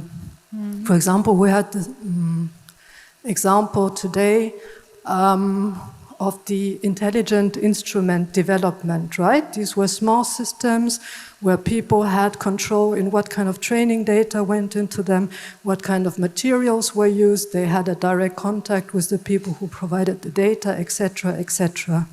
But this is very different from a, let's say, video generator system where you have no control over the model. You don't know what goes into the model. I mean, you assume it's stolen data, of course, but you don't know. You have almost zero control over the settings. You don't have any sort of control over the infrastructure whatsoever. You cannot see the code, etc., etc. In this case, I think you're becoming the instrument somehow. You're becoming the instrument that is being trained, you know, is being trained to use a certain set of tools, and you are being the resource, in fact. You are being the raw material. It's your data, it's your labor, it's your attention, etc. Absolutely. And it resonates also with me, reminding also like there is an excellent TED Talk of this year by Helen Toner. And she was saying we are about to reproduce what we do with social media. So yeah, absolutely. We are the product, I mean, basically. Yeah. And in that case, it's even worse than that. We are not only the product, we are the, I mean, in French, there is a terrible expression of a chair à canon, which is like sending people to the war on the front line to be killed, basically. And this analogy, even if I don't like to use vocabulary dedicated to war, in that case, there is something really like mortiferous, so to speak, like we don't even realize sometime, right? Mm. So I appreciate that you are also mentioning this and this very nice differentiation for us to be aware. We were having a discussion about awareness also before about decolonization, so it is the same kind of thing. We start with being aware, and yes, it is really like difficult when we have absolutely no control. Actually, it's not even having a control, it's having about not even the knowledge, what you were saying. We don't even know the code, the algorithm. Yeah, it's exactly. like a slot machine. Absolutely. Yeah. A black box. Yeah. So, okay, so do you think that, I mean, you have used AI for some artworks already yourself, right? So how exactly did you use it so far? I started using it in 2016. Mm-hmm. This was a very old algorithm, an RNN actually, which was called WAFnet. Audio synthesis algorithm. I've used next frame prediction algorithms, different sort of GANs, etc. And I used a little video generation, but I don't really like it, the current type of video generation. Mm, okay. Yeah. So I think it's interesting what you said also, like you don't control the thing and actually the system is using you as a tool. Mm-hmm. So it seems to me we need to reverse this power relationship, so to speak. So it is all about the political economy of AI also, which has to be considered when we are using these big tools, mm-hmm. which are untransparent and which are exploitative. So is using them a way to support an ecosystem? I mean, or let's ask differently. Is there an alternative?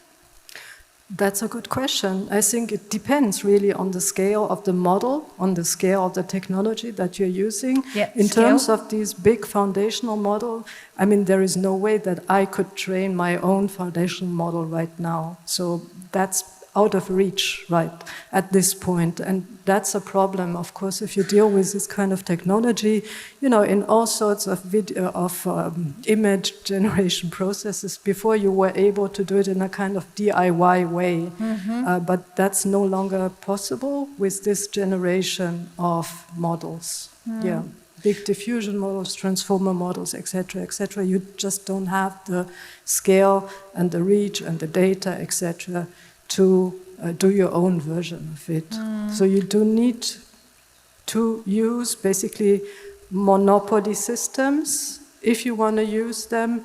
At the moment, there is no alternative. I mean, it's interesting actually, because I see and we are researching all the time for conferences, but also for the client jobs we do about like visionary futures. We are scouting hundreds of new AI startups. We have a data bank of experts, of new, like things like waking up and coming with a tool. And it's interesting to see what the workshop we had with Speaker also before. They also started as a small thingy, and then they realized, okay, this becomes more important. They are into deep fakes and etc. And suddenly they are a platform, but they are not working with a US system. And then it's all about like which ethics you use, which safety are you guaranteeing to your clients, and etc. I would like to know, do we have any AI startups here in the audience? Anyone? Oh, that's interesting. But do we have people in the audience knowing new AI startups? I see someone here. Great. Are you a startup or do you know AI startup? You are. You didn't dare to answer the first time. Okay, I get you now. This is great. This is great. Where is your startup base? Just for me to know. Stockholm. Okay. So in the European space, this is good.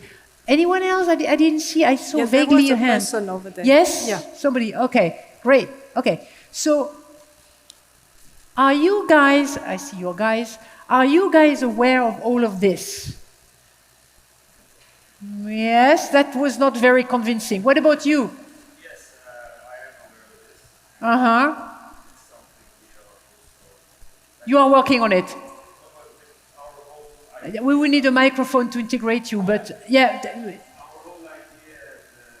Can we have a microphone? I would love to integrate this in the conversation very briefly, please. So you're working on it, and your whole idea is to go on? Our whole idea is to, first of all, democratize the technology. So we have a solution here, yes.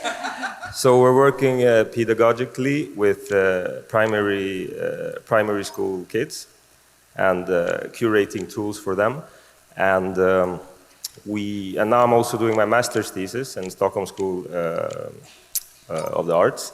And then I'm going to dive even deeper into exactly this issue that you're talking about now, like data sets and stuff like that. Good. Yes. Very good. Well, I'm glad to see that there is somebody in the audience working and aware about this. So this is really good. So, so it will depend on the scale of the technology. We saw also this with a wrist picture. So, it's kind of really ironical to me. I really appreciate your plan to democratize, the industry totally, but we are talking about AI and it transforming everything in a context where basically right-wing forces are taking over everywhere. There's wars happening. So democracy is not on a good path right now, and AI is at least running in parallel, if not involved very directly in this process, right? Yes, I understand. It's not really helping democracy right now. No. Yeah. I think we would have to define again this. We had this discussion also, you remember, in the second, for those of you who were there, if AI is democratizing creativity. You remember it was Paul Trillo who was saying this, it was also helping for everybody to have access. Which is not completely true, and I was mentioning this also in the moderation. It is not completely true, because who has actually access to the technology, right? So, in your role, you are also teaching at university. So, what is the attitude of your students about this specific angle? Which one, AI? Yes, sorry, yes. Yeah, they are dealing with it. Yes, okay, you're right. So how do you see the next generation coming up? Is there any awareness about the fact that it is not completely accessible, it is exploitative, it is not inclusive? Do you see this coming in this next generation? Partly. Only partly? Yeah.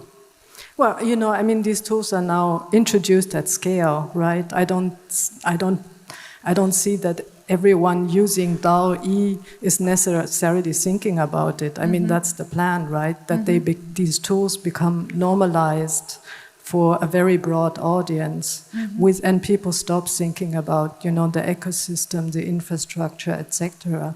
The thing that's really ironic to me is that, there's this whole rhetoric of transformation around AI. AI is transforming everything, which to some degree it is, but it is also transforming everything in order to stay exactly the same. That's really interesting right now, because, for example, the question of property, or who owns what, or who controls what, is not touched at all, right?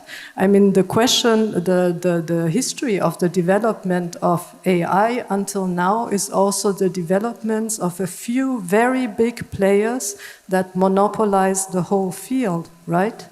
So in that sense, it's transforming everything in order to radicalize the existing society structure, right? That's interesting.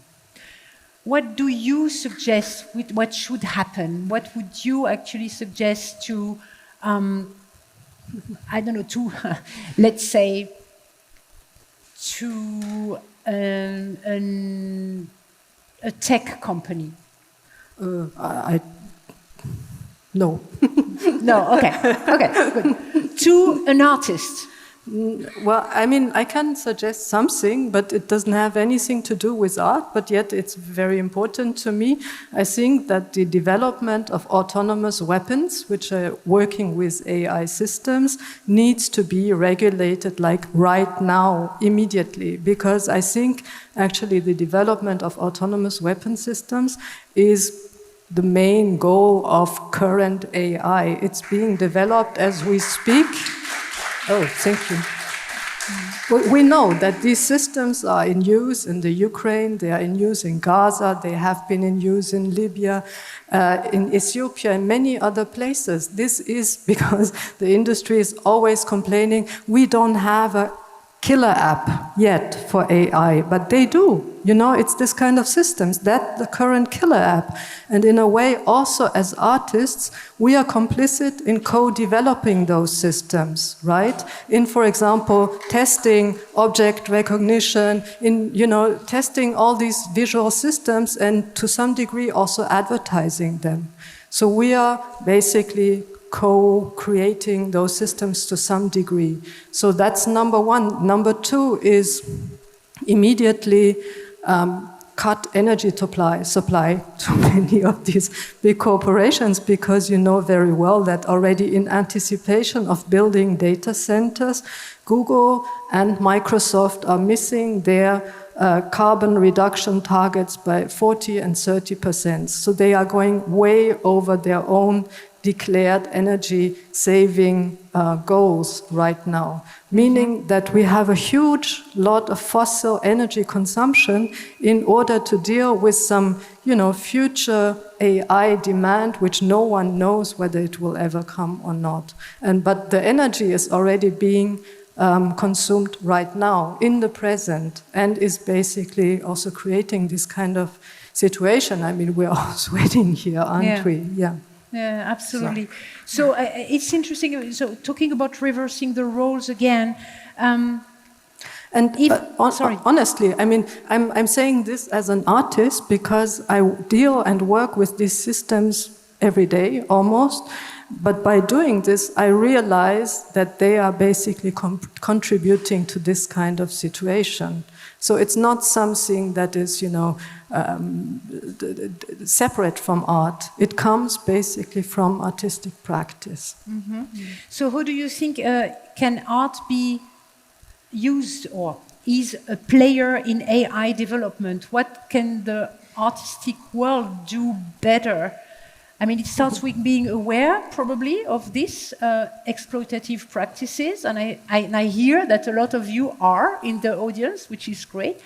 But what else do we need? I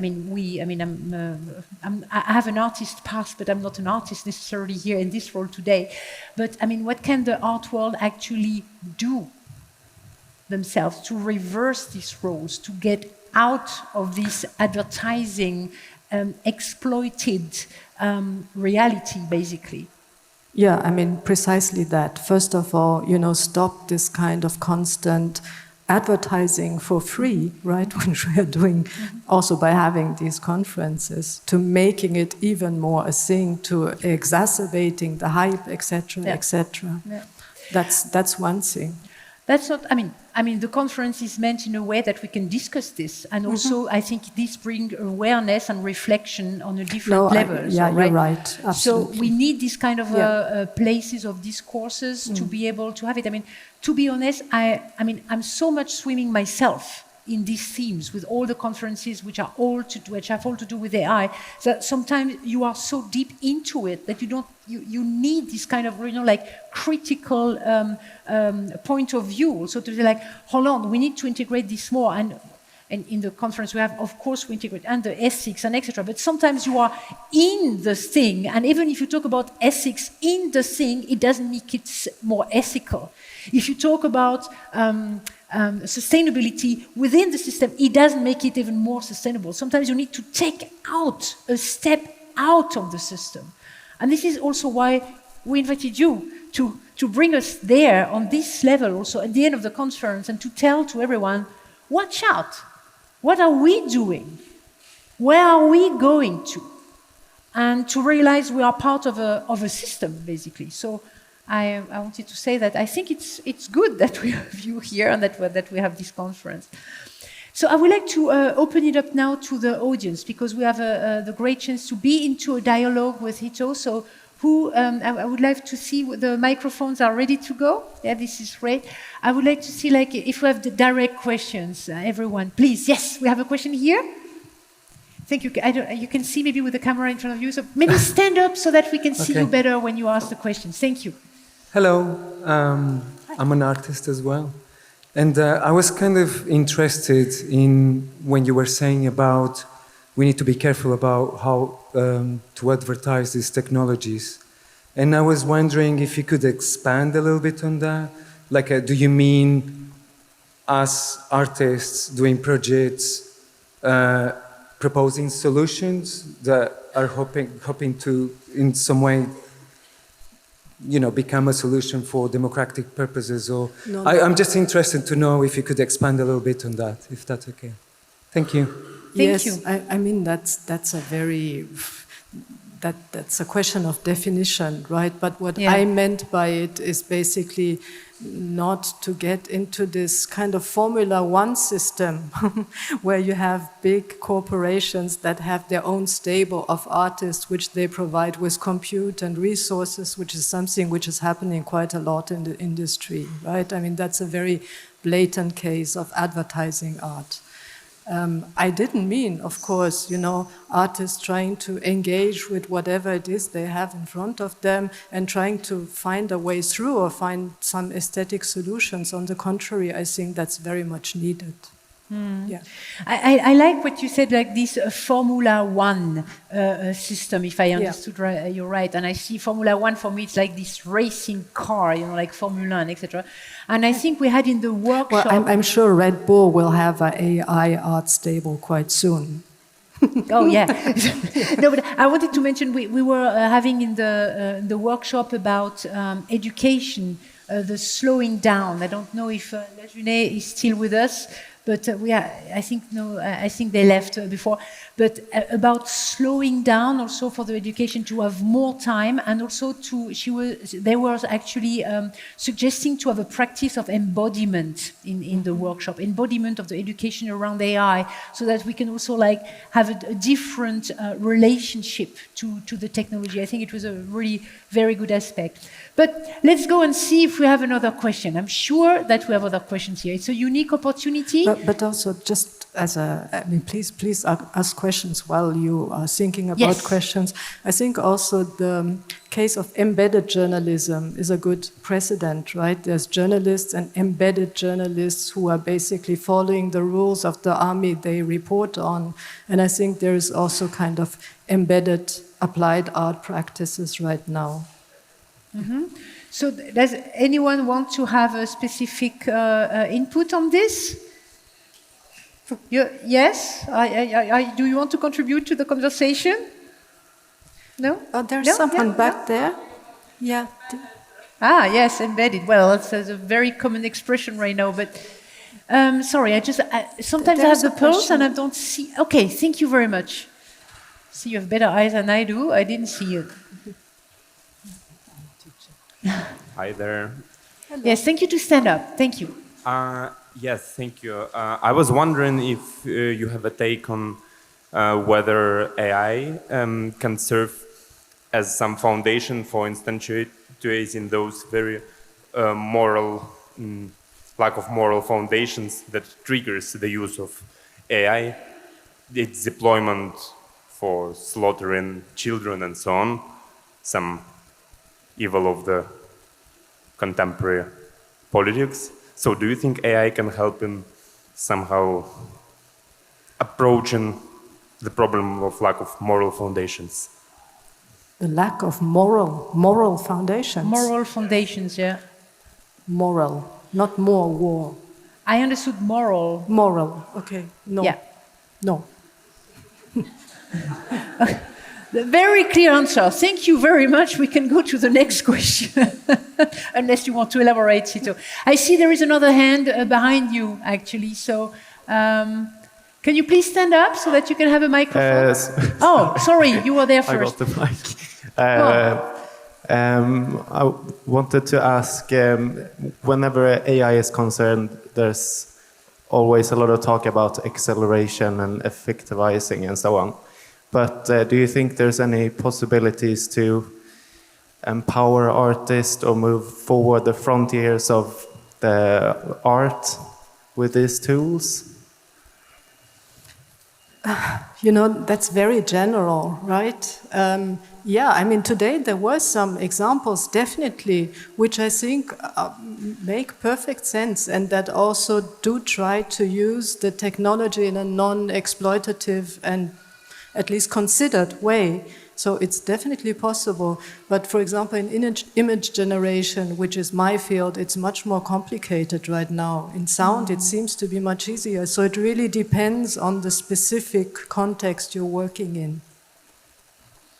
Thank you for the question. So now we can move. We had first at the back, yes, and then we will go back to you here more to the front. Hey.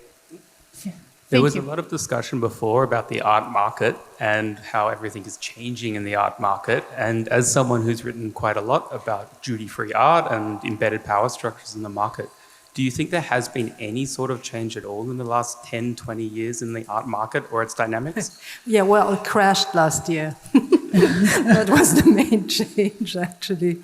But no, in terms of digital art, barely no. I think there was the NFT bubble, of course, but this was a kind of parallel art market, which was sort of very quickly implemented from the top, and then also was kind of artificial and collapsed very quickly.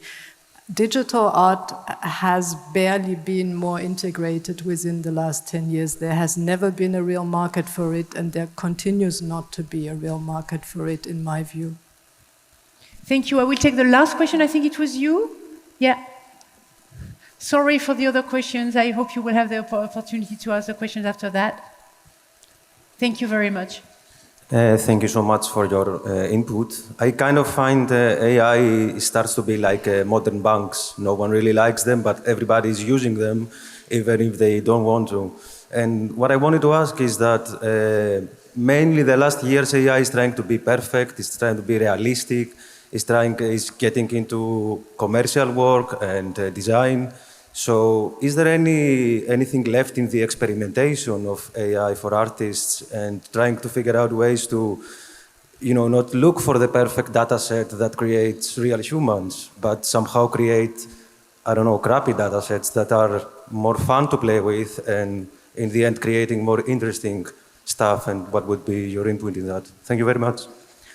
Yeah, I think so. But I mean, for this kind of experimentation, which is more or less about statistics, right? What can we do with statistics? And of course we can do some, as artists, can do something with statistics, but maybe you need to get away from the idea that it is an image that is the output, right? Or a sound or anything we know already, right? So it needs to start at a very foundational level and need to move completely away from what we're being served now as sort of ready-made corporate packaged solutions.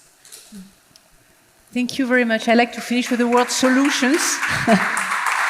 Thank you so much, Hito, for your time and to have joined me on stage. Thank you so much. So we are arriving.